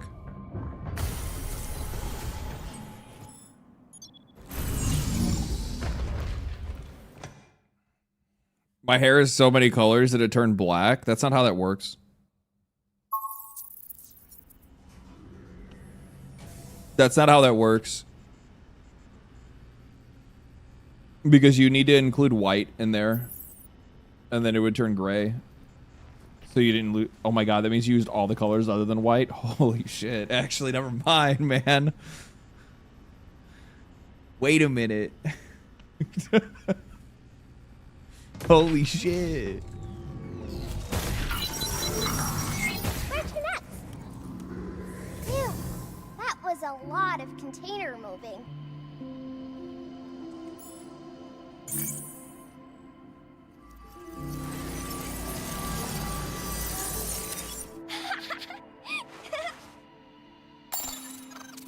With this, I'll catch butterflies, birds, and... I'm just kidding. I'm not woke. I'm not woke. I'm actually super conservative. Oh yeah, that thing. Super crazy conservative. Like, Maybe I'll play over there next. The only book I've ever read is the Bible.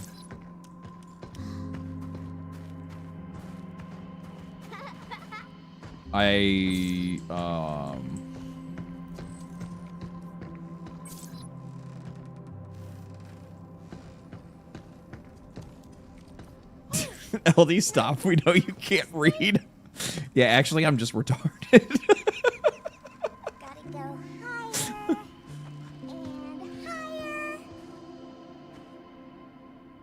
Dude, I broke my arm on a fucking swing when I was like, actually, when I was probably like this girl's at like around this like 7 or 8 or something like that.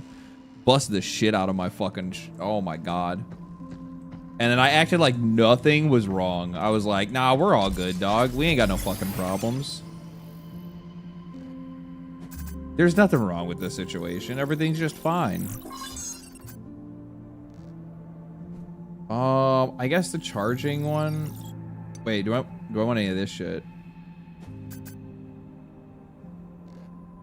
Oh, I should get another mode.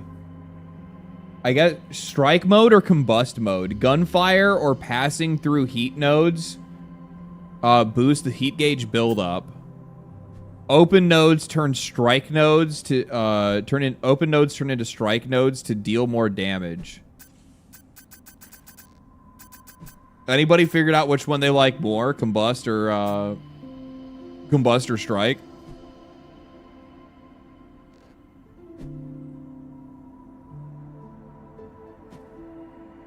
My Lord and Savior Trump said, love the poorly educated. Yeah, I'm so conservative that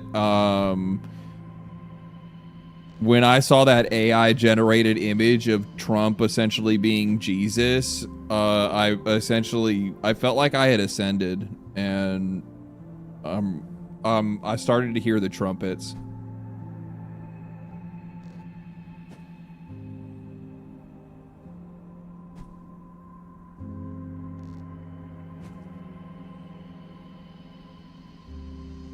Bust your way through busting all those bots. LD, idiots are gonna believe you. Honestly, you're probably fucking right. You're fucking probably right. Hell yeah, brother. Hell yeah.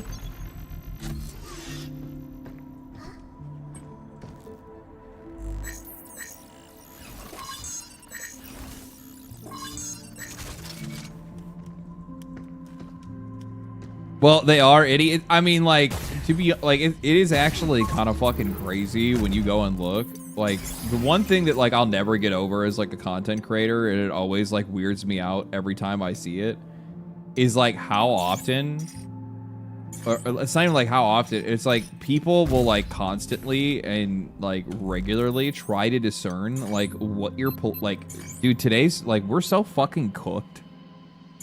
It's like the best way to be able to describe people. Like, people are so absolutely fucking shredded right now that they like have to know and understand like where somebody aligns politically. Like, they have to know, like, because I think like everybody is so fucking paranoid nowadays that like everybody thinks that there's some type of like agenda or like political angle behind like everything somebody does.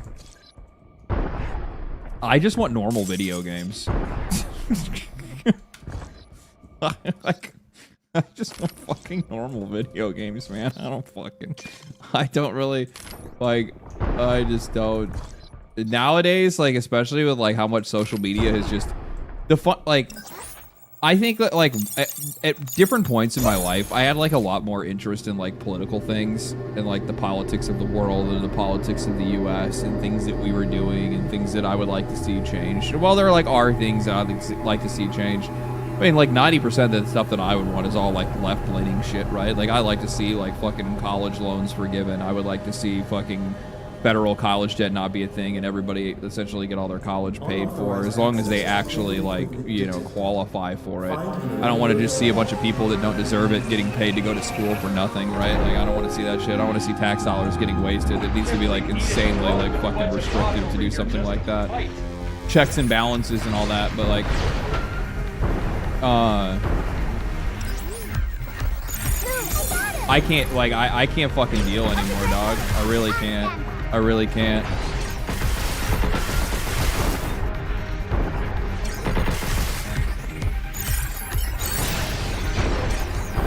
Take this!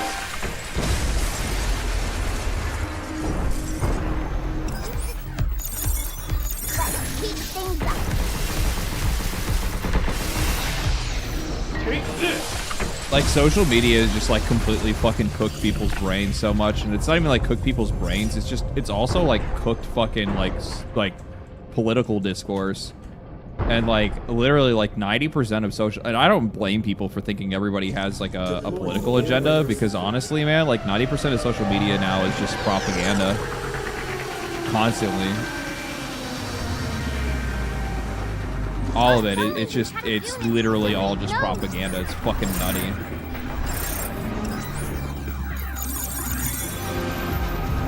What? You out of my fucking range? Oh god. Oh god.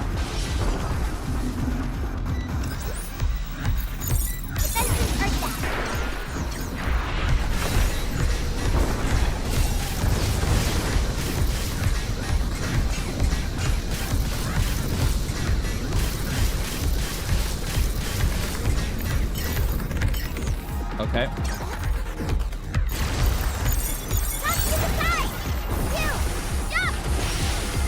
Whoa! Ow.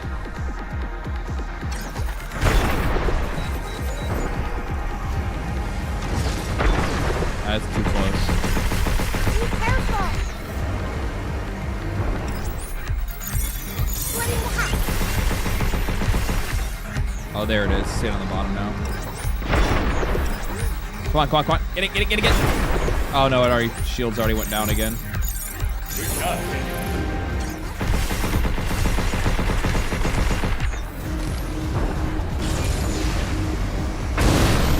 What? Got here with that shit. I fucked that up. Now we got your ass. Right in your ass, bitch. Right in your ass, bitch. Down here. Take this! The truth is the world is fucked. No, I mean, like, I think that, like, I mean, like, it's pretty obvious and documented, and a lot of people have already talked about it, and everybody in the world is entirely aware of it. And I think that's, like, probably the thing that's, like, most people today are just, like, so fucking apathetic towards it all that they just don't even really care anymore. But, like, it's literally one of those things where, like, social media has become so embedded with, like, propaganda that, like, you can't get away from it regardless of whatever side is out there. Like, it's literally everybody. Have you all unlocked the Wombo upgrade that auto hacks? I saw that, but I didn't know what it was. I don't think I picked it up. We were almost torn to pieces. And I also felt like getting auto hacking would just be kind of lame. Can't forget you. To be real. I'll be like, that kind of defeats the purpose of the game. Games should be for entertainment, not messages. That's actually one of the reasons why, like, I push back against that stuff. And by the way, like, if there was a game that came out, and I think this is, like, the part that people don't realize, if a game came out that was, like, really heavily trying to push, like, super conservative everything, like, it's just, like, heavy conservative messaging, I would be pushing back on that just the same. I don't want to see that shit either.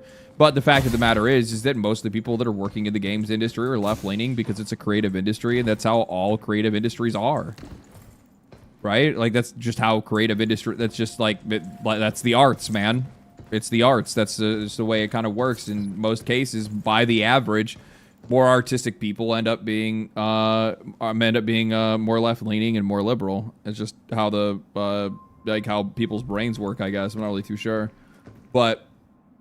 I think people lose sight of that because it's just something that we don't see. We're like, well, why don't you ever push back against the other side? Who the fuck am I gonna push back against? Do you want me to push back against, like, fucking retards on Twitter that like sit there and fucking shit post about how they need every single video game character's tits to be huge, and how, like, they need to like push like the nuclear family and shit like that in video games, or like how they think every single fucking company is ran by like blue-haired psychopaths. What do I need to say? There's nothing to fucking say to most of those people. Some of those people are so fucking ingrained and indoctrinated that like you're not going to get anything out of it, and talking about it doesn't fucking solve anything either. Nobody wants to hear it. That's the other part too. Nobody gives a fuck about any of that shit. What they care about is like being charged a fair price for a good product. That's the only thing people really give a fuck about. In 2026, I believe I have full confidence people will make the right choice. In 2026, what is there's no right choice to make. We're not voting.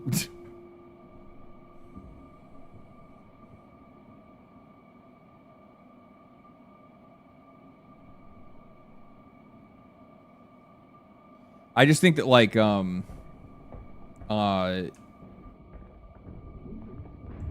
it's rough, dude. It's actually like, the funny thing is that like even if you're somebody that can be like partially aware of like what's going on, which like I like to at least try to like pride myself, or like not even like pride myself on, as much as it's just like I try to do my best Pretty close. to like remain aware myself. Yep. Nice and clear shot of home. The Earth always looks so blue. Down there, every place has its own kind of color. You know everything about the Earth, don't you? I've always been into space and stargazing. I've been all over, searching for places with the best views and clearest skies. Went all the way to the Namib Desert once. Is that unusual? Maybe a bit adventurous for some. But my parents supported me the whole way. Told me to do what I wanted to do. So I did. And you learn it's not enough to hear or read about a thing. Sometimes you gotta live it. You? I want to go too. Go where? Aw. To all the places you've been. All of them? Yeah, all of them. Is that so? So cute. Then let's do it. Let's do it!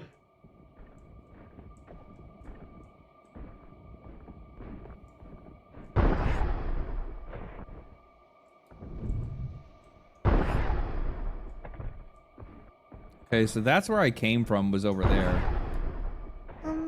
You? What are your parents like? They're great. Told me to follow my dreams and never look back. I took their words to heart, did things my way. Kinda made a mess for them, though. Even after all that, they never faulted me for being me. They're just like you. Really? Yeah, really. Remember, do not do this down on Earth. Do what? Sneaking into places we aren't supposed to be. so fucking cute, man. That will make you hit harder while in low gravity. Wow! More limb! There. Remember, don't do this on Earth. What? Sneak into places you're not supposed to be. I can't wait to get that to the shelter.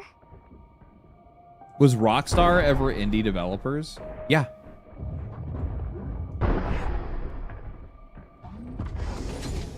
Yeah, they were.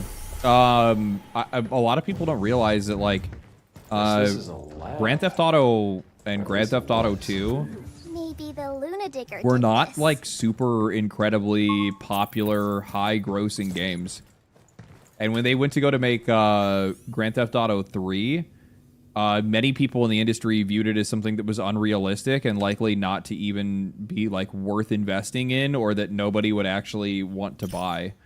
So, little known story that people have heard is that Xbox originally had an opportunity to acquire Rockstar because they were looking for funding to make Grand Theft Auto 3, which is they were going to make a 3D game, 3D open world game, and Microsoft when they were like searching for like exclusives, and they were searching for studios to like build out their portfolio for the original Xbox. They turned Rockstar down and said that they didn't see the value in that kind of IP, and they didn't believe that a game like that, people would be interested in a game like that. Skittery circle. Is that it? I remember when GTA before GTA 3, and it was like a 2D car driving game with sticks. It was all stick figures and shit. Yeah. No, they were a much smaller developer and publisher that really didn't have a whole lot else going on for them. Kind of crazy to think about the different direction that would have taken. I mean, could you imagine what Xbox what Xbox would have turned into if they actually had picked up Grand Theft Auto 3 at that time and actually funded that game? Like, holy fuck.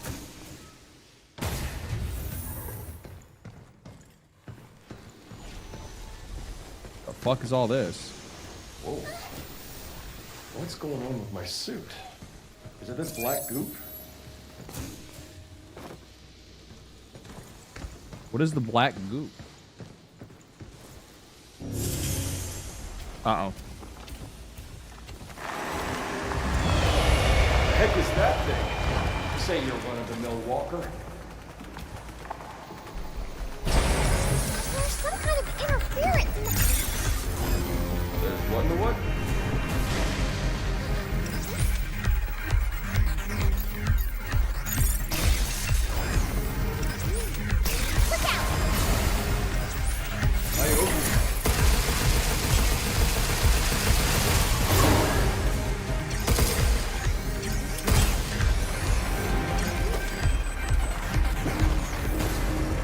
What am I supposed to do here? Is there like, am I supposed to just power through it?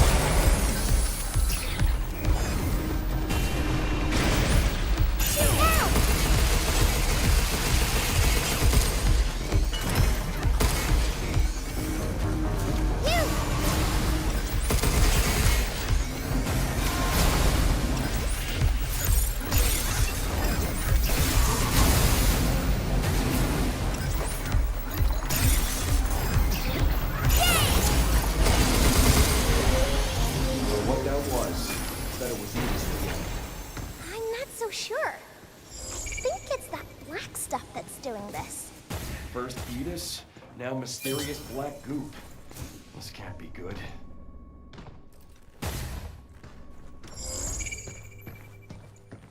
Huh. There's another one over here now.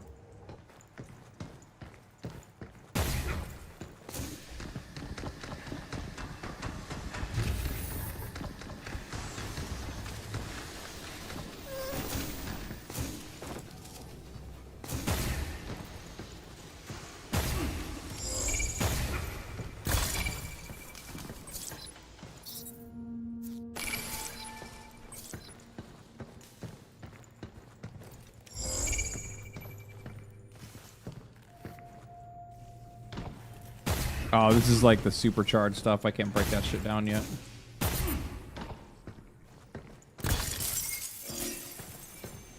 Only Rockstar game I finished start to end was Red Dead Redemption 2. Yeah. I played video games during the 90s when JRPG era, and every Japanese company was making JRPGs, and that was the trend. Yeah. I mean, like trend chasing or like just trends in general are not something that are like necessarily bad or like I don't. It's like the inherent nature of it, right? Like the thing is that like I think like back then, the big difference for a lot of people was that like the games that those guys were making, it's just literally as simple as the games were better. Like, yeah, was everybody like way back in the day? Everybody making fucking JRPGs in Japan? Yep, they sure did. Ah, right. You mean that one about a mysterious substance? But more of them were good. Based on those results, we could be. I mean, I don't know. We've been handling them now for like what, years? They wouldn't hide something that serious now, would they? But there's always the possibility we could be working. I wouldn't worry about it. Rockstar would now be in the dirt if they were Xbox Microsoft. Maybe. Right. Maybe. I gotta drop by the Nexus Tower before my shift starts anyways. Well, heading over that way, he'll carry us at high.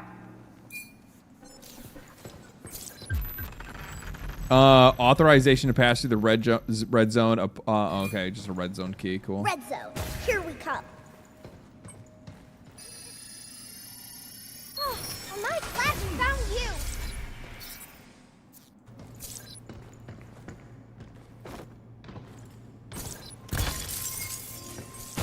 Okay, now I imagine I'm probably getting pretty close to a boss fight. Phew, we can get into Feels the like it. Nexus Tower from over there. Welcome to the Nexus Tower. Entrance to the tower is strictly prohibited. Any attempt to enter the facility will result in your immediate termination. Thanks for the warm welcome. I'll see myself in. Oh. Oh, this is like a whole fucking thing. Yeah, this is like a whole fucking thing. I thought I was gonna get to a boss fight. This is gonna be like a whole other section that I have to complete. With a lot of shit to do, it looks like.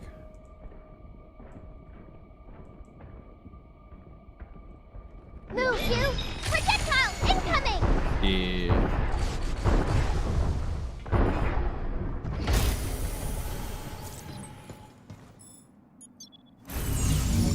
That's like a whole ass thing. That's a whole ass thing. All right, let's see here.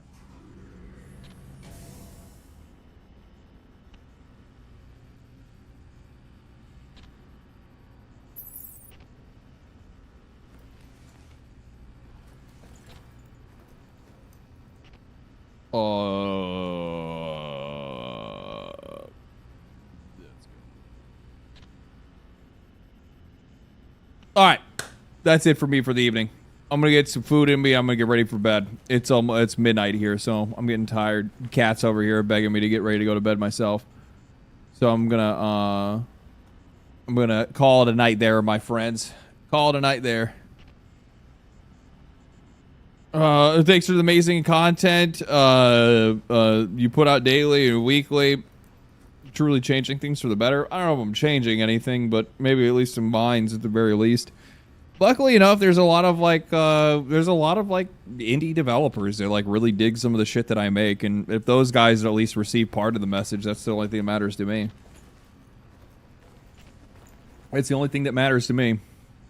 But yeah. Thank you guys for hanging out. Thank you guys for everything you've done. Thank you guys for the super chats and the donations and all that stuff. I don't know if you guys also saw, by the way, I should have brought this up earlier in stream and I completely forgot to. I'll bring it up next week earlier so then people know. But on the YouTube channel, the merch site is up now. I'm going to get more merch made in the future, but right now it kind of has what it has. If people start requesting something else to be made or whatever, or they're like, oh, I want this design on this or something like that, then maybe I can look into probably getting some of that stuff switched out. But you guys are welcome to take a look at any of that stuff if you guys would like any of it. Rather than giving me money for nothing, give me money and actually get something back. So yeah, check out the stuff, see if you guys like any of it. I'll get more designs and stuff like that I'm gonna work on soon. I'll probably work with somebody that's not just like a band merch creator and try to get somebody that's more of like an actual like clothing design creator, something that actually looks a little bit more like, you know, like a whole thing rather than it just being like, oh, here's like a logo on a fucking shirt or whatever. I don't know. Anyway, thank you guys for everything. Thank you guys for super chats, donations. Thank you guys for your kindness and your kind words and your kind treatment and everything like that. Thank you guys for showing up to watch every single week. I appreciate all of it. You guys will fucking never know how much I appreciate it unless I just continue to say it all the time anyway, which is exactly what I'll do. But anyway, I will catch you guys next week, probably on Tuesday. I should have a video out. So stay cool, stay righteous, stay safe. Enjoy the rest of your evening. Enjoy the rest of your day. Enjoy the rest of your weekend. And I will catch you guys next week. Peace. Say bye.